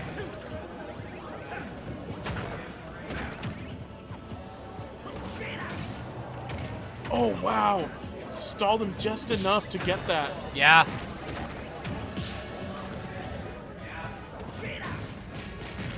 Wow, nice. Whoa. There's power dunk, and that's going to kill. 35 damage extra credit Last is all stock. Cambria got. This is last stock game 3. Game 3 last stock with Plastic Love at disadvantage, but you know what? Ooh, like, I've seen bigger comebacks from Plastic Love in this set. Yeah, it's absolutely possible. Here we see 40 damage already. Oh my another god, nair. Another nair. Oh, he used his double jump. It happens. Such a good showing from Plastic Love, even in that switch up. Wow, yeah, absolutely keeping it close and Cambria was competitive able there. to seal out the game, but that before that double jump was gone, it looked like a Plastic Love's game. And that may have just been a case of turning the stove on a little too hot. He was cooking, and he was cooking something delicious. But you know, sometimes you lose track of your resources, and you down B, and it is what it is. He burned the dish. But But phenomenal. I have really enjoyed that game. the meal isn't over yet. We're gonna see Cambria sticking on the Pac-Man. The question is it 4 courses or 5? Marth. Plastic Love opting for Marth. This is crazy. This is not what I expected to see. All right, but this is a set. I know that Pac-Man traditionally loses to sorties. I don't think he beats a single sortie in the game. I don't think so. I've never seen somebody pull out Marth for it though. I think it makes sense if Plastic Love has faith in his Marth. I think it might make sense. Pulling out Marth, you've got to have faith. There's no way you are playing Marth without having some kind of faith in your character. Ooh, going for a back air there. A little strange, but you know what? It works. Ooh, parrying the fair. Cambria with really good knowledge on this matchup, it seems. Oh. Plastic Glove's gotta get in and space these tippers correctly, which is hard because the Marth tippers are extremely hard to hit. You have to play so careful whenever Pac-Man has Bell in hand, and we're not really seeing that from Plastic Love this game. Yeah, he's playing very upfront in her face, and like, unfortunately, Pac-Man just takes advantage of that all day. Oh, there's the up B. Fair's not going to connect. Oh, getting the Galaga combos. The Galaga combo looking clean. 70, 85. Oh, wow. no. So unfortunate. This was such a strange switch, and it's not working out so far. No, it's not looking good.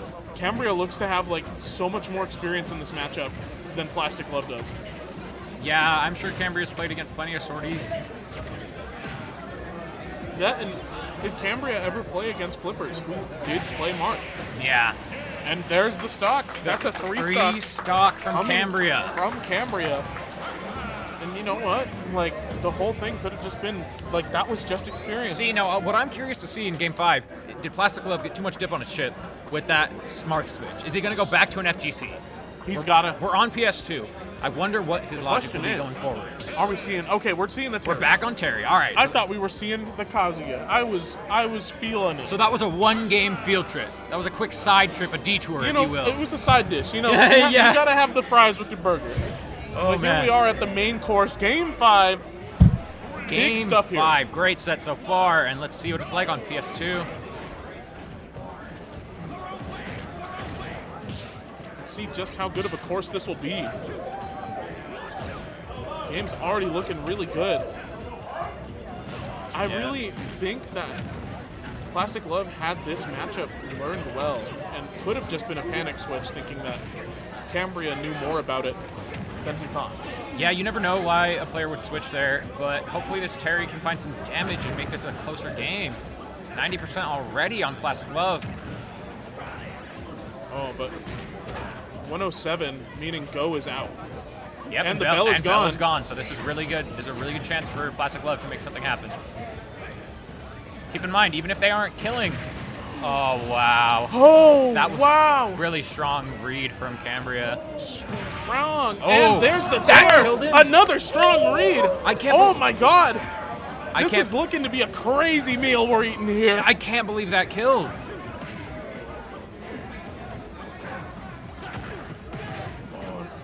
Hydrant getting sent off the ledge. Gonna have to set it up again. And here it is. Oh, Plastic Glove didn't take advantage of it. Hydrant zone again. Oh my goodness. Oh my god. Oh, hit by Hydrant. Galaga's out. Ooh, trying to cook off that dash attack. Nothing, no Galaga combos. That's big for Plastic Glove here. Yeah, Galaga's gone. Got to charge up again. Just watch for it. Now's your chance to get some damage. You got to keep this pressure. No, there's the charge. Oh. Another Galaga. Another Galaga, This could be big damage. Hit by the drop of Back to Bell now.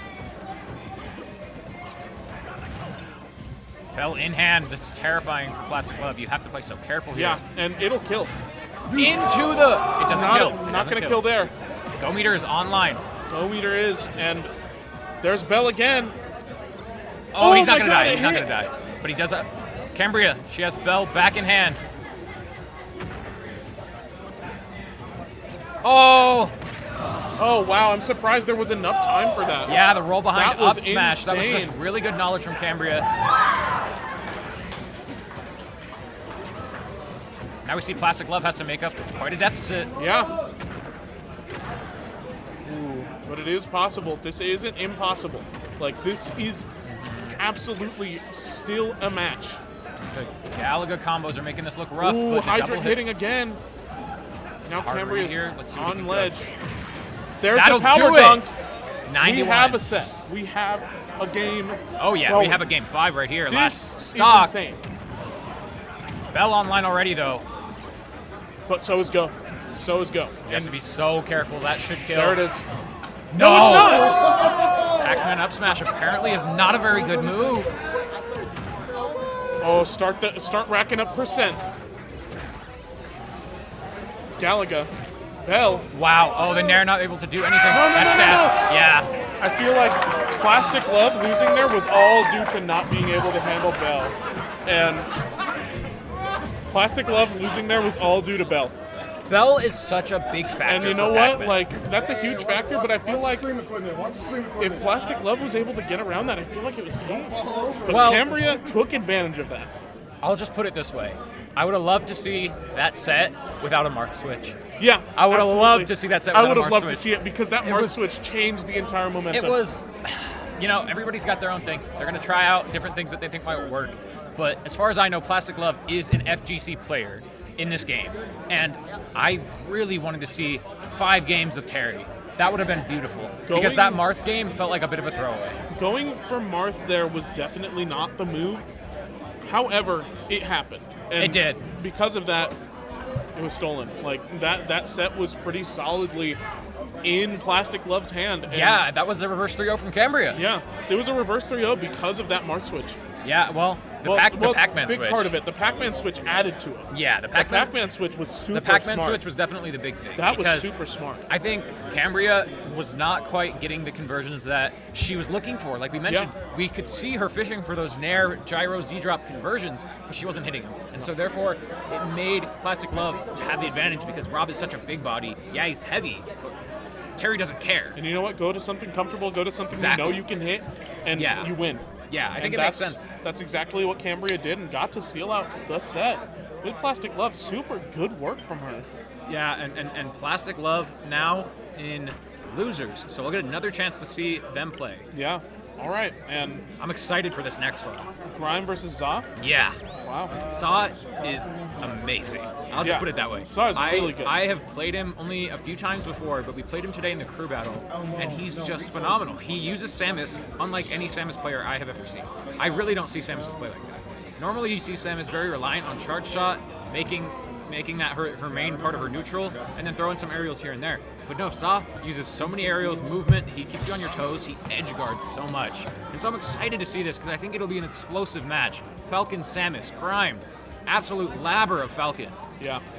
Like, I'm looking forward to this. Talking to the UNM team agrees the person who is in the lab the most is Grime. And Grime finds ways to get stocks before you'd ever think possible. I've seen him do Nair up tilt. I've seen him do Nair knee. I've seen him do a million different conversions, down air knee, and he knows the percents and he knows when to go for him, and it's really impressive. Yeah, it's really strong, and you know what? Here we go. Here we Grime go. versus Saw, and I can't wait to see how this match plays. Absolutely. Here we go. Saw starting off, starting Yeah. to charge that. Saw, I think, just reminding Grime, hey, you have to approach me.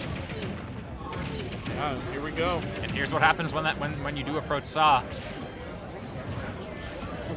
Like, all these moves, and there's the down throw in there. Ooh, the up air from Saw. I've seen him swing in these weird situations with up air, and it seems to work out in his favor every time. Yeah, exactly. Like, Grime is just getting handled here. And it's mostly just because, like, Falcon can't get in. Yeah. I mean, Samus has so many big hitboxes to throw out on top of her projectiles. Yeah. And then add that up the out of shield. Let's not forget, if you misspace something, you're Captain Falcon. You're bound to misspace something, and then you're going to get upbeat. I feel like not a lot of off stages coming out from Saw yet. And once that starts, I feel like it's going to be real hard for this Falcon to combat that. Oh, Grime catching up in percent here, 73. Nothing to scoff at for Captain Falcon. Here we go. Falcon's got to get back on stage, and there's the back air. That back air does it. That is a very strong move. Another fair. Missing the grab. That could have been a bigger punish, but I understand not recognizing it. Grime going for the down air there, wasn't able to get it. Another one. There's another up air. Ooh, Wow, double parry. that was a good parry. I'm wondering if that was automatic or if it was just timed. Ooh, tries for the gentleman's jab.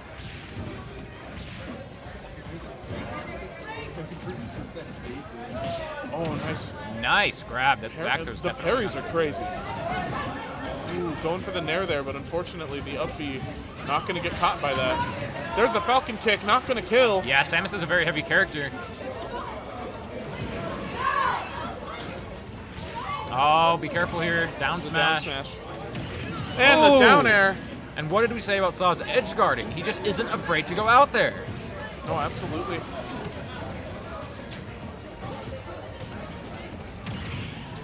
here it goes. Is the up B still not going to kill? Yeah, not from across stage. This character is heavy. Back throw should do it. Yeah. All right. Grime on last stock against Saw. You're going to have to do something here. You got to find a crazy conversion here. That might be the one. No. Nope. Oh, I felt so hopeful. That's it. That's it. There's game one to Saw. Good stuff. Like, Saw taking game one quite convincingly, if we're being honest. Yeah, very convincingly. He did a lot of what we talked about before, which was just using his aerials, using his movement, using his off-stage presence, and just basically leaving Grime without an option, is what it feels like. Yeah. It feels like he leaves Grime without an option in some of these scenarios. But I think that Grime can make some adjustments here. I think it's very possible. It's very possible. You know, I can't wait to see it start. Like, I want to see what Grime does to change it up. Oh, going back. Not the right stage. Small battlefield. All right. I think that makes a lot more sense. It'll give more advantage personally. to Falcon. Because I was going to question a counter pick before they switched, because Samus does so great on Battlefield. Battlefield is such a good stage. That up B out of shield that she loves to do, she can do it so much more freely because of that top platform. It makes it safe. So I think small Battlefield was a good choice here.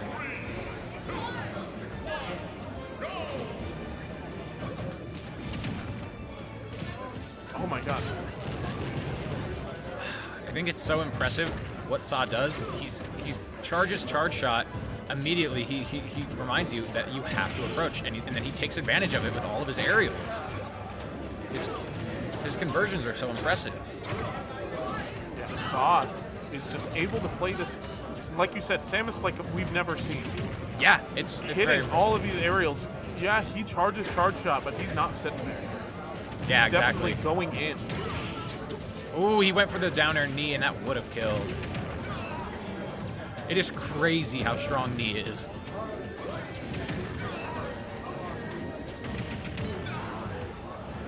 Ooh, there we go.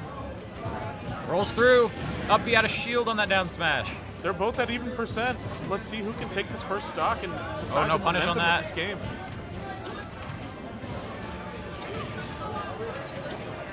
Like we saw earlier, like Samus is very capable of surviving a lot of Falcon's hits. So what will it be that takes the stock first? And it's going to be up tilt. The bomb up right there at the ledge. Grime really wants to find a stock here. Will he go off stage? He will. And he dies for it. Oh, he took the stock just to prevent it. That was, wow. Really good recognition from Saw, realizing I can just take this stock and make this even more in my favor.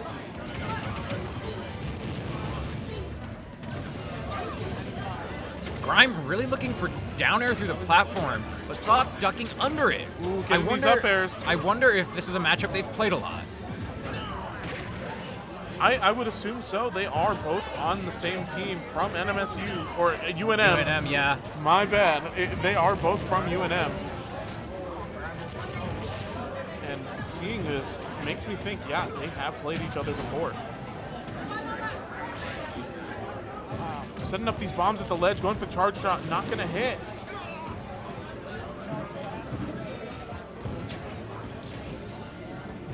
You got to see what Grime does to get in.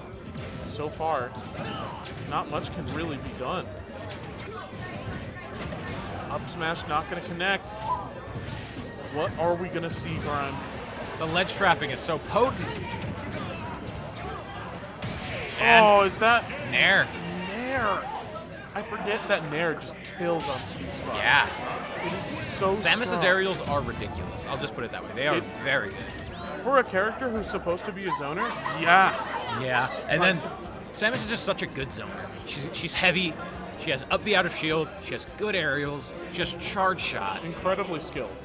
And then just, you know, like playing another zoner like Wii Fit, it's so telling the difference between these characters. Yeah, yeah. Because there's just so many multi-hits that Samus just has that take advantage of the fact that you're zoning and you can just put this out there without any work.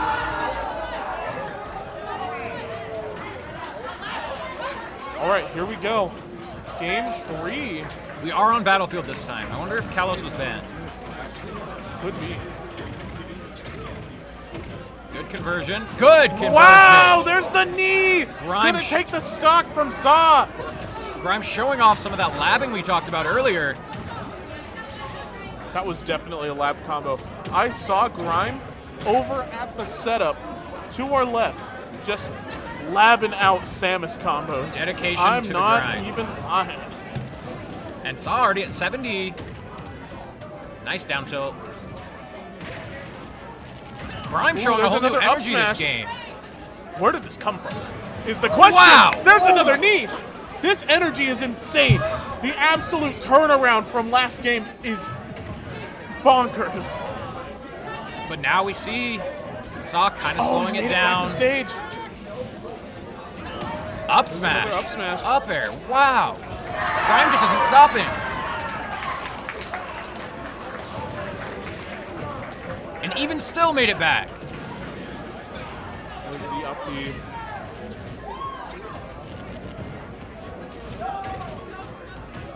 For Nair one up tilt there, no connection. Saw, like now it's a matter of Saw has to come back from this. And this is a first. Like I haven't seen Saw in a disadvantaged state like this. And this is Grime at 164. That'll do it. There's the Nair. 75 damage and only one stock on Saw. Let's see if Grime can hold his advantage here. Knowing Saw and how skillfully they play, this is very possible. We know this could be a simple down air off stage to Yeah, even this game back up. Saw is very capable. So Grime has to play clean while also keeping up the pressure here. Wow, going for the downer. Ooh, misplay on the Falcon kick. He's going to eat a big punish. Some bombs at ledge. Avoids the down smash, Going though. for the Good grab, timing. not going to connect.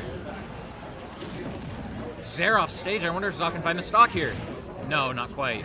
Looking for the bomb kill. Need down tilt. And little by little, Saw is back in it. Yeah, already we're seeing an even match almost. There's the bomb. Oh my goodness, Down tilt. 151. There's the grab. Oh. Grime getting hit with charge shot. This is Saw's game to lose now. Yeah, it is. so much momentum in Saw's favor after the start of this match. Like, Grime had all the momentum, and all of a sudden now it's completely lopsided. One hit is all he needs. Even I think down tilt would kill at ledge here. Up B's not one of them. Up B is not one of them, especially from across stage. We even see up air starting to kiss the blast zone there. Wow. Just all the hits that we're seeing connect are going to the wrong side. And there it is. There it is. Grime takes game 3. Such a great showing from Grime, but at the end it was Saw show. It was a Saw showcase at the end. That's all it was. It started off a Grime show and became a Saw show. We changed the channel halfway through that exactly. match. We were watching Beat Saw, and now we're watching Saw's own cooking show here. Just here, making his own meal, cooking up for the audience, and now Grime was able to take the game, but it really feels like the momentum of Saw is still there.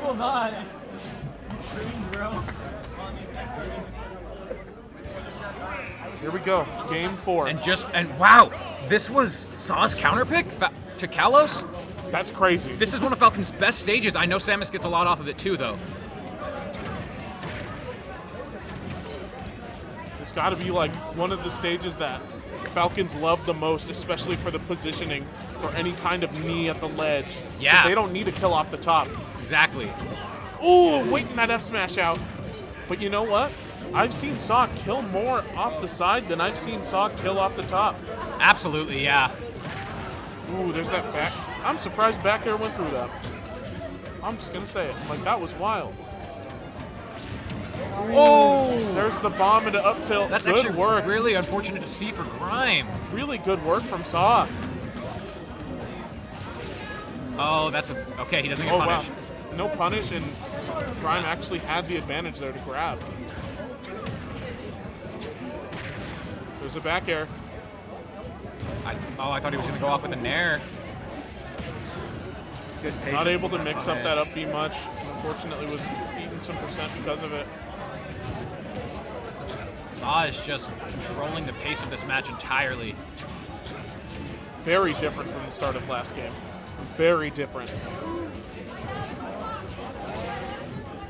Grime has been going for a lot of upbeats and they've not been connecting. There's back the air kills from across the stage. Grime is at 83%. Impressed. This is definitely, like, it was good to take the stock, but here we are at this disadvantage yet again, fighting against it. Doesn't kill. This is absolutely doable for Captain Falcon here. We just need one explosive string. We saw it last game. Down throw. Not getting anything. There's a back Very air. nice. Another Double back air. Ooh, the fair big hitbox. Very There's good a back grab. throw. He can't edge guard. He knows that. You might have to nickel and dime this stock, but as long as you're doing it safely. Ooh, down That'll air. take it. No. Grime, another chance at life here. He goes very low, too low even. Unfortunate. 60% on Saw. There's a dash attack through that with the invulnerability. Wow. Going for a down air. He almost got reversaled with that back air we saw it earlier this set. No jump here. Wow, good recovery from Grime. 3 up airs. Oh, the charge shot makes it so hard. You try to approach and you just eat the charge shot. Maybe a missile, 81% already. Is this going to be it here at the ledge? No, never mind. Saw with the wall jump. Wow, I thought just that would mistiming work. it.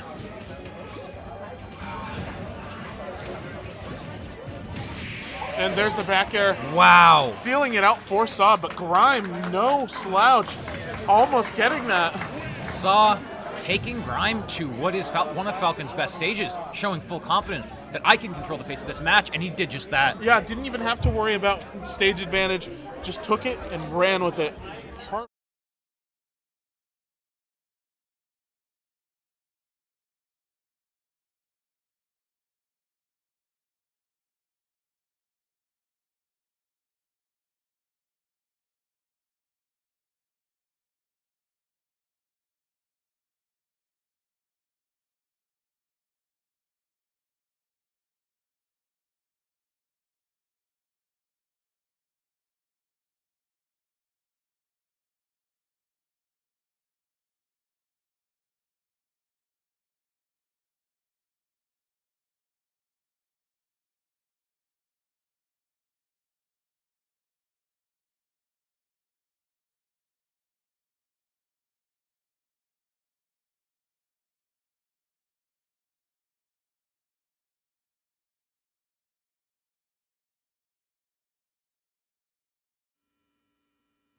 Alrighty, guys, we're here with your 2024 Mario Kart Invitational Champions, UNM. Congratulations. Give them a round of applause.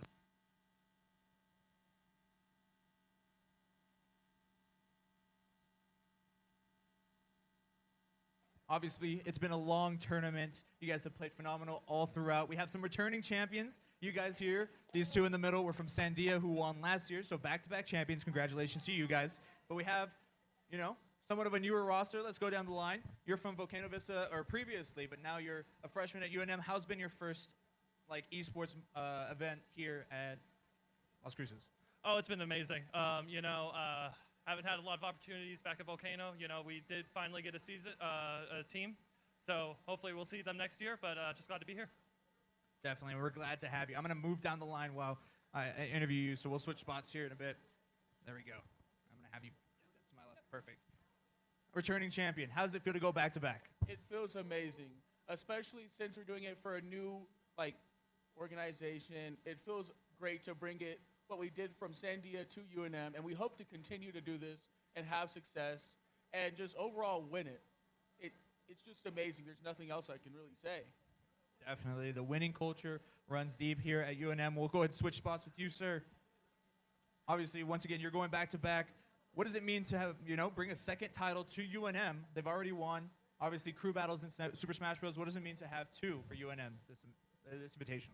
Well, that really shows our teamwork. All the teams worked really hard to get to this place, and I hope for the future we keep doing this over and over and over again.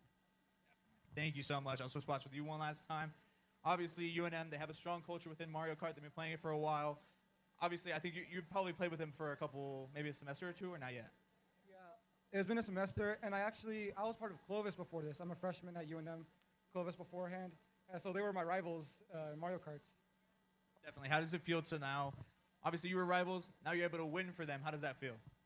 It actually feels really good. They're good. They're cool people. It's nice to be friends with them, and we're still rivals. We still try to get first place against each other during matches, but not at the detriment of the team. Definitely. Well, once again, big congratulations to UNM Mario Kart. One more round of applause for them, please.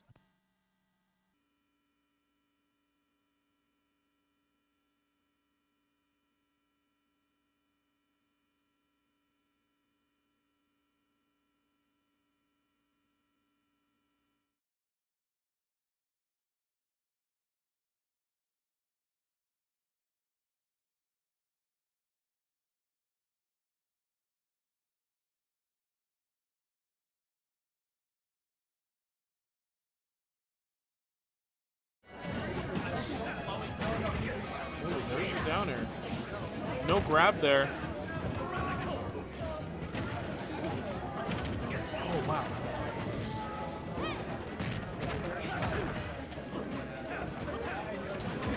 Oh, my God. This is just already looking to be a scrappy set. Both players are actually fighting it out. Yeah. On town especially, I would have thought that Plastic Glove would ban this stage, especially against Min Min.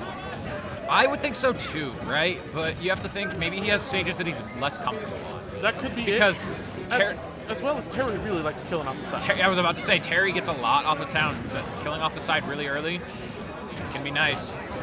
Ooh, no connection there on the Buster Wolf. Might have been trying to go for a Power Geyser, I'm not gonna lie, because I think that looked like a confirm for Power Geyser. Yeah, it did. Was that Megawatt Nair to take the stock? And there's the up B, not gonna kill. Min Min quite heavy. He's waiting. Turtle. The patience. And there it is! What a call out. Just waiting it out, side being through.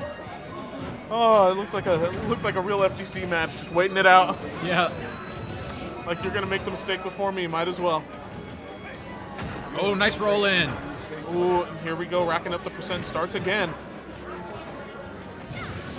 Classic knocked showing off to the right side. Classic kind of showing that they know how to approach Min Min. They know when to roll in. They know their moments, and it's making a big difference here. Yeah, and Koff honestly playing this Min Min very well, able to keep them out. Yeah, it's a very even game right now. Yeah, I'm not really seeing either side falter right now. And this is a lot different from game one. Was that down smash? It was. Wow. Koff is pulling out every move. I can't believe that Ram missed, but it doesn't matter. Plastic is dead anyway, and we're on to the last stock for Plastic Love. Oh my god, imagine. What if that killed? In a different world. Sitting there with jab.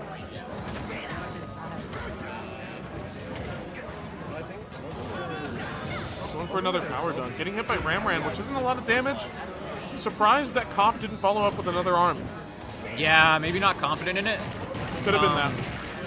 There's an up B, not gonna Definitely kill. not going to kill off the top of town. I think that's another reason why Terry might ban Town and City, because he does rely on those up B kills very often, and he can't really get them reliably on town. Big question for me is, how heavy is Min Min? Terry weight. Really? Yeah. You'd be surprised, but she is that heavy.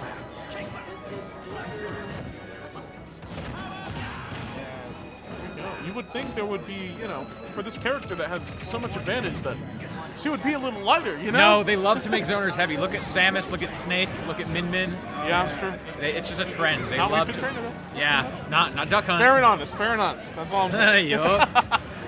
All right, 100% now on. Got the go meter. Plastic Love here, up till again. There's nothing I love more than watching a Terry with go, because it goes crazy. I was so surprised to see that up smash, because right now, this should just be a game of keep away for Koff, but no, he's playing up on Plastic.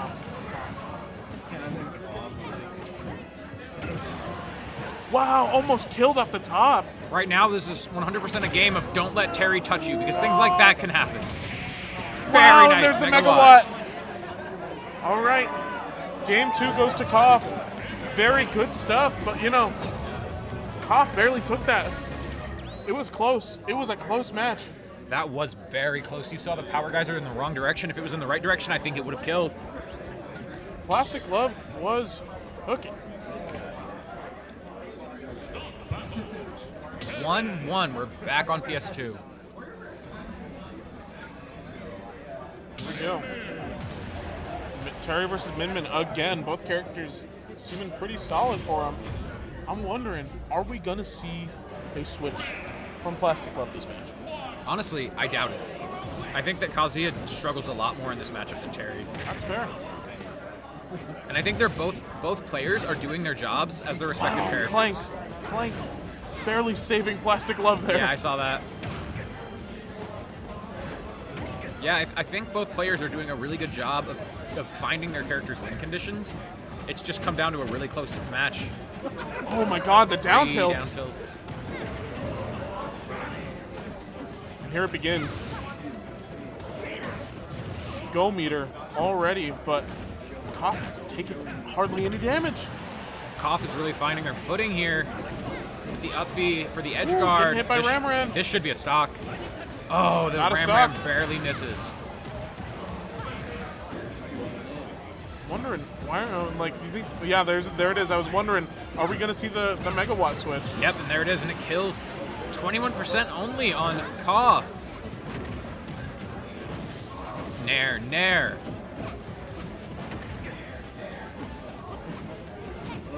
It seems like Koff has found some really good footing here. Yeah, very strong start. Oh my goodness. This could be a stock, and it is. Min Min moment. Beautiful Min-min stuff moment. from Koff. Beautiful stuff. Just getting carried off the side without even having to go out that far. Oh, there's Burn Knuckle. I don't think Koff has jump. Get back. Another Burn Knuckle. Not able to get in. Min doing, Koff doing such a good job with Min of keeping Plastic out. And even that won't kill. Plastic's got to make some adaptations.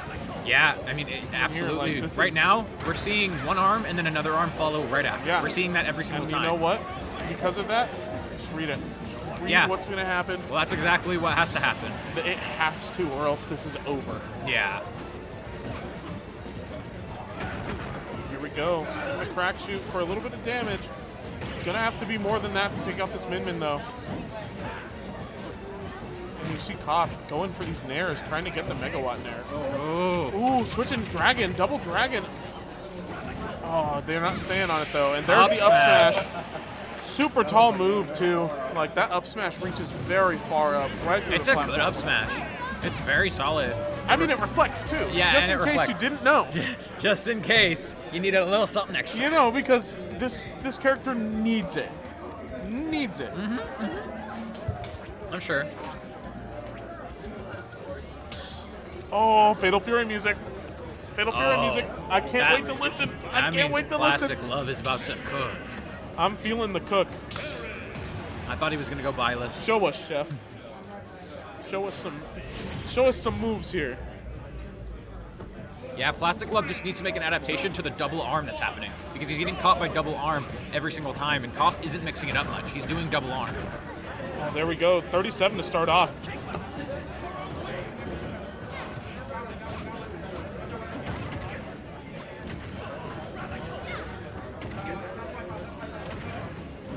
Koff's usage of up tilt has been pretty impressive. Like, he knows exactly when to throw out an up tilt. You know, I really think this game is going to depend on first stock. I feel that, but also both of these characters are so explosive that I'm not sure. For me, it's just if Koff loses stock first, I feel like Plastic's going to have that advantage where they're going to be able to take it. That's fair. But once, like we've seen since last game, that once Plastic is down, it's hard for them to come back with those double arms. There's Wow. Dragon. 164 already on Plastic. And he missed the conversion. Barely mistimed it. It's close though.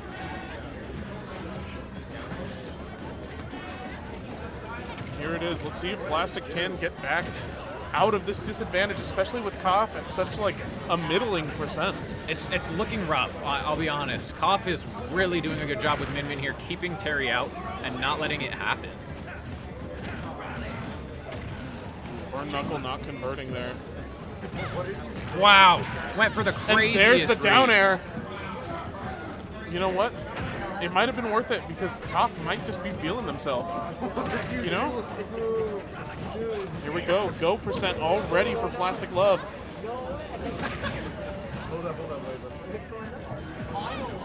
Ooh, not able to get that low hitting Ramran, but the up smash is going to take it. 2 stocks to 1 here. Plastic has to make something crazy happen. There has to be adaptation here. There has to be an adaptation.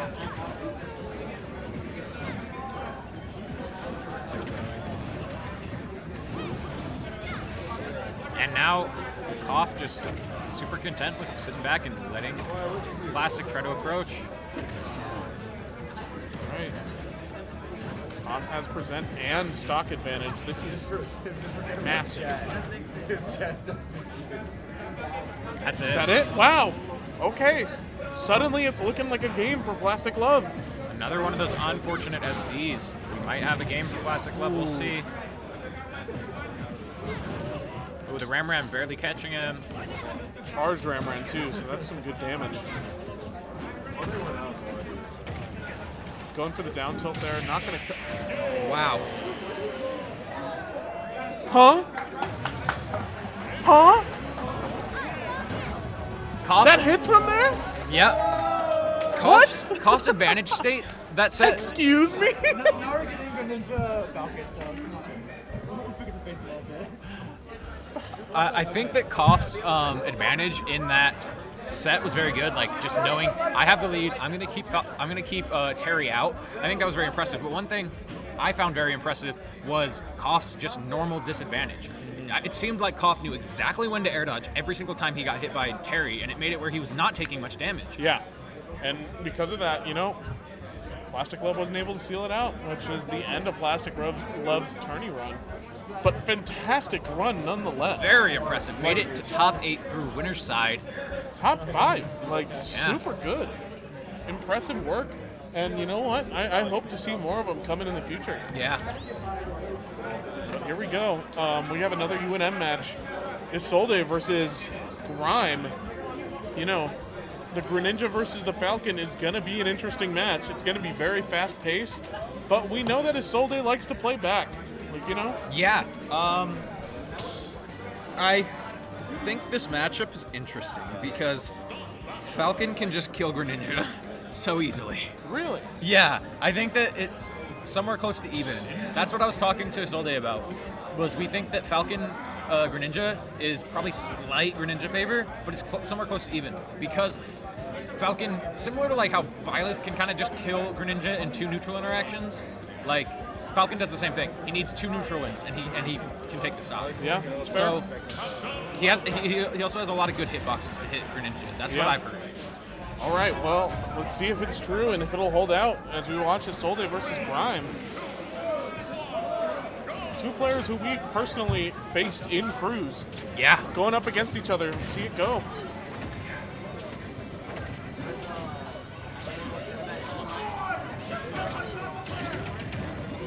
Sometimes when I see team kills like this, I wonder what their set count is. Because you know they've played.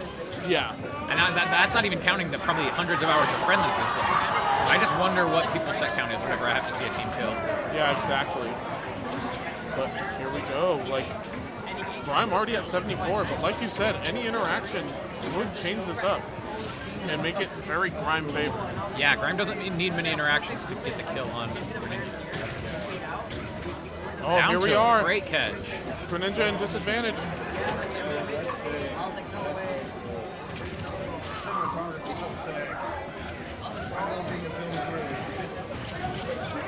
Not going to kill, but really good up smash coming from Isolde. Solid damage. There it is. There's the knee. Down air knee, and that's exactly what we were talking about. The Labber hits it again. Here we go. This is a matchup where percent leads mean nothing. Yeah. Here we have to see what's going to happen. Will Greninja be able to take this stock? Falcon's a bit heavy, so it's hard to say. Couple of jabs, send him off stage, and no down air. Really good waiting for you, though, you know? Yeah. Oh, I think Grime meant to go to ledge there. And That's there's a good Grime's stock. That's fair. Like, nothing could be done. The jump was gone. Yeah, that was a really good water shuriken. Just make sure it's done. But Isolde at kill percent. Oh, missing it. Missing it. There it is. And there's the dare, or the nair. Wow. Grime is just knowing where to place his hitboxes and when. Up air train start, but not continuing. Ooh. I've seen so many parries from Grime. He's great at parrying, I've realized. I have not seen this many parries in a while.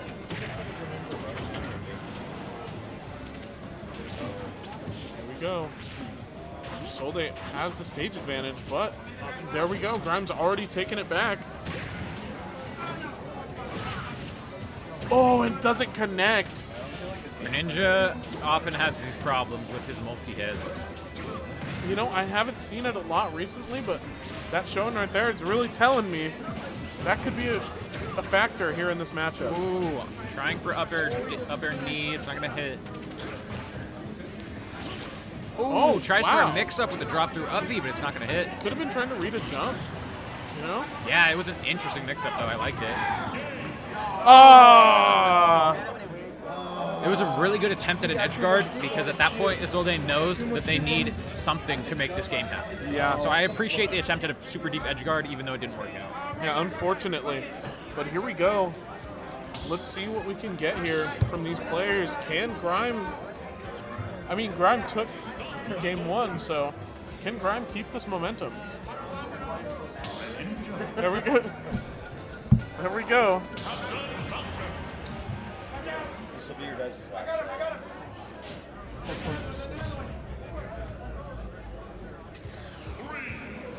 And here we are, game 2 for Grime and Isolde. The Greninja already playing this very patiently so far. Could be just what they need. And yet here it goes. Here's the start. Not going to continue it, but the percentage has started.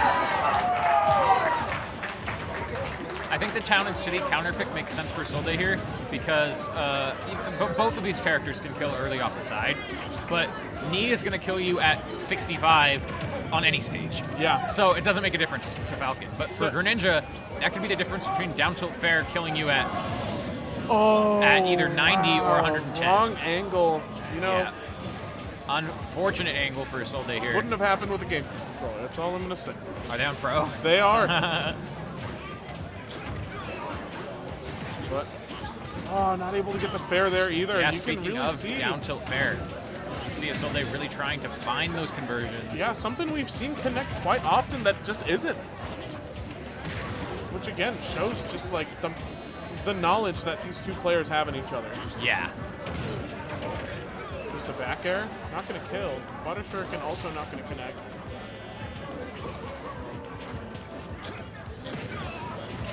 Nice. There we go. Stock taken in favor of Isolde. Only 38% of extra credit for Grimes, so this is looking super even. Wow, it starts. Oh, no knee. That would have been a beautiful conversion, but Yeah, that was unfortunately, very close. the knee was sour spotted and nothing. Oh my God! So many parries coming out from Isolde. Parries from both players in this set. Such a skilled matchup here. I have a feeling they're both very familiar with this matchup. I got a strong feeling.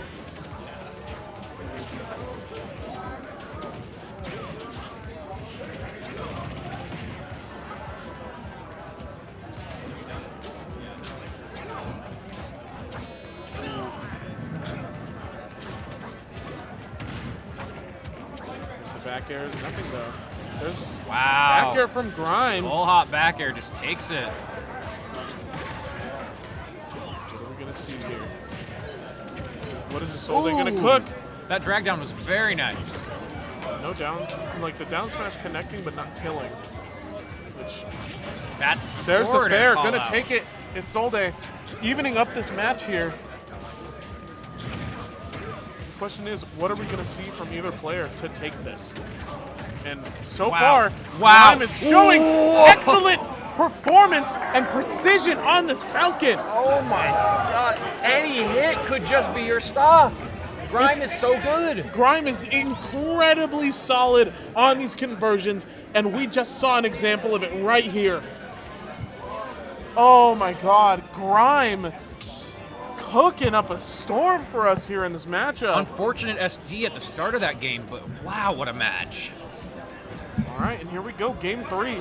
Will Isolde be able to take this game and make it game 4, possibly game 5? Or will Grime just seal this out with his incredible, like, precision, like, performance in general?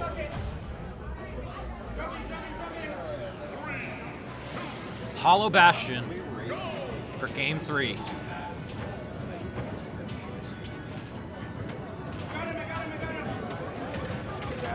Here it starts, here it starts. Wow, he's going for Nair 1 up tilt. I've seen Grime go for that so much this bracket. There's the back air. Crouching under the water shuriken.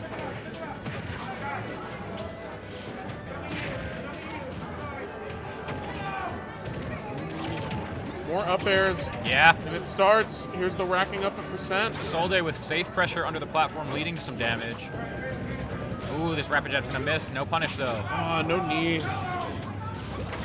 Seems like very tight timing to hit that knee there. Yeah, it absolutely is. To get the sweet spot knee, it's pretty precise. That's why sour spot knees happen so often. Yeah. Ooh. Isolde going for up smashes, barely connecting a sour one. Sour hit. Wow, he almost converted that. No down airs there. That and there's kills? the up B, that's gonna kill. Oh Wow. my gosh. Falcon moment. And here we go, it starts. He did Nair 1 jab. I can't believe he got that gentleman to convert. I'm impressed with his awareness of what to do after he hits a Nair 1 or any other move. He's so solid on the stuff. Oh, wow, Isolde what with an another SD from Isolde. 2 in 1 set. That's Within gotta feel 2 terrible. games. You make it this far, just SD like that. It's not over yet. It's definitely not over yet, and Isolde can clutch this out. It's not impossible and definitely an outcome I can see happening. Here are the up airs. Back air. What will you do here, Isolde? You gotta find something Dash big. attack. It has to be massive. Or you could nickel and dime him as long as you're not getting hit. Yeah. Whatever works for you. The patience from Isolde is something that I've always seen. And there we go. Couple Greninja Dragon wins Ball the, Z moments. Yeah, Greninja wins the jab wars. That back air, this is looking doable. Oh, that was so close. If that up B hit. No way. There it is. No way. A down air to seal it out. Super impressive play from Grime. Oh my God. That broke my heart. I love both of these players, and seeing one of them have to go out was hard. Yeah. But the fashion in which it was done was spectacular. Grime is crazy. Look out So for him and good. the rest of the top 5, Yeah, top 4, wherever definitely. we're at. Like, for now, we're going to have to leave the Yeah, comms, but that's it for us. It was fantastic being up here. I'm so glad we could commentate these fantastic Smash chats. Like, it was a blast. Like, this whole tournament has been a super fun time. Yeah, definitely. I agree. Like, thank you guys. Like, glad we could be your commentators for this first half of Top 8, and that's it. We'll see y'all with Goldwalker and Quality up here in the second half of Top 8.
Wait, hold on. Hold on. That won't give. Another frog entering the scene. I think they're just messing around. Yeah.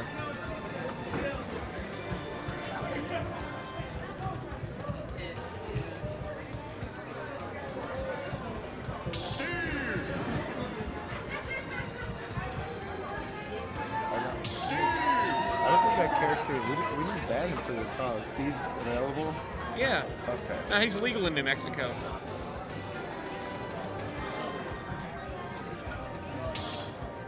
But I think typically with these two characters, we're going to be seeing either Rob or Pac-Man coming for Cambria. Yeah, correct? then Samus. I don't think I've seen him play anything other than Samus. No, well, it's been cooking. It's been really clean, like every single game that he's had so far. Samus. Let's see what Cambria is going with.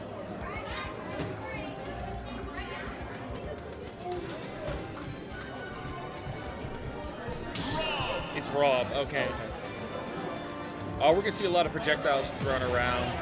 Rob might have some issues. This might be like one of the only characters that can edge guard Rob. Really? Yeah, that forward air, because like you saw how deep in the crew battle, you saw. I was gonna say you saw how deep Saul went to get Sweet Tea. In like they can definitely go that deep against Rob. Unfortunately, I don't think that's gonna be easy to do. Cambria is dominant right now. Yeah, no, it's right out the gate, stacking on 100%, a little bit more, and not letting this pressure. Jeez. All right, it's okay, a 10%.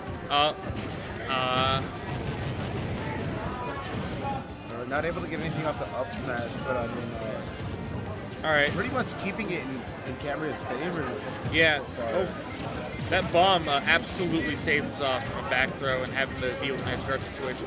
I don't think Rob back throw ever like kills, does it? Not like a normal percent. Oh, that does though. If you're not ready for it. This is winners finals, so like even if like one of them gets out now, it will not be over for them. Yeah, there's still a chance for Grand. Yeah. Ooh. Oh no. I see Rob doing stuff with gyro, and I get Vietnam flashbacks. It's a little nerve-wracking. Yeah. Those they're pretty much imagination. Yeah. What you get those reads too, especially you can do so much with that. Ooh, big damage. Yeah, the aerial pressure coming from Cambria is insane. I mean, Yeah, she makes Rob just look super mobile. It's like, wait, because he's a big character. Yeah, and for a player like Za, who's been playing in the air pretty much the entire entire sets, all of his sets. Yeah, and so far Cambria has been winning air to air consistently. So yeah, shutting out most of Za's kit, it's really working in her favor. Oh, are we gonna see some stuff with? We might. Za, I think, just trying to find the kill here. Oi. Al, do you have your jump? No. You made it back? Impressive. Dog, this character's crazy. Yeah, that down B helps so much with being able to recover.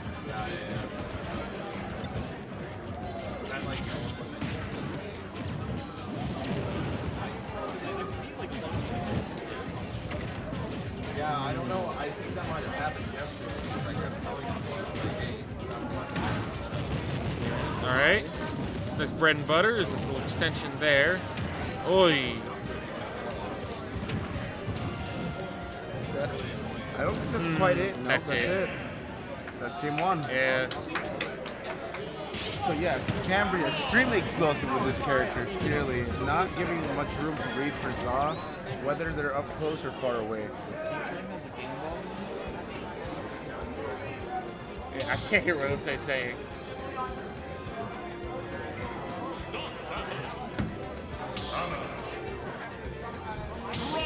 Yeah. Okay. You know, that was a hell of a game one from Cambria. I wonder if we're gonna see like Za adapt, or if this is gonna be a rough one. Yeah, it wasn't exactly a shutout, but it was definitely heavy in the favor of Cambria. Right off the bat, things seem like they're slowing down. Ooh.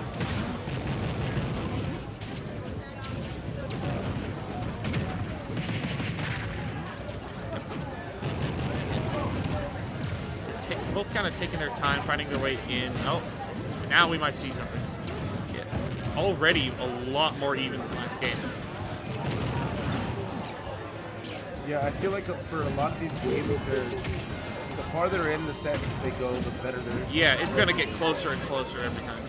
Especially where we're at right now with bracket. Most of these players are going to be playing. Yeah. Oh, like good forward smash there. Very nice. Taking first stock. Only 94%. It's not unheard of for Rob to kill at these percents, but it's pretty. It's not easy, right?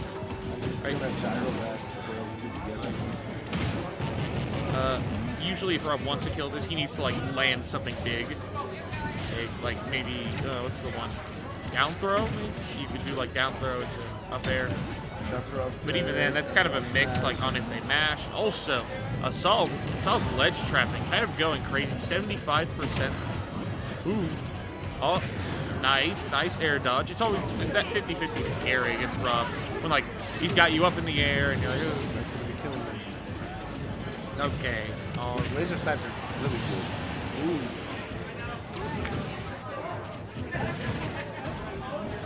Cambria being the first one to find herself to last oh no! on this game. I don't think that air dodge was on purpose.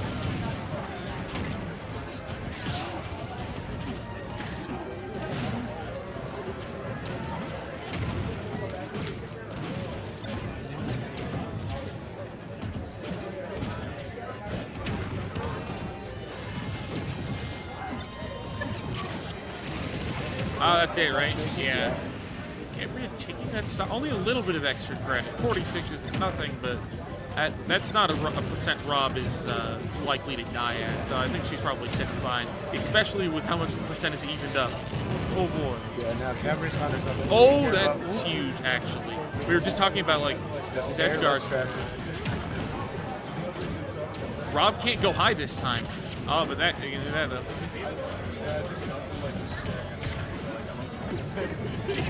Okay, good forward air. That forward air is going to be huge. Oh, the laser. Down smash? That's going to... No, Rob. Okay, that's gotta. There's no way. There we go. That's some good stuff. That's good. I was talking about that edge guarding. It's like Samus can afford to go that deep. Yeah, I mean, he showed it before, and that forward air is crazy. The coverage is amazing. It lasts for ages, and like, it very rarely do people fall out of it. I think it takes. This is not a ZSS situation. I think it takes very high percents to start falling out of it naturally. Good SDI, you can lower the percent a little bit, but it's still a very scary move to get hit by. I mean, especially if it takes your shell. Compared to like Zero Suit Samus forward air, and that move barely works. Most of her kit barely works, unfortunately. Good. I am a hater. Okay. Nothing crazy happening yet. They're both just kind of doing little swings here and there. That could open something up.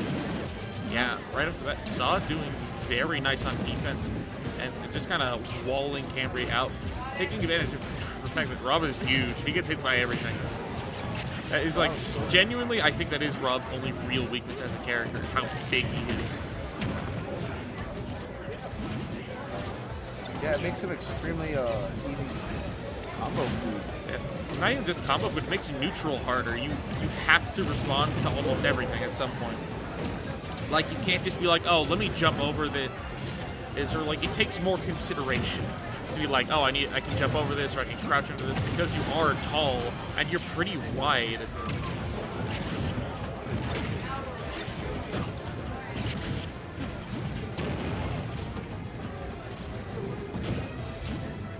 Oh, back air yet. Yeah, that thing is active for ages. The Cambria does still have her stock, so like she could absolutely turn this around. Oh no! Let's snuff that. Oh no. Yeah, I was just gonna say, like, Cambria could absolutely turn the stock around, and then suddenly she'd have the lead. Oh boy. And especially when you're caught above Rob like that. Hello. God. 190 to 128, both of these two just like a good touch, like that dash attack. First up, finally. Oh, this might not take long though. Oh, still got her. Samus with her jump can last for ages. Unless that happens. Oh my. Almost. Man. She eats her protein powder. Goes to the gym 3 nights a week. I'm not quite sure that would kill this next time either. No, not with the platform. Right now, if I'm Saw, I'm just trying to play as I'm trying to play like super safe, just trying to find little hits here and there. I just realistically, you're not taking another stock before Cambria finds a kill, so you just take whatever extra little bits of damage you can. Yeah, whatever little bits of chips you can add on for yeah. Because that's gonna, it's a game of inches with these two characters. I'm surprised I had one too. Oh, I love that. I love the stalling with the bomb. At 230, jeez. Good. Is that neutral air or back air? That little kick. Oh boy. Oh, nice. It should be there. I believe Nair goes both ways. Saw is so scary on ledge, even in disadvantage. Okay, yeah, there's no way. There's no way that wasn't killing. But it shouldn't have. They need to nerf Rob up. A little bit too powerful.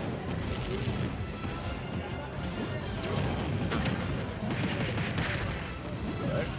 Finding a decent string right there, but not really able to start. Cambria in a rough spot, but not unsurmountable. All Rob really needs is like a good hit. Oh boy.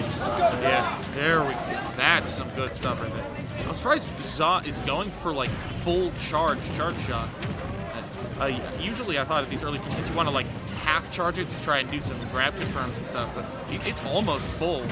Maybe just wants the damage at this point. I think he's completely confident in this match right now. Oh, I love the catch there. What was it? There's something I noticed. The bomb at ledge. Saw is using the bomb kind of as like a combo breaker. It's kind of like a Snake's grenade works. Very nice up smash there, actually.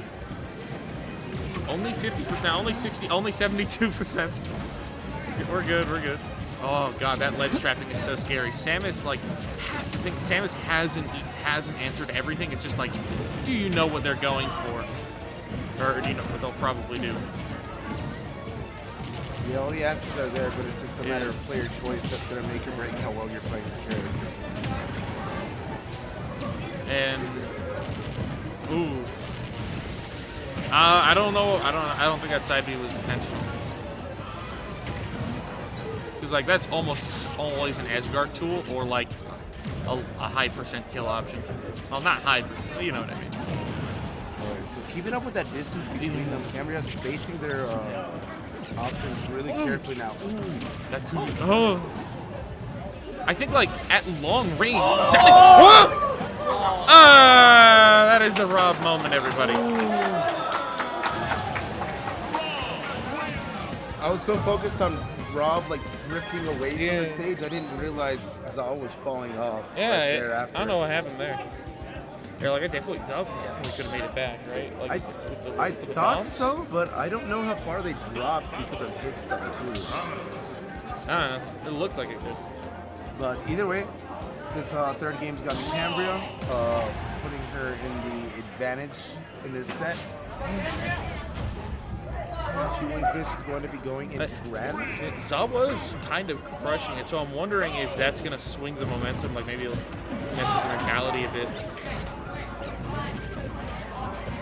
But then again, Cambria was, near the end there, Cambria was definitely bringing it back. Like, it was still anyone's game, so I'm thinking, oh boy.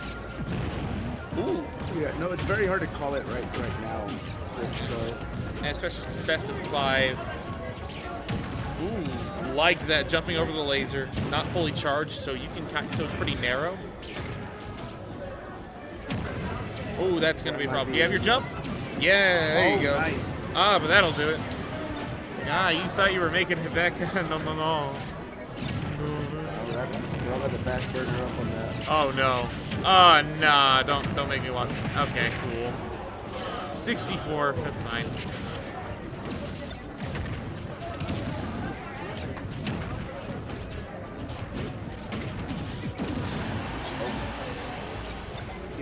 Oh, I like the catch. Oh.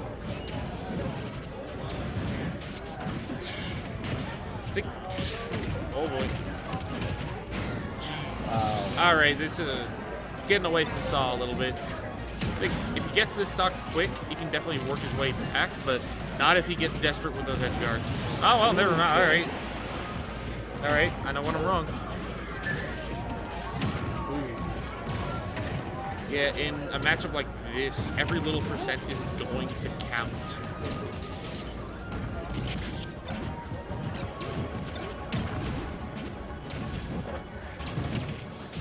Yeah, Cambria really had trouble with Saw's ledge trapping, but she's just kind of doing really well in neutral, and her advantage state is really difficult to deal with. So it's like, okay, yeah, you can. Disadvantage is hard, but I just need to not lose neutral, and I'm fine. You know? Okay. Oh, that back air is nice. This is anyone's game. Cambria getting very aggressive. Oh my. Ooh. Very aggressive. If I'm Saw, I'm taking note of that. I'm taking note that she's just gonna keep swinging and swinging, and it's like I can play around that. Yeah, like every time she's landing with something every time, so you know she's gonna land. Like she's not doing like no tomahawk. Oh, okay, that might do it. Woo! Oh, that downer would have done it. It's very close to being Cambria's game, but we know what that forward air can do, and we know what that positioning. Okay. We know the types of plays No that he can make in this shot. position. No shot. He's going deep. Oh. Extremely careful around these kill moves that Cambria is throwing Yeah, out now. she's got a lot of them. Oh, is that it? Be it. Yeah, there it is. Cambria's going into Grand's winner's side. Zaz still has a chance to redeem himself. Yeah. Finals. But you gotta make your way through losers for that. That was incredible for both players. That was tight. There was a world where Zaw hit that down air and we got game 5. Whenever either player was in advantage, they really ran away with what they had. They did not let that go until it was time for some reversal, or they let something slip. But it was really solid play from the both of them throughout that set. You got a rematch. You got a rematch? Grime and all right. We'll see if Grime can pull that off twice. The double elim? Yeah. So nice they had to play it twice. This was Game & Watch that he was playing mainly, right? When he was playing against Grime, Cuff?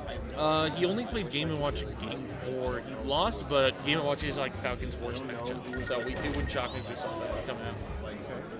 And Grime won that with kind of like a Hail Mary down air, you know? He's over there by the I'm wondering what they're gonna change up, because this is a rematch.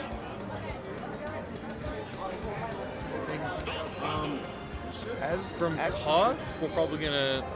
Ideally, they want to be less predictable on defense. Grime got a lot of like free percent off of just like down smash reads and stuff.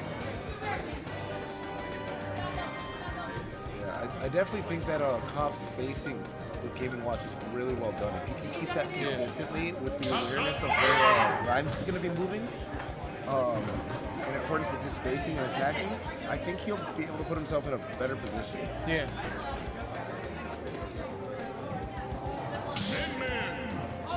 Okay, we're going to Min game 1. All right.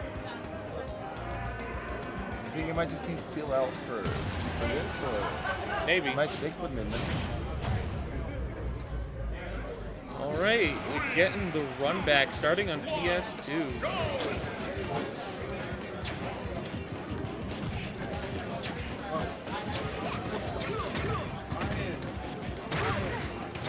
Okay, right off the bat.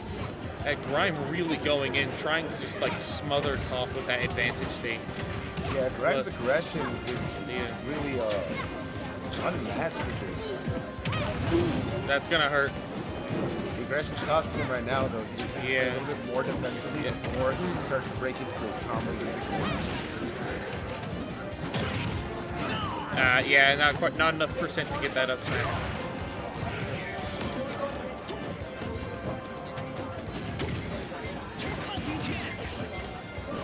All right, I'm not sure what the Falcon Kick is doing there, but you know.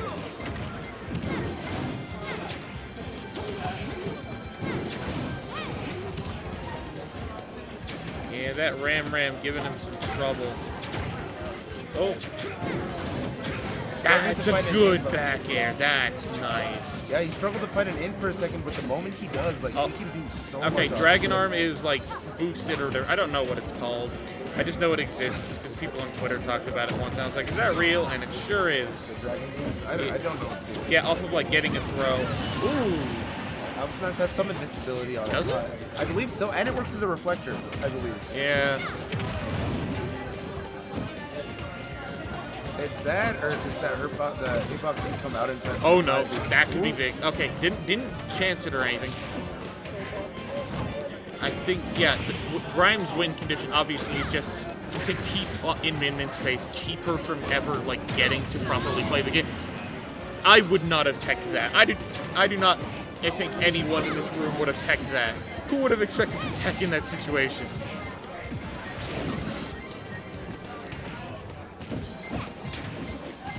Yeah. See, Grime kind of has to use his double jump a lot. just to like get over the ram and stuff.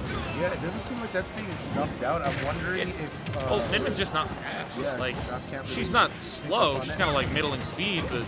Who? Huh? Oh, okay. Yeah, no. You don't go for that. Maybe he does. Oh my!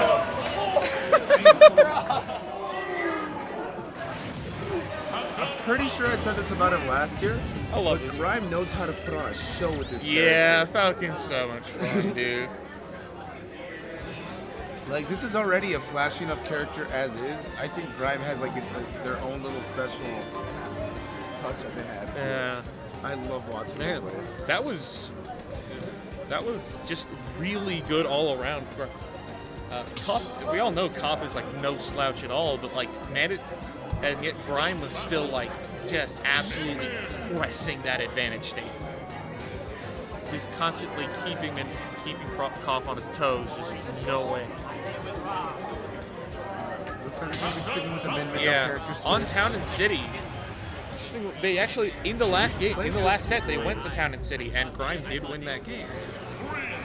This is losers semis.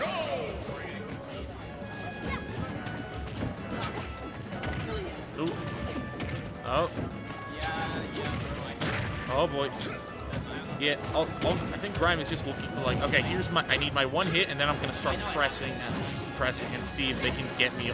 And if Koff can't get Koff can't get Grime off of him, then he's just gonna lose the stock. Yeah, it looks like the defensive options that Min-Min had were very limited, and Grime's taking huge advantage of that. Just once again, smothering the Min-Min. Yeah, it's like once you get in on her, she has options to get off of her. Like Nair's not Ram Nair is pretty fast. Like you saw it there, and it's big. It's pretty disjointed. Okay. But you know, it's not fast enough to deal with like a character like Falcon, who's a bit of a speed demon, who's got all. Okay, dog. I don't know about that. I don't. Oh, he made it back. All right, you know something I don't. Yeah, that air burst pretty insane. To be making it back with that angle. Oh, I love the Falcon kick. Yeah, it didn't work. That's gonna be the stock there. Yeah, I think that Falcon kick off stage kind of messed with him. Koff starting to punish these jumps. Relay.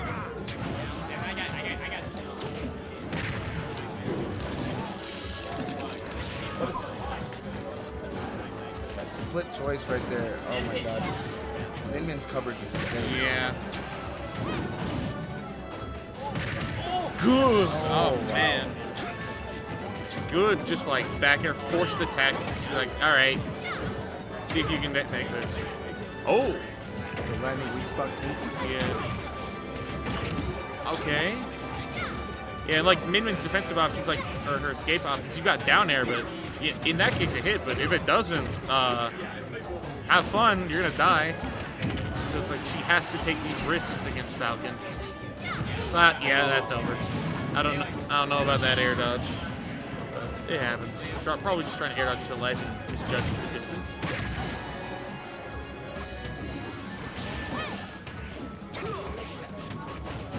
I know he likes going for those, but I mean, yeah, there's always that risk of a reversal happening right after you trade those slots. Yeah. Give up stage Oh control. my Yeah. god, Nair won the back air is crazy. Like those are not easy confirms, dude. But forget about me talking about the things he needs to improve. He's already got this. Yeah. Like, Oh no. Okay, that would have been ridiculous. There's that dare again. It's a hard option to like, you can't, because you don't want to just like let Min-Min land for free, but you also don't want to get exactly. Yeah, that's it. You also don't want to let Min-Min like hit you with it and get free damage, and then she escapes with damage anyway. Alright, so that's 1-1. Koff's first win over Grime with the Min-Min. No, game one. Game one of the first set? In the first set, yeah. You know, really impressive. I liked what he changed up. I feel like he played a little bit more backwards towards center stage, especially once Grime was off stage. He let himself play in that center part and just harass right in front of that ledge. I think Koff was definitely taking advantage of like Nair more, just to like get Grime off. Just get him out of there, get him away from me. Then I can execute my game plan. Oh. Misspacing that in air, and you take 17 for it. Have fun. Oh. Not too bad, but you can see that Grime is slowed Oh, down significantly. no. Oh my god. Oh, that's brutal. We saw Grime go for that in the last set, where it's like, oh, let me. I don't know about rolling in, but I see the vision.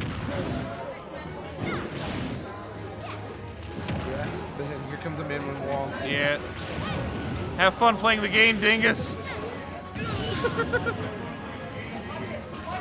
Yeah, Double 0 to death. How about that?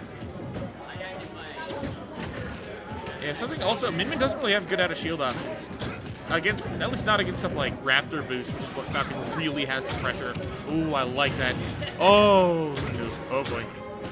Weak knee moments. Charging an up smash to try to catch that landing there. Oh, that would have been gross. Alright. I see the vision with the up smash. I do. I really do.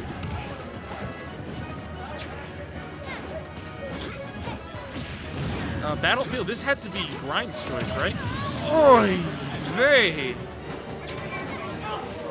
Okay, if I'm Grime, I'm all right. Well, you know what? I'm not him. I should not be saying like, oh, well, if I was him, like, I'm not him. I would not be here. If I'm Grime, I'm continuing what I've been doing this last few stocks. This is, it's been really clean so far. This is dangerous. Okay, survive the Min ledge trap for now. Well, you know, 42, you'll take it. 42%, you'll take it. Yeah, I will say he's been landing those ledge hits a lot more. Yeah. I remember he was having a little bit of trouble placing it in the first set. I think Koff definitely found something out about Grime, or like maybe their mojo wasn't there before. Yeah, either way, whether it's rhythm or just mojo, something's connecting now. Yeah, and they're getting these edge guards, but in the last set they just weren't. And that's a huge part of like how Min gets stocks. It's like she puts you at ledge and says, "Go GG next stock." Yeah. Yeah, for example. Wow. For example.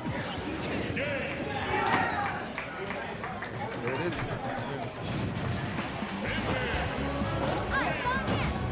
And now Grime's in danger of being sent out of bracket in this next game here.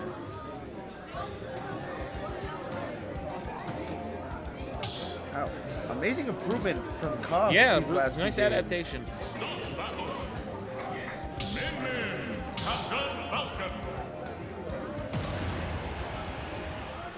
Headed into game 4, I believe they didn't they leave it on the same stage? On No, Battlefield again. Okay. Oh yeah, this is Grime's pick last time. So. I think Grime's definitely gonna have to change something up. I'm not sure what. Good up smash. He's been trying to land those, and it hasn't worked so far. Yeah, I think it's like when Koff tries to get way too aggressive with getting out of disadvantage when stuff like that starts to land.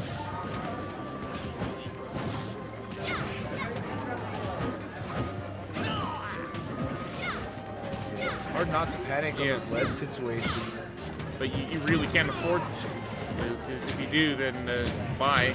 Yeah, it's definitely going to be get rammed.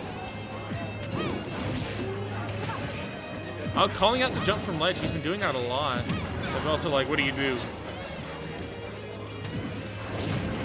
Yeah, that's it, right? It seems like Koff has just found the answer. If they continue playing like this and Grime is unable to adapt, it's... Yeah. Doing it over there. Down air. Oh, wait. You know, if that spiked, that would have been it. Not hitting these checks today. Oh, it's 2-2. Okay, I was like, oh, well, this is over. Yeah, no, not quite. Grime still has a lot of space to play around. Yeah. But, like, Falcon's recovery, the weakness of it is kind of showing here. Like, it goes a decent distance, and he's got great air drift, but... Very linear. You know, yeah. You know what direction he's going to go every time. Notice Koff is being a lot more aggressive landing right now. I think Grime can probably do something with that, but...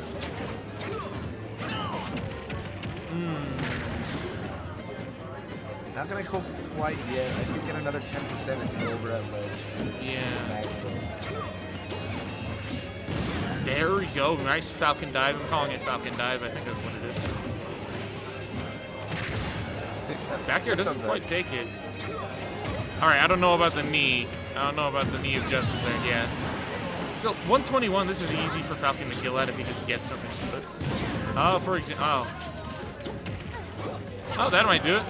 All right, 0-0. This is match points 8 for Grime. Like, are we going to see him just like hold his back?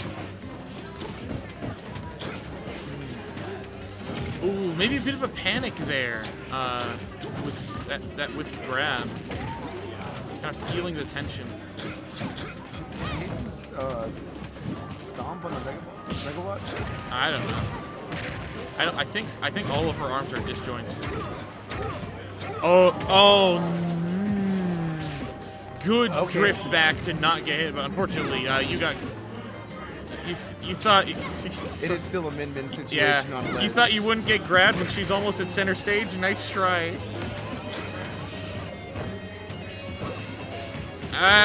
Yeah, Falcon Dare, by the way, really safe. Not like super safe, but you know, unless you have a good fast out.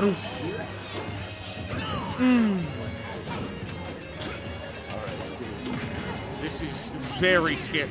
Oh, do not do that too, dog. Why are you putting yourself on ledge against Min Min? All right, we're letting that space get reversed now.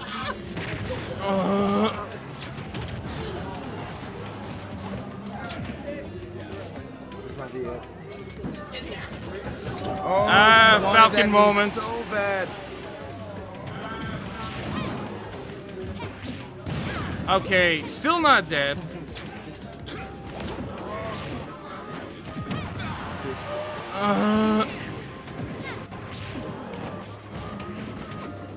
He has spent a significant amount of time on oh my god, game 5. Okay, game 5, baby. I think now if there's any grime left to clean up, it's gonna be like off stage play. Well, I think he just needs to stop putting himself on ledge. Yeah, no, there's so many Or situations off where ledge, doing you know? that, where he's just on ledge or getting himself off stage, trying to put himself and not. It's like with I'd say movement. if you're absolutely sure you can get them, go for it. But like this gambling, like he had like a great lead that last stock and nearly blew it because he went off stage with Falcon Kick. I think he was just a few frames from getting hit by another song. Like it was extremely close. So if anything, it's just ledge play and off stage play, mixing it up on recovery routes to not get hit by that. Yeah. Other than that, we are seeing Min Min every game. I'm very surprised Koff isn't going Game & Watch. Consider how bad it is for Falcon, but maybe like after the last time they played, I just not feeling it. Also, I'm surprised to leave Kalos open. It might have been another one of those situations, just like I guess he probably banned like Town FD. And it's like, well, you gotta leave one of these up. But Kalos is nice. I mean, those offsides kills that Falcon can get. Does he have those? I guess knee. Yeah, knee, back air. Yeah. Back air does a lot. If you get those grounded upbeats. All right, this is the game state where Min Min excels. Her opponent like half the screen away, and she just like peppers them, put them back on ledge. Yeah, we saw him really wait there before recovering. I thought he still had a jump. Nope. Yeah, these Min stops are brutal. Yeah.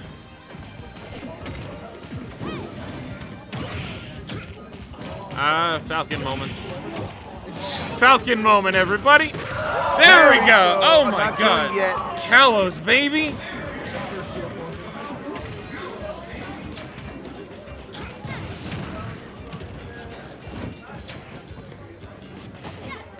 All right, but yeah, Grime taking it slow now, waiting for those openings to pop up. Okay, this is a Falcon kick. It actually did something. Instead of get him killed.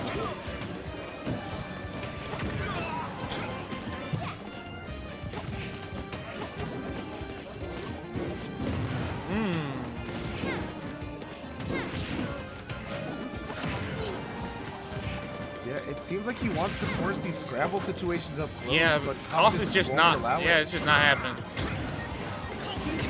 Ooh, it's cute. Oh, he makes it back. All right, 118. Can he?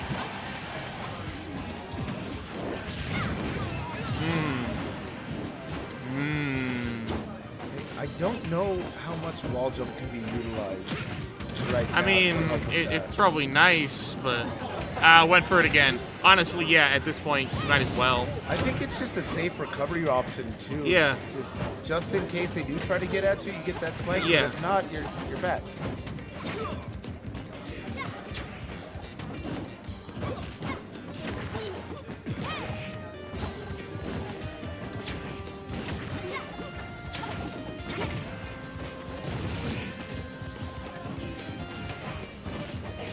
Yeah, the speed at which her hands can be thrown at.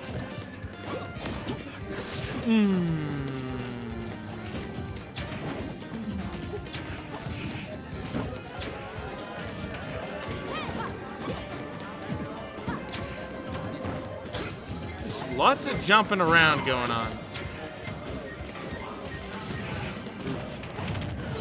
There. Bro, I'm gonna be honest. I think this is Jover. I think it's very possible. Koff has just started taking over every aerial route that Grimes was using to try to approach him. Okay, that could be start of something big. That, but like, Koff just isn't getting edge guarded anymore, and now Grimes starting to drop these. It's a little, yeah, there it is. Good job from both players. I mean,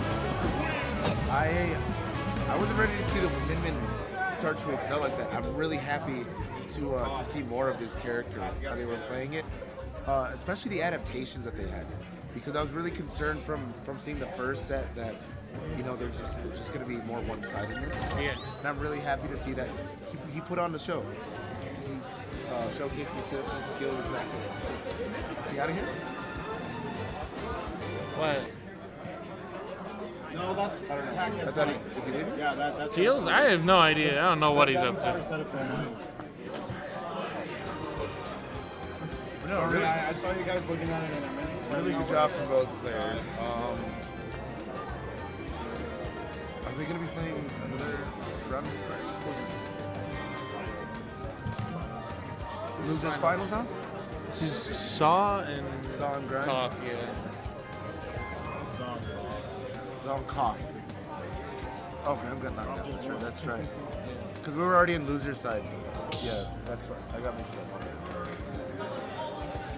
All right, so Min Samus.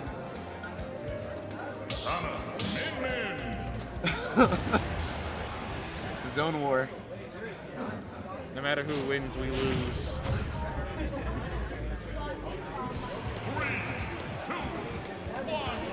Alright, so Koff just coming hot off the win right now. Oh, man. Well, okay, it's not Zoimbu, okay? We're not gonna get timed out.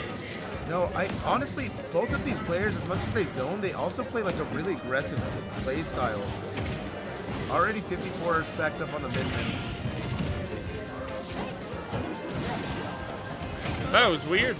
That felt shorter than it was supposed to. Yeah, well, I think they fell out of screw attack.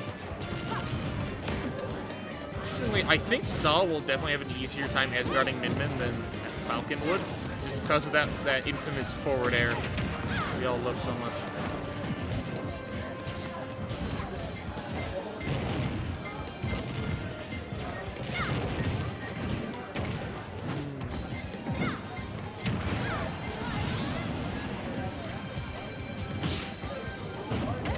Okay, I like the idea of like setting up the bombs to try and stop the combo. It didn't happen, but it was neat. Yeah. Ooh. Not quite. It seems like Samus has a little bit more leeway with the recovery than Falcon. Oh, absolutely, yeah. Well, unless that happens. Force an attack. Yeah.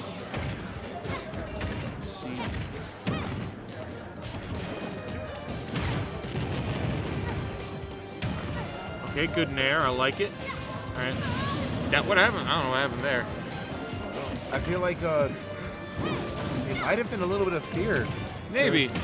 Son was going to deep. Yeah. And he's hit a good he's kind of schmoving with it.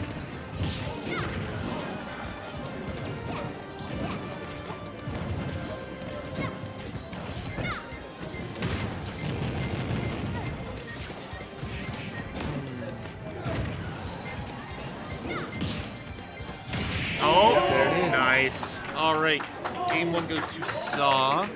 We got.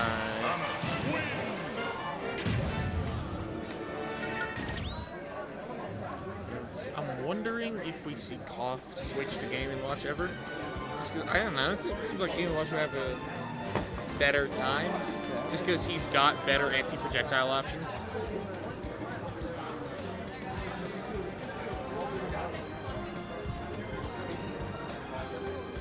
Interesting stage choice here. Yo, reset mode? Hold on. 3D LED? Yo. Great Cave Offensive? Anyone? Anyone want to go to Great Cave Offensive? I'm down to Great Hey. I did call the Game & Watch.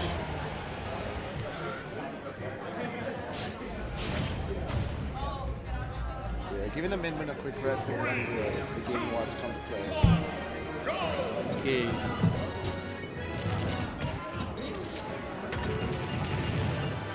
I feel like this one will definitely tip the scales a little bit more towards Kop's favor. Yeah, I mean,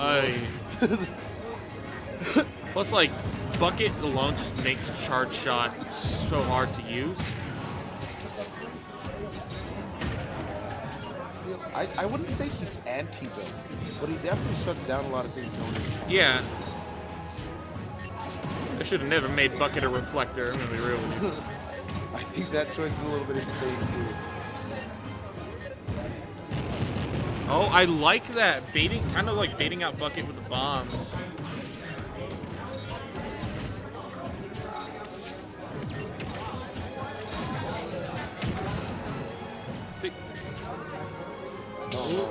Hey, you better.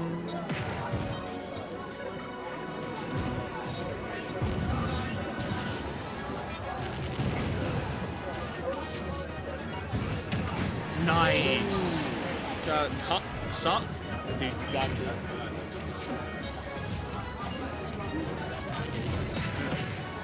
The ice.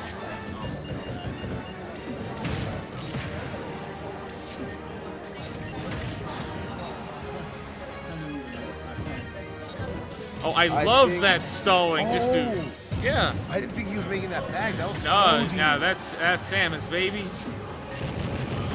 Consistently just like stuffing out Game & Watch's easy options. Like, all right, I see. Yeah, the key ramming itself through the bottom of the platform, making contact with Samus. Bucket is 2/3 full. I'm be honest.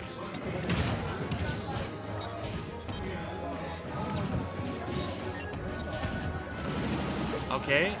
Yeah, up B might as well be instant transmission. That move is insane. I love the use of the super or whatever the homing missiles just to like annoy Game & Watch a little bit. Yeah, litter the recovery route a little bit. Yeah. Just make it hard. Just some possible hurt. Yeah. Oh, the Bucket's only got one. Didn't it have more before? Maybe I'm blind. Strong possibility. I don't know, but the Bucket stalling is doing wonders for this recovery.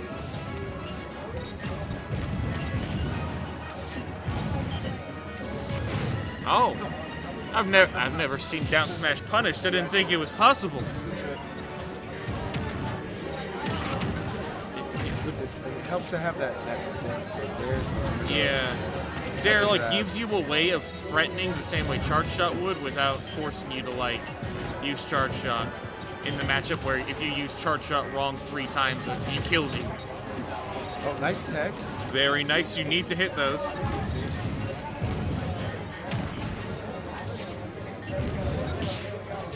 Keeps going for Bucket because, like, why not? There's no way up throw kills. Nice. Oh boy.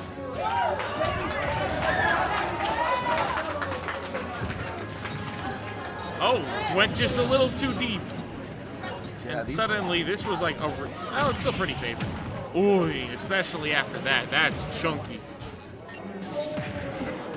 Okay. This offstage play is making me extremely nervous. The bow. Oh, the bucket. I honestly thought the bucket would break shield. I'm going to be real with you.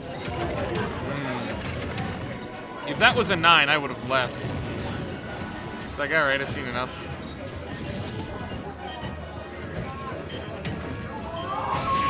Yeah. Almost. Maybe there is a god. Oh.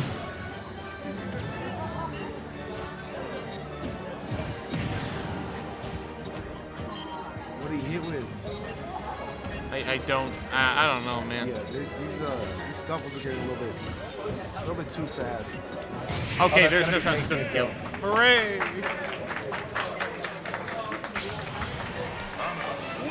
That up throw is incredibly powerful. Yeah, What it's his quite nice. animation looks like. Yeah. It also helps that Game & Watch is, how do I put this? Lightweightedness. Yeah. Yeah, like if you look at him wrong, he goes like half across the screen. Yeah. We are going Game & Watch again. And I mean, it was pretty down to the wire, so, you know. It was definitely a lot closer than the Min-Min match was. Yeah. I think this one is the better outcome for this match. But it does seem like Saw knows this matchup and knows kind of like what is Game & Watch gonna try and do here. What are my tools to beat this character?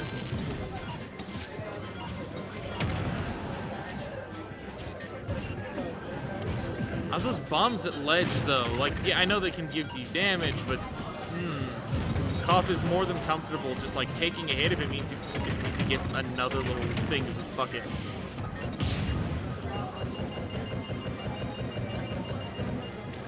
Yeah. It was just delaying the inevitable grab. No, I think like you can also justify like, oh, they were going for a little bit of extra shield damage.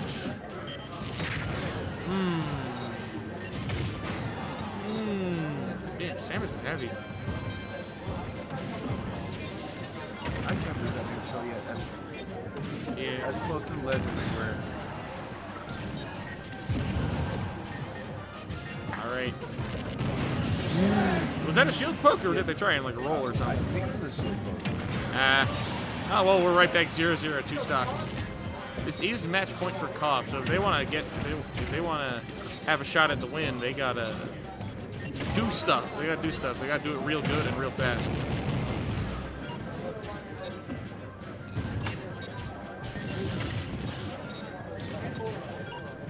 So if I'm right, he can't catch the bombs with the bucket. No, but he can catch get the explosion, which is what he's been doing. It's really smart. Yeah. Aye. Your Game & Watch, you gotta attempt it once per set. Yeah. Rules.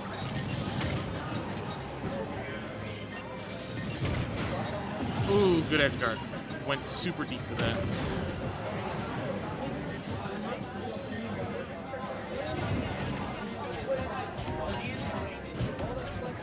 This is extremely scary for Koff. Yeah. It's like even if you have the lead, you still have to reverse 3-0.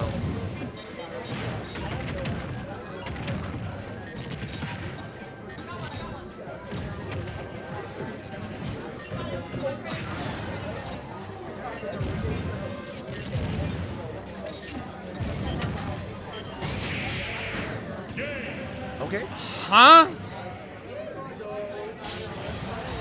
Game & Watch moment.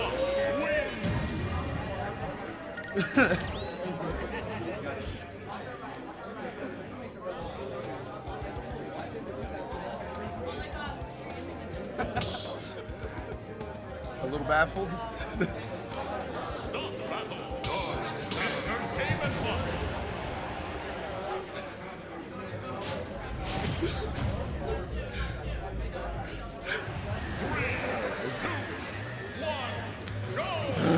All right.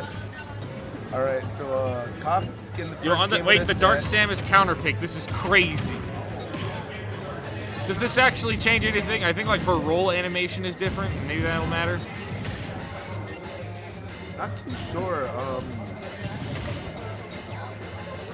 Cobb's finding some confidence off the. Oh, off it the changed stage. something, definitely.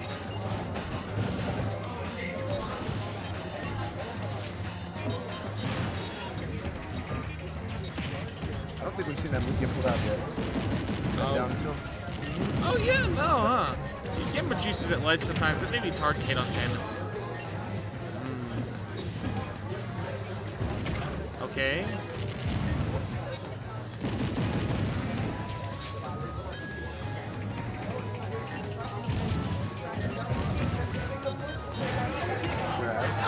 Oh, hell no. Koff does keep fishing for the 9. Frightens me immensely. It seems like something has awoken in Koff for this last game. Gee. Saw is going to need to pull himself together for game 5 when that happens. Okay, good back here. Okay. Okay, this is doable. It is doable. Oh.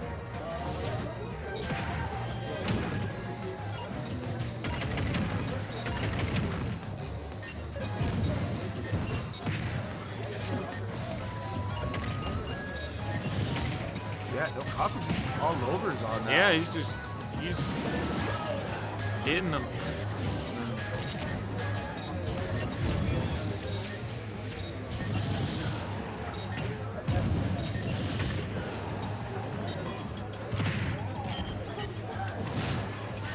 That is the second time I've ever seen Game & Watch down smash punished. Well, I like that little jab reset that Samus is doing.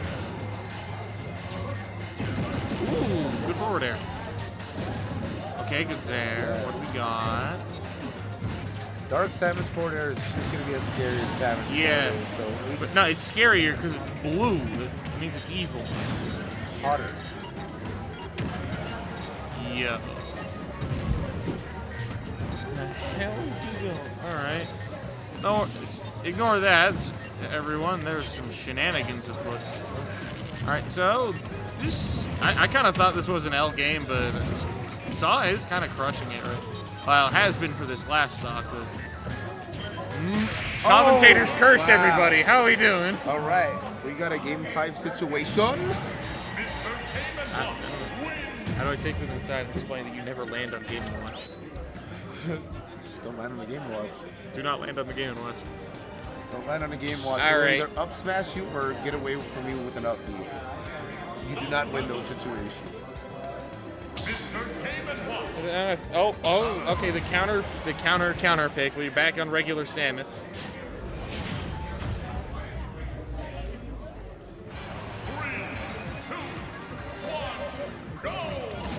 Back to PS2, classic.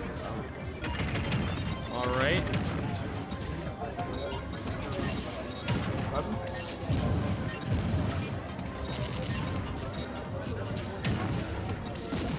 Okay. We got a very even match so far, actually. The other ones have been like really swingy, I think.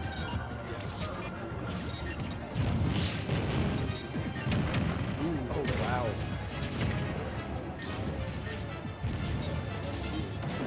Oh, I thought for sure they were gonna go for the key. That would be insane off stage Yeah. like that. Doug, you are filling the bucket. You know. Are you aware? Yeah, that bucket's 2/3 full already, and it's got some decent charge Yeah. in there. It's not even small charge shots.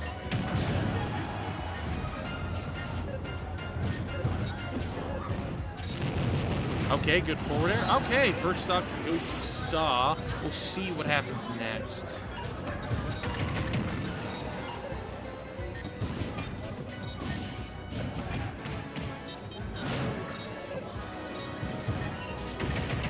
Okay. Baited out the bucket. I like it. Oh, I think they want it more as utility, just to be able to bounce things off. So having it full is not really the advantage as it is that's having a good it point. available. Yeah, because like once you do have it, it's just like this big stupid kill option. But when you don't have it, it's a massive anti-projectile tool against a heavily projectile-based character. Yeah, it's such an important defensive tool, especially in a zoning game for Game & Watch's kid. Oh, forward smash. Does that take it? It does. Saw suddenly in a very strong lead, but Game & Watch is no stranger to getting stocks like this. For example, okay. Down throw 9. I was ready for it. I knew they were fishing for it. I was like, all right, someone's getting it, right? Dog. Oh my god, everybody just rushing to the bottom of the stage. Yeah, it's like for who some can die reason. who can die faster. Let's find out. Okay, I like the pivot grab. Very nice. I also like using Zaire while Koff is going for the bucket, because you can't bucket that. Yeah, it's a really good adapted response to that. Yeah.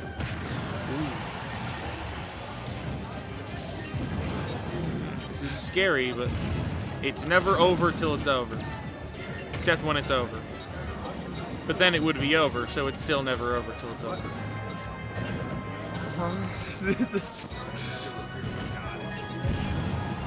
Went for another grab there. I don't... Yeah, now playing around this charge shot, because I think that just kills. Yeah. Okay, they didn't challenge Game & Watch up smash this time. They're learning.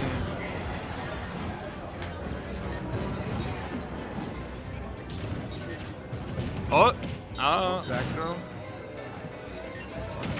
Oh, that's big. That's big. Every little bit of damage actually matters right now. Koff has consistently been like right above Samus with those bears off ledge. It's so close. That's what. Oh my god. Yeah. He just like rocking it off the stage. It's like, what happened? No, I love that up throw because it happens so fast. It's just. It's like if you blink, you miss that. He's like, oh, where did he go?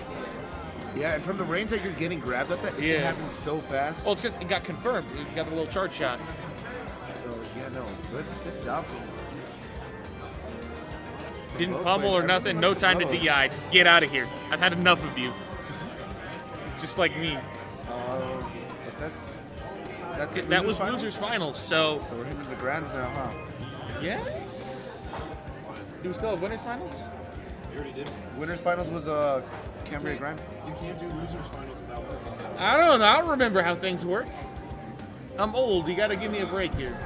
Bro, we're the same age. Are you sure? All right. I'll take your word for it. Where's Cambria? There she is. Where's Cambria? Oh, is it Cambria Saw for Grands? Yeah. All right, Saw does get the run back.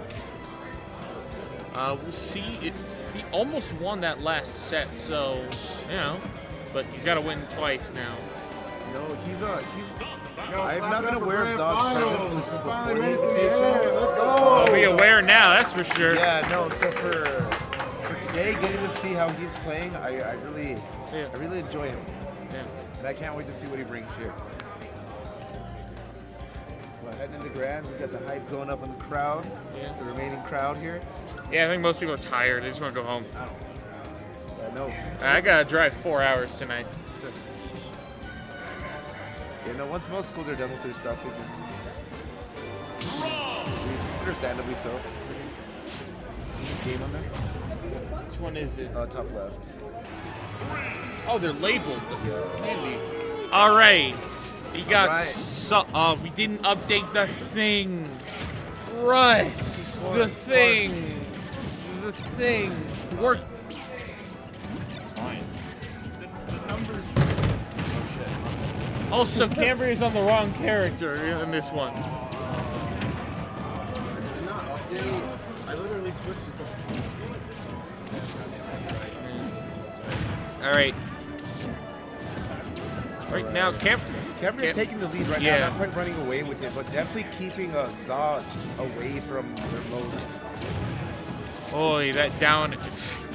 She used that downer 3 times in like 6 seconds. When in doubt, do it again. Love it. Doesn't almost tied to that one. Scary. Oh. Just coming back and forth again. Oh, that's it. That's that stock? Okay.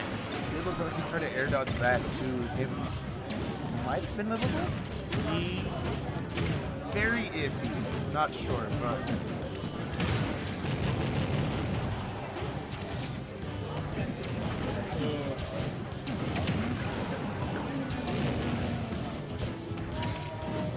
This is a reminder, Zod does have to win this twice. He has to reset the bracket before being able and to. Cambry is already. Cambry got plenty of practice against this matchup in their last set. Right now, she seems very content to just extend her lead. Not going for up throw there, probably for the best. Oh, good tech. Yo, Unfortunate. I'm not quite sure when up throw would start killing in this matchup here. Depends on rage. Around 180. Oh, hell no. All right, we're good.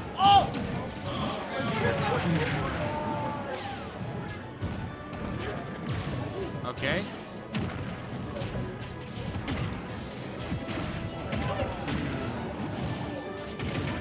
Good up there. Camera's spacing with dashing back is just on point. It seems like Zod's taking a lot of this bait that Camera is using. Yeah.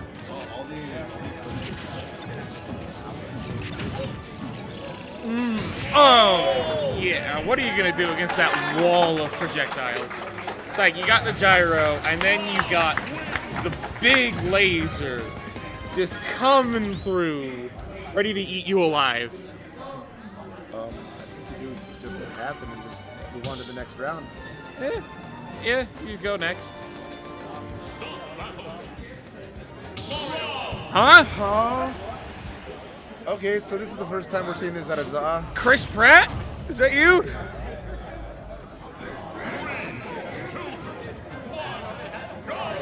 What is? I didn't know. I've not seen this Mario once. I think he's from Cooler saying he didn't know he had a Mario, so let's see how that goes. Okay. I mean, it's Mario. He's not super hard, but like I don't know. I guess he just doesn't want to deal with the Rob Samus matchup. For what it's worth, this is not doing bad, but it's also on Kalos. So I think a major thing is like a psychology change. The fact that it's just a different style of play too. Yeah, this no Camry is definitely like what. Camry definitely seems like she does not know what's going on. So that definitely helped throw off the rhythm of Cambria. Yeah. I'm wondering if that's enough to start taking games. I think she'll get back on her rhythm though pretty soon because she's from the same town as. She's from the same town as Fizz, and Fizz, you know, he mostly does like random these days, but his main is Mario, and he's the best in New Mexico. So like, if you're gonna bring Mario against Cambria, you better be damn sure it'll work. Especially when it's just your pocket. Trying to get in a third up there, though. Yeah. How cheap. I mean, might as well. You're Rob. Nothing. Oh. Good back air. Good back air. Even kills. Unheard of. That gyro now. Oh boy. You got your jump? Yeah. I don't think I would have had my jump there. I'm not him. You know, jump would have been my first option to go. Yeah. Okay, I like the nair.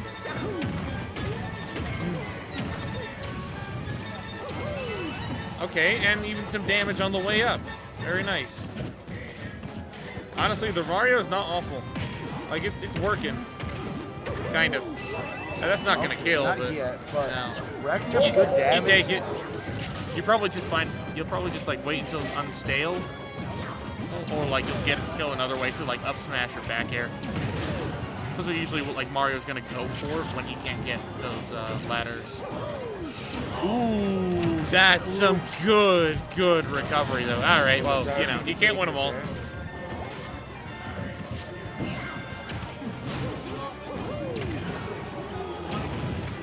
Challenging that nair was something else. Yeah. Oh, it reflected the gyro and it did nothing anyway. I do sometimes think, oh, I like the reflection.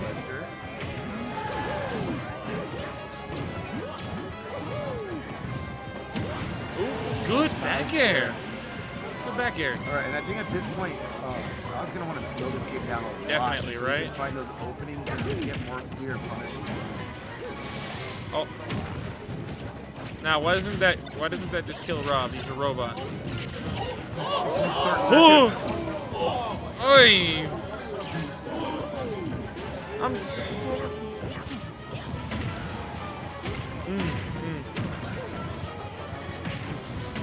Finding him right over that gyro. Just barely missing that blender. Oh boy.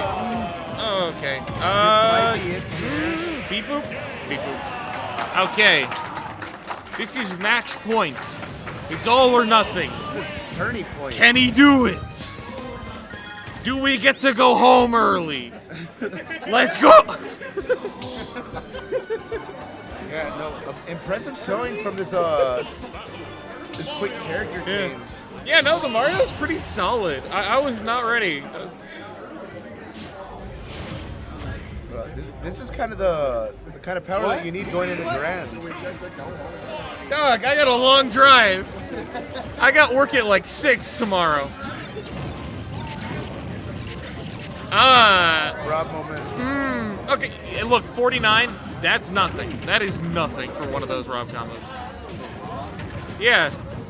I mean, typically in my experience, their whole stocks that get lost. Yeah, To that, so. or like 70.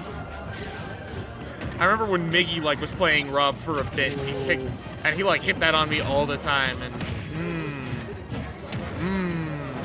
that's an experience. Let me tell you. Not like learning Donkey Kong against Rob. Oh God, why? I wanted to play Donkey Kong. Why? I don't know. Ooh, good back air, big back air. Trying different things, wanted to see what the monkey felt like. Yeah. Oh, I'm not sure what the cape was gonna do against Rob, but oh, you know what?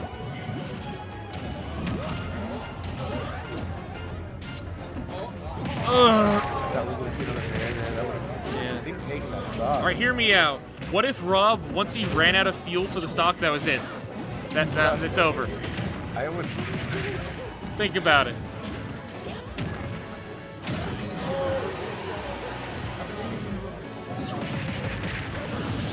Oh, got a little too into the sauce there with the up air, but you know it happens to us all. Okay. Oh. Having access to that reflector is actually a lot because Rob's projectiles are nuts. They just control so much space. Ooh, nice. Oh! Not yet. Yeah, no. Hey, what if Rob was Kirby weight? What if Rob was a different character at this point? Oh. All right, and leveling out this playing field a lot. Yeah, this is now. very even, actually. Like, oh. Just he's just kind of like pressuring Cambria's shield over and over. Oh.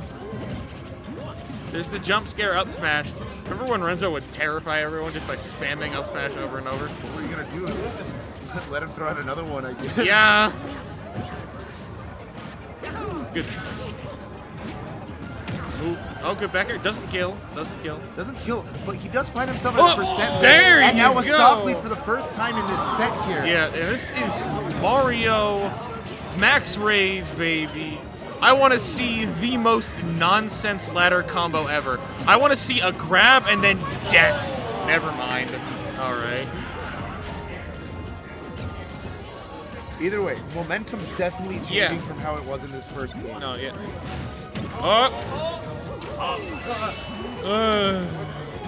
Okay. The Nice reset. reset. Wait a minute. Oh.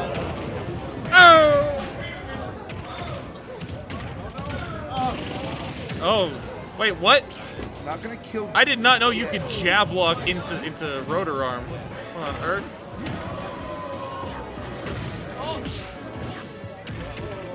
Okay, nah, he's not dead. To reset or even Unless let that himself happens. take a game Okay, we're here. good. We're good. Let's see. Cambria is a few decisions away from winning the 2024 Invitational. That nair. Oh, it's hit the wrong way. No jump. He's got to jump. Oh, what a recovery! Oh my God, that's gotta be it. There's no shot. Oh There we go. We have a champion for the 2024 Invitational. And that is Cambria from CNM. Congratulations. Clean 3-0 from winner's side. No, that was clean. The rub was just very solid all the way through. Not a single set dropped. Oh my God, you're Not right. a single set drop. Winner's side grands, yeah. Yeah. Amazing play from Cambria here. Oh, hey. Oh, there's a little Rob. I want you to squeeze the life out of Let's the give little another big robots. shout out for Cambria. Go! Cambria, do you have anything to say to the people? Hi, chat. Hi. GG's. No, I don't know. GG's. That's good. I think that's good. I have a way with words, you know, like. No, poetry. That was a fun tournament. I hope there's one next year where I can come and farm again, or hopefully someone better than me farms. Well said. All right. Now what? That's it. Dog finals? Duck finals, let me get in! Where's Kyoki? They already called Dog finals for.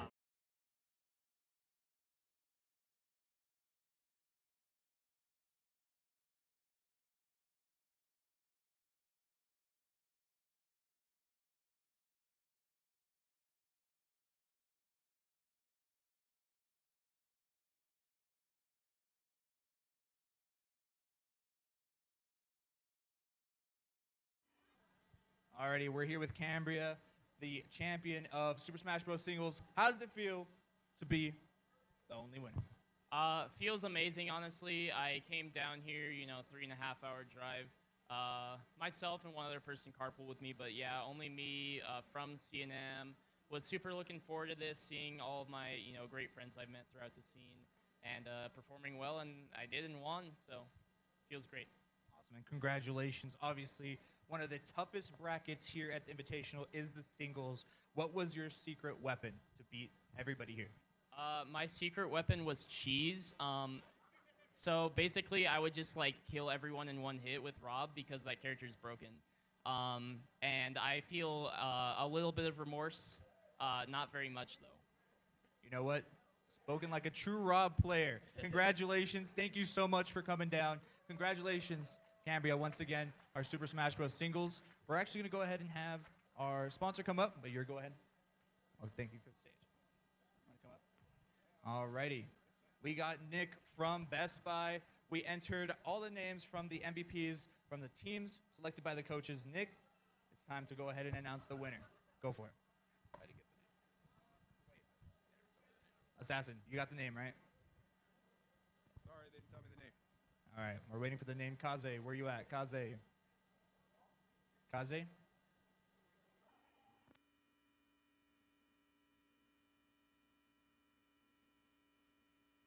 Is Kaze here in the auditorium? All right, we'll come back to Best Buy.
Alrighty, ladies and gentlemen, on stream, you're here with the winners of the 2024 NM State Esports Invitational Rocket League Tournament.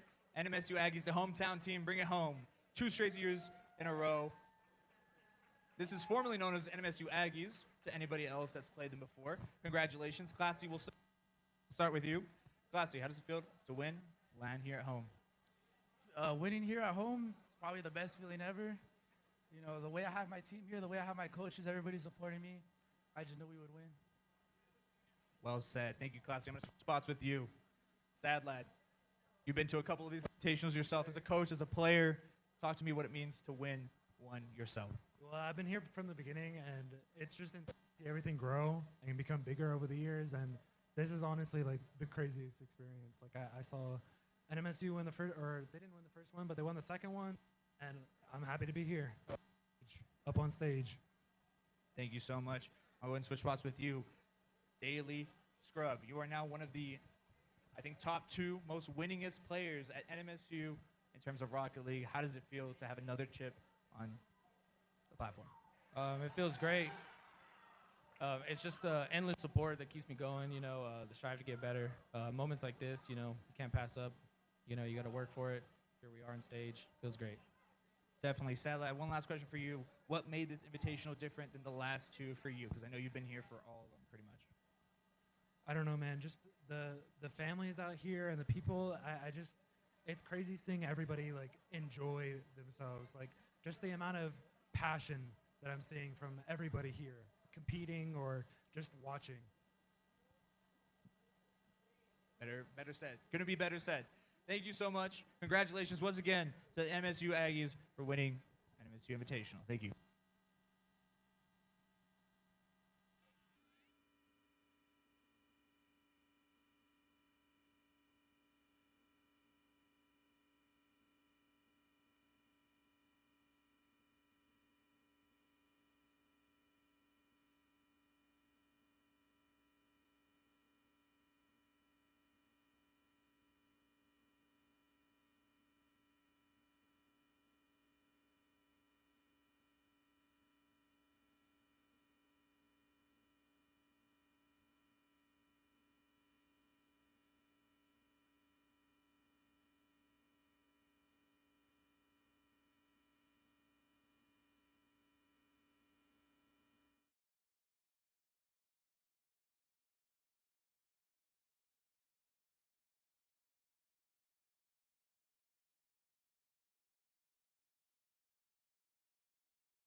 Alrighty, we're here back with Nick from Best Buy. Thank you so much, Nick, for stopping by at the Invitational. Best Buy, always a great sponsor to have in your corner. Nick, it's time that we reveal the winner of the monitor that we're getting from Samsung. Go for it. Heck yeah, 32-inch Samsung monitor. Our winner is going to be Grayson Guerra. Awesome. Congratulations, sir. You played hard today. Thank you. All righty. Congratulations, Grayson, a.k.a. Scrub. Thank you. All righty. Make sure to go ahead and check out Best Buy Education as well as the Best Buy booth over here in the ballroom. We appreciate Best Buy, and thank you so much, Nick, for being with us all weekend. Thank you.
This play from Las Cruces is exactly the type of teamwork I was hoping to see last round.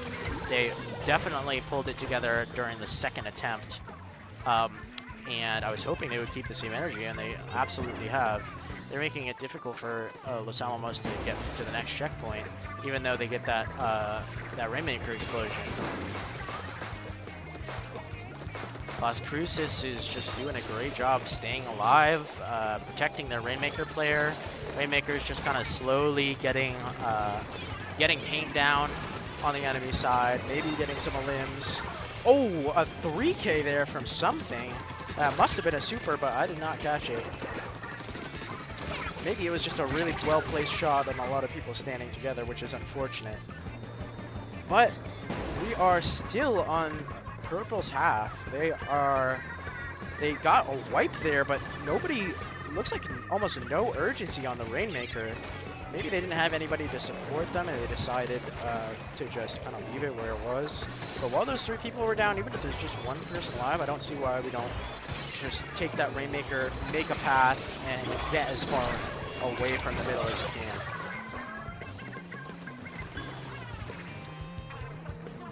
Cruces kind of did them a favor by backing up there, but Purple really, this Purple player is still not getting the hint to grab the Rainmaker. That was maybe a risky time to grab it. I guess I shouldn't say I should have got it there, but here they have 3 people together, and they just wiped out Orange, so they should get the progress here. All right, they are still at 62, so as long as they don't get any more progress, Las Cruces can get this win, but they just wiped out Cruces, and they're gonna take the lead with only 15 seconds remaining. It looks like their plan was really to bide their time and wait for the perfect opportunity to push, and yeah, I gotta say it worked. I may have been on them to pick up the Rainmaker and make some progress there, but it totally worked out for them. Oh, and he walks into a shot, and that's the game. 3-0, Los Alamos versus Las Cruces. Los Alamos takes the win. And next match is Hobbs High School and University of New Mexico for our final winners bracket match. After that, it'll be our winners bracket winner versus losers bracket winner for our grand finals. See you then.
Transition me. Am I on? Okay. What's going on, chat? Sorry for the lack of commentary the past couple of maps. We a little busy out here, kind of going everywhere, but we have the MSU versus Air Force semis game here. Went currently 1-1. And look at this lineup from both sides. Mordekaiser, Lee Sin, Katarina on a rail. Looking a lot different from the very first game. You guys remember that? Very, very trolly sort of a deal there. I didn't actually get to see that map, but we're back here. Mordekaiser, great AP threat, gives the team a lot of variety, right? Lee Sin with the AD threat, Jasmana, Katarina. They have a really good mix here. This is a solid comp. Oh, leaks. Just in case everything goes wrong, we have a stream. But and then let's look over right side. Camille, Ramus, Dead, Ziggs, Ash. Ziggs being the only AP threat over on that side. And yeah, Air Force comp looking a bit kind of engaging, but also kind of disconnected, right, with the Ziggs and Ash poke sort of deal. Zed putting a lot of damage. Assassin versus Assassin lane in the middle. And Bruiser top. So yeah, Ramus is looking to kind of shut down any of these AD champs in the meanwhile, and it's going to be a good one, I think. Last game went in the favor of Air Force, so we're just going to have to see how the mental ends. Hopefully they have recovered from that, locked in, ready to go. Just waiting another minute here before... Oh. Please don't tell me it's good. I'm going to cry if... Okay, we're back, question mark? We'll be in game any second now. Unfortunately, that first map, kind of, no footage there. The client. Shout out League of Legends, play for free, the usual. Anyways, 0% on this loading screen right now. Kind of interesting. We gotta focus on screen.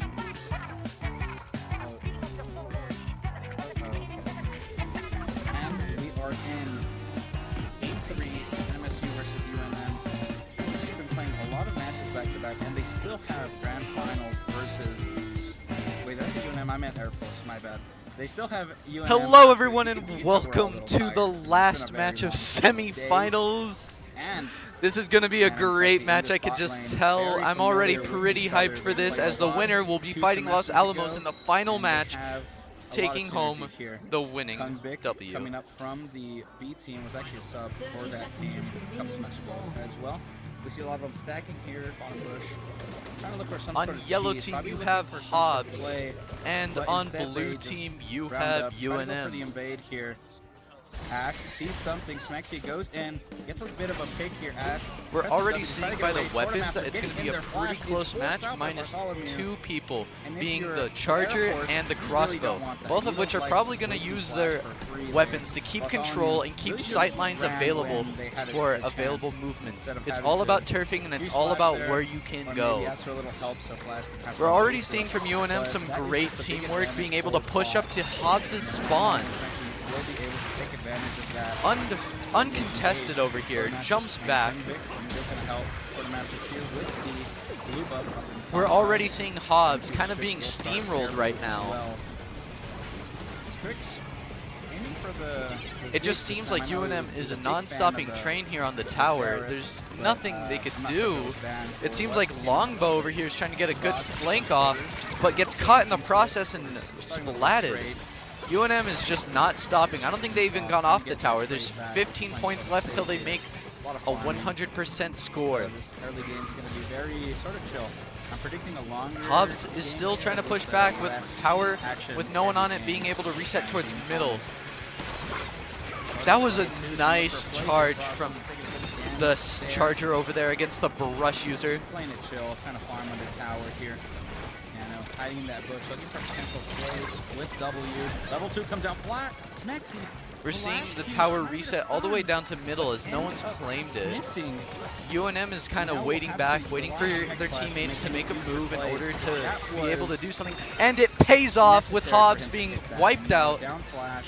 The odds are a little more even now down in the south.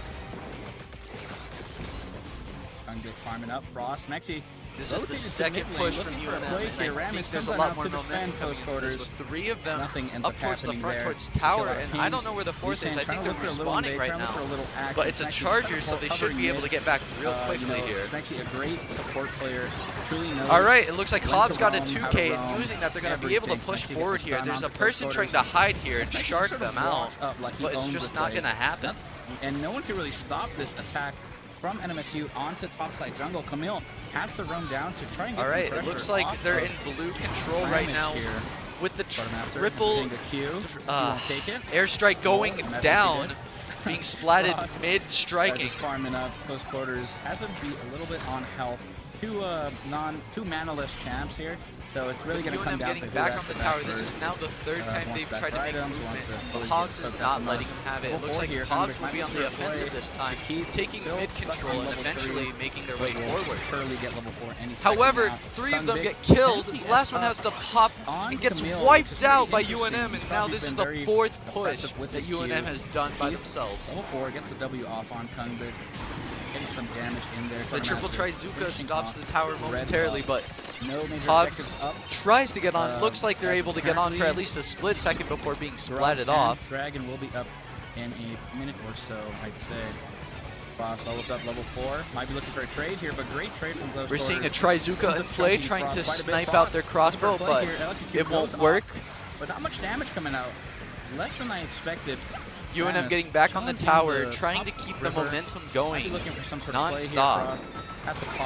However, the Hobbs defense here at their base seems to be really well coordinated, as the high ground gives them so much more of an advantage, at least when it comes to the unique-based weapons. For the wave management, and we see Lee Sin coming up mid lane, pinging. They want to make a play happen here.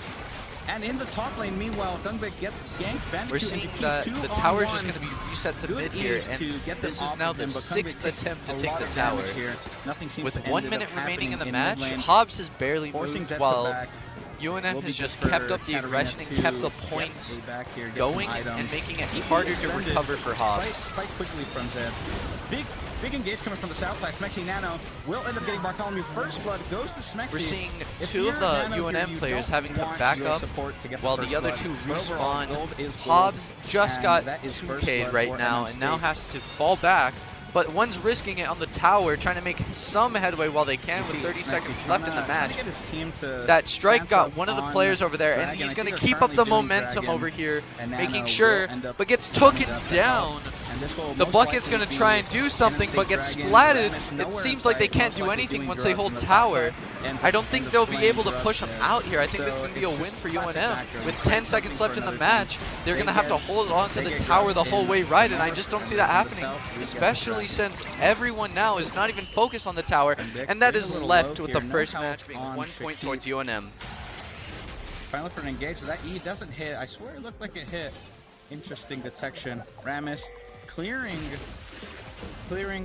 Quartermaster's topside jungle, knowing that Camille is strong right now, and Camille has the advantage on Kungbik and sort of is able to help if need be. Ends up backing. Camille gets pulled in. Keith just walks it off. Very power stance. With some news, it looks like we're going to have to do an extra match here between Hobbs and Los Alamos for losing bracket semifinal. Hobby looking to get a fight here. They are a little bit up. All right. Tristana, only a couple minions down, but we'll get those here. Tristana passive, really good with minions and helping farm. I think UNM's doing quite well. They seem in happy spirits right now. There with that Q proc. Maxi trying to clear all these wards, but we'll probably get pressured here. Nano walks up just to guarantee that ward is down. We're still determining what Hobbs will pick for their map on splat zones right now. 2.5 minutes. Other than that, nothing too interesting. A lot of, as I said, folks, I thought it was going to be a pretty calm game. NM State really focusing up to try and win this one, as well as Air Force. We're having a switch in players here for UNM. Type games where nothing happens, and then it's 40 minutes and one fight, and then it's over. But we'll see what happens, folks. Bandicoot farming up that blue, close quarters. Frost getting in there. Ultimate comes out from Katarina. Not enough damage. Tournamaster The in the map top is lane going on to be Shakith. Mahi Resort. We've seen this map a couple of times now, and it's Okay, been a Tournamaster, very I decisive believe, battle was for trying to get each Kungvik the time it's kill been there, but played. ends up I don't think there's letting going to be much letting Camille escape there. that's going to Frost happen here. I think barely it's just going to be a escapes that. sweep between Hobbs Barely and escapes UNM. I've that, never really seen much of a Rammus back and roll, forth but ends on up this map, using but this Ignite could on be the wrong first. person, I think. Ends up using Ignite on Rammus. A lot of these errors might end up costing them. There's a lot of kills here that should have been, and that might end up costing them the Frost. In their long range, Smexy, flash Q engaged. Tournamaster is there. Bandicoot does ends up getting Smexy. This is disastrous for NM State.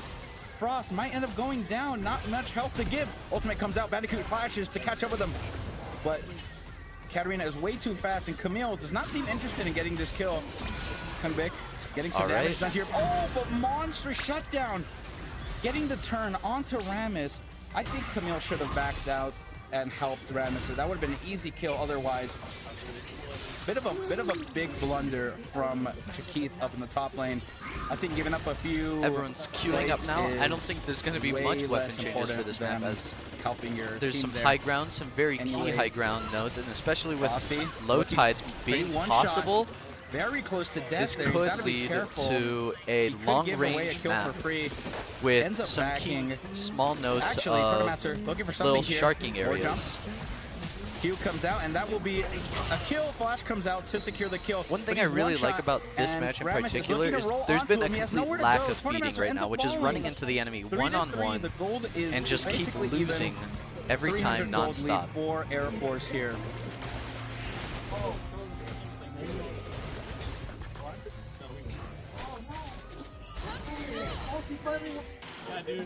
A lot of flash ping. With Hobbs being put in blue chat, and UNM being letting the orange, team this know is set to what be is one big going on match. And overall, who has what and what not said. 18 seconds solos are as ping. I'll be looking to make a play here. If we look at the matchup I stand right now, corrected. Hobbs is Katarina blue. Slightly ahead. UNM is orange. Bot lane is, I'd say, Oh. about even since Smexy did end up getting that gold. Frost. All right. Tournamaster alone here, but We already got a here to get the wipeout kill. on Lots of Hobbs here. damage coming out UNM here just from taking NM the State. lead. And this could be amazing for NM State if they end up getting the kill. Tournamaster ends up falling, and no one is dying here. Big The score heading into its 60s, there's got to be a play now. In the bot lane, Nano. Or I don't see it. Getting them engaged. I don't see a comeback happening if there's not a play. And will it be a kill? It will be a kill. Nano has that W available, but decides not to The keep water going has since sunken is down one once it shot hits its there. 50s. We're now hitting the 40s in the point Lots of scores. kills coming out here, We're lots of not trades and really lots of, seeing much pushback. you know, It seems like they're fights being that are going kind of both spawn ways, camped right you know, now, at lots least of at their buildings base. spread around We have a both sides. roller So over this here game is near still about even. the Nano, splat get zone. in there. Can't Might make be any a bad moves and play. has to Strix back does up. have plenty of health. Maxi, Ignite comes out, and Nano will be able to get that kill. The I shield's was a being little worn down over there by afraid that Soda, Nano gets might have just jumped in there splatted and by killed Ardor himself, over here. But overall, does end up getting the kill there. Another wipeout, Ziggs might and that have will been be playing a little game too with aggressive there UNM for taking his own 2 good. points and Probably Hobbs thought he could have 0. the damage to finish off both of them. Close quarters, gets a good train onto Frosty. Frost returns the favor. Maxi clearing a bunch of wards. Ward City down in here, the bot lane. Ticket for 1 to Ward City, please. And ends up just getting one of them. Doesn't try to get too greedy and get all 3 wards there. Quartermaster. That is going to be a real interesting thing. Trying to Will get Hobbs, this drag down the next and coming dusted. match, beat Los Alamos, or will Los Alamos 6 to keep 5. moving up the ranks in order Nice to flash fight over the wall UNM? to Kungvik.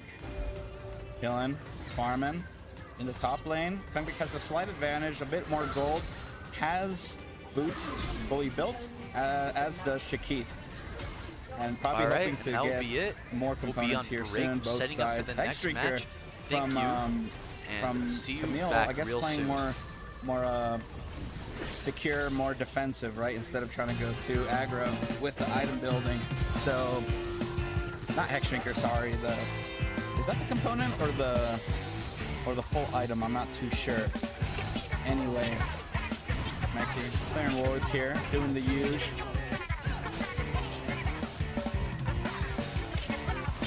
NM State in a decent spot right now, has 2 dragons, up by about 300 gold, up by a kill's worth of gold. And honestly, regardless, it's looking It's looking like it could go both sides. Big flash comes out here from Strixie, and Strix is completely alone, gets caught out. And if you're Air Force, you can't have those. You can't. Oh, sorry. I love this caster. He's funny. Shout out Rublina in chat. Smexy. And Swordmaster running up Bartholomew like a sprinter. Bartholomew ends up going down. If you're Air Force here, having those kills go down in the bot lane like that for free is absolutely unacceptable, and that's a pretty slippery slope to losing at this game. Bandicoot trying to get out of here. Swordmaster, a lot of damage coming out, but quite not enough. You know, the turtle is strong and the turtle is tanky, so the turtle will survive. He says, okay, get out of here. I will farm my stuff. He doesn't say that much. He actually just says, okay. Anyway, Nano clearing some wards here, close quarters. Also clearing some wards. You know, Ward City yet again. Strix has to be careful here. It seems like Strix has been pretty separated from his support for what seems like the longest time. That's probably a lot of the reasons why they keep getting picked off. Has to be careful there. Shakith and Kungvik staring contest in the top lane. Riveting gameplay here. I think I might just have to keep the camera up here the whole time. Shakith with red buff ends up getting out of here. Not really. Just kind of trolling a little bit. Kungvik tries to get some damage, but he easily eats out of there. Samus, Thornmail fully built. Eclipse built for Zed, and Archangel is built for Zig here. I did notice you, Rublina. Shout out for being in the chat. Shout out all the viewers in the chat. Shelly is getting bullied here in the pit, and it will seem like NM State will easily get this Herald here. And if I had to guess, I would probably say they're going to send Herald either top or maybe mid. It seems like they're probably trying to get mid, but they're dancing up in a defensive position here. They don't want Herald to hit their poor little tower. Anyways, in the river, territory battle here. Smexy takes a bit of damage from Ziggs here, but overall, not much happening. No objectives up for the foreseeable future. Actually, I lied. Windrake is up in 120, give or take. Frost ends up taking a big arrow there, but just gets out of there. What is that? I mean, I guess it was a point-blank Frost arrow, but still, that felt like a half a second stun. Interesting ultimate Riot Games. Bot lane Zed sort of chilling. Frost coming back. TP is expended. I feel like that could have been saved, to be honest. There was no real pressure there in mid lane. So, I mean, whenever TP is necessary in the future, they will be missing it. Bartholomew and Styx sort of chilling, trying to lead the charge onto this mid tower. The top lane, Kungvik slowly pushing this wave out, trying to get some, potentially a push here. But other than that, nothing else. If you are NM State here, you really want to use your advantage here to try and get this dragon going as soon as possible. But it's looking like Air Force here, snapping up in the river, looking a bit dangerous. They could, if this Ashe Rammus duo keeps going into the river, they might get sandwiched here. Interesting position. So, bot lane moving up, trying to sandwich here. Rammus all alone, but this could be bad for Nano. Nano ends up flashing out. Smexy will have to be the poor sacrifice, but ends up just coming out scot-free. Swordmaster gets booped back. And not much happening here. Bandicoot going back and trying to escape. I would assume good flash coming out there over the wall. That was a pretty well-timed flash. I feel like flash didn't need to be expended there if he just rolled the other way, but interesting. So Smexy and Frost looking to get a kill here on Strix. Poor Strix has been getting bullied all game and does end up using that satchel to get out of there. Shout out Rocket Lady from Valorant. What's her name? I forgot. Grace's name. Oops. And definitely getting old. Gentlemen. Frost gets a big trade here onto Styx. Big level advantage here. Will be easy to bully. Close quarters. Has to flash out of here. Swordmaster. Big Ziggs ult coming out. And the fadeaway Q. Very good plays here from NM State. Bartholomew ends up going down. And this is where things get really out of hand. You're down 2k gold. A lot of your team is really weak. You're looking at Ziggs, really easy to one-shot from most of this team. And Ash, Bartholomew, also getting bullied a lot. And it seems like NM State is just taking advantage of that. And if Air Force is not careful, they will maybe end up dropping this game just because of that. Shelly unable to get that final charge. Kunvik. Pixel damage under tower. Shield comes out though. Timo thumbs up. And Smexy goes over the wall. Styx ends up getting ulted solo by Frost. And if I am Styx, I am slamming my keyboard right now. Brother is getting cooked. Smexy has to get out of here, but it might seem like Smexy might actually fall. Bandicoot ends up taking a Q, but ends up just walking out.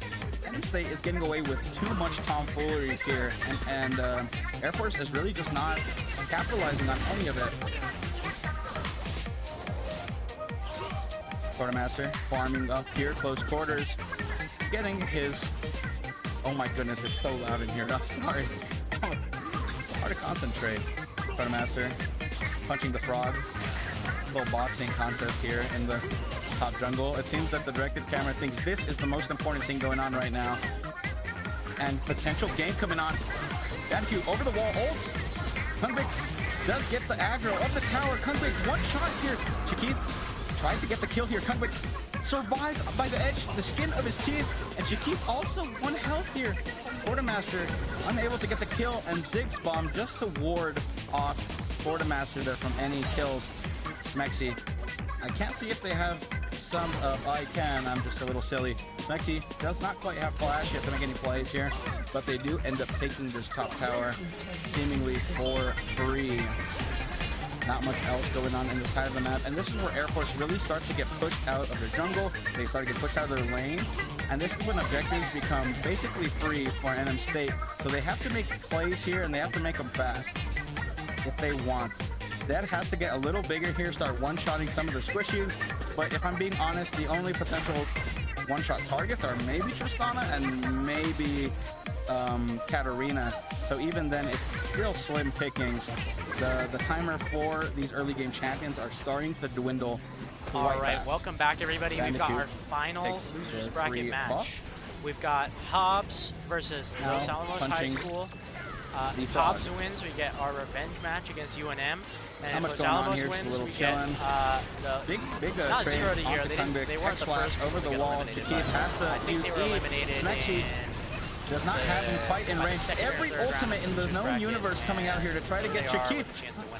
Frost flashes for that pick. You know, Hobbs is I wouldn't really call it much of greed, but I think it might be necessary to start getting these push on these towers. Any pick at this stage in the game is really important. Big play comes out here from NM State. Bartholomew ends up going down, as does Ziggs. Bandicoot, the last survivor. And that was perfectly executed. They've had a lot. Beautiful bait from NM State. Sort of pretending to be weak there, and just coming out from the shadows and pouncing on Air Force there. Basically played out. It seems the Eagles are no longer flying over there. Smexy and gang end up taking this top tower. Very ready going into this. If I had to guess, this game might be over within the span of a couple minutes. I feel like it's going to be because NM State just has everything going in the direction. I would probably predict some sort of Baron play here coming soon. So we've got, if not Baron, then maybe Hobbs on orange Dragon. Team. They are close but to their. It seems like red side Air Force kind of stands up for this colors, Dragon. Overall, they are just leagues weaker. I mean, I don't have to tell you guys. I got my Hobbs fans right here in the crowd. Make some noise. They have their team colors or something close to it, and that means they're probably going to win based on my subjective little river bug. But also somewhat based in fact, considering they lost the last match. It seems like both teams are sort of dancing, looking at each other, trying to see what's going on. 10 seconds still, Drake comes out. And this could be either make it or break it fight for Air Force. It seems like both teams want to fight here over this Dragon. If I was Air Force, I'd try to be more careful. I'd understand that I'm a bit down on gold,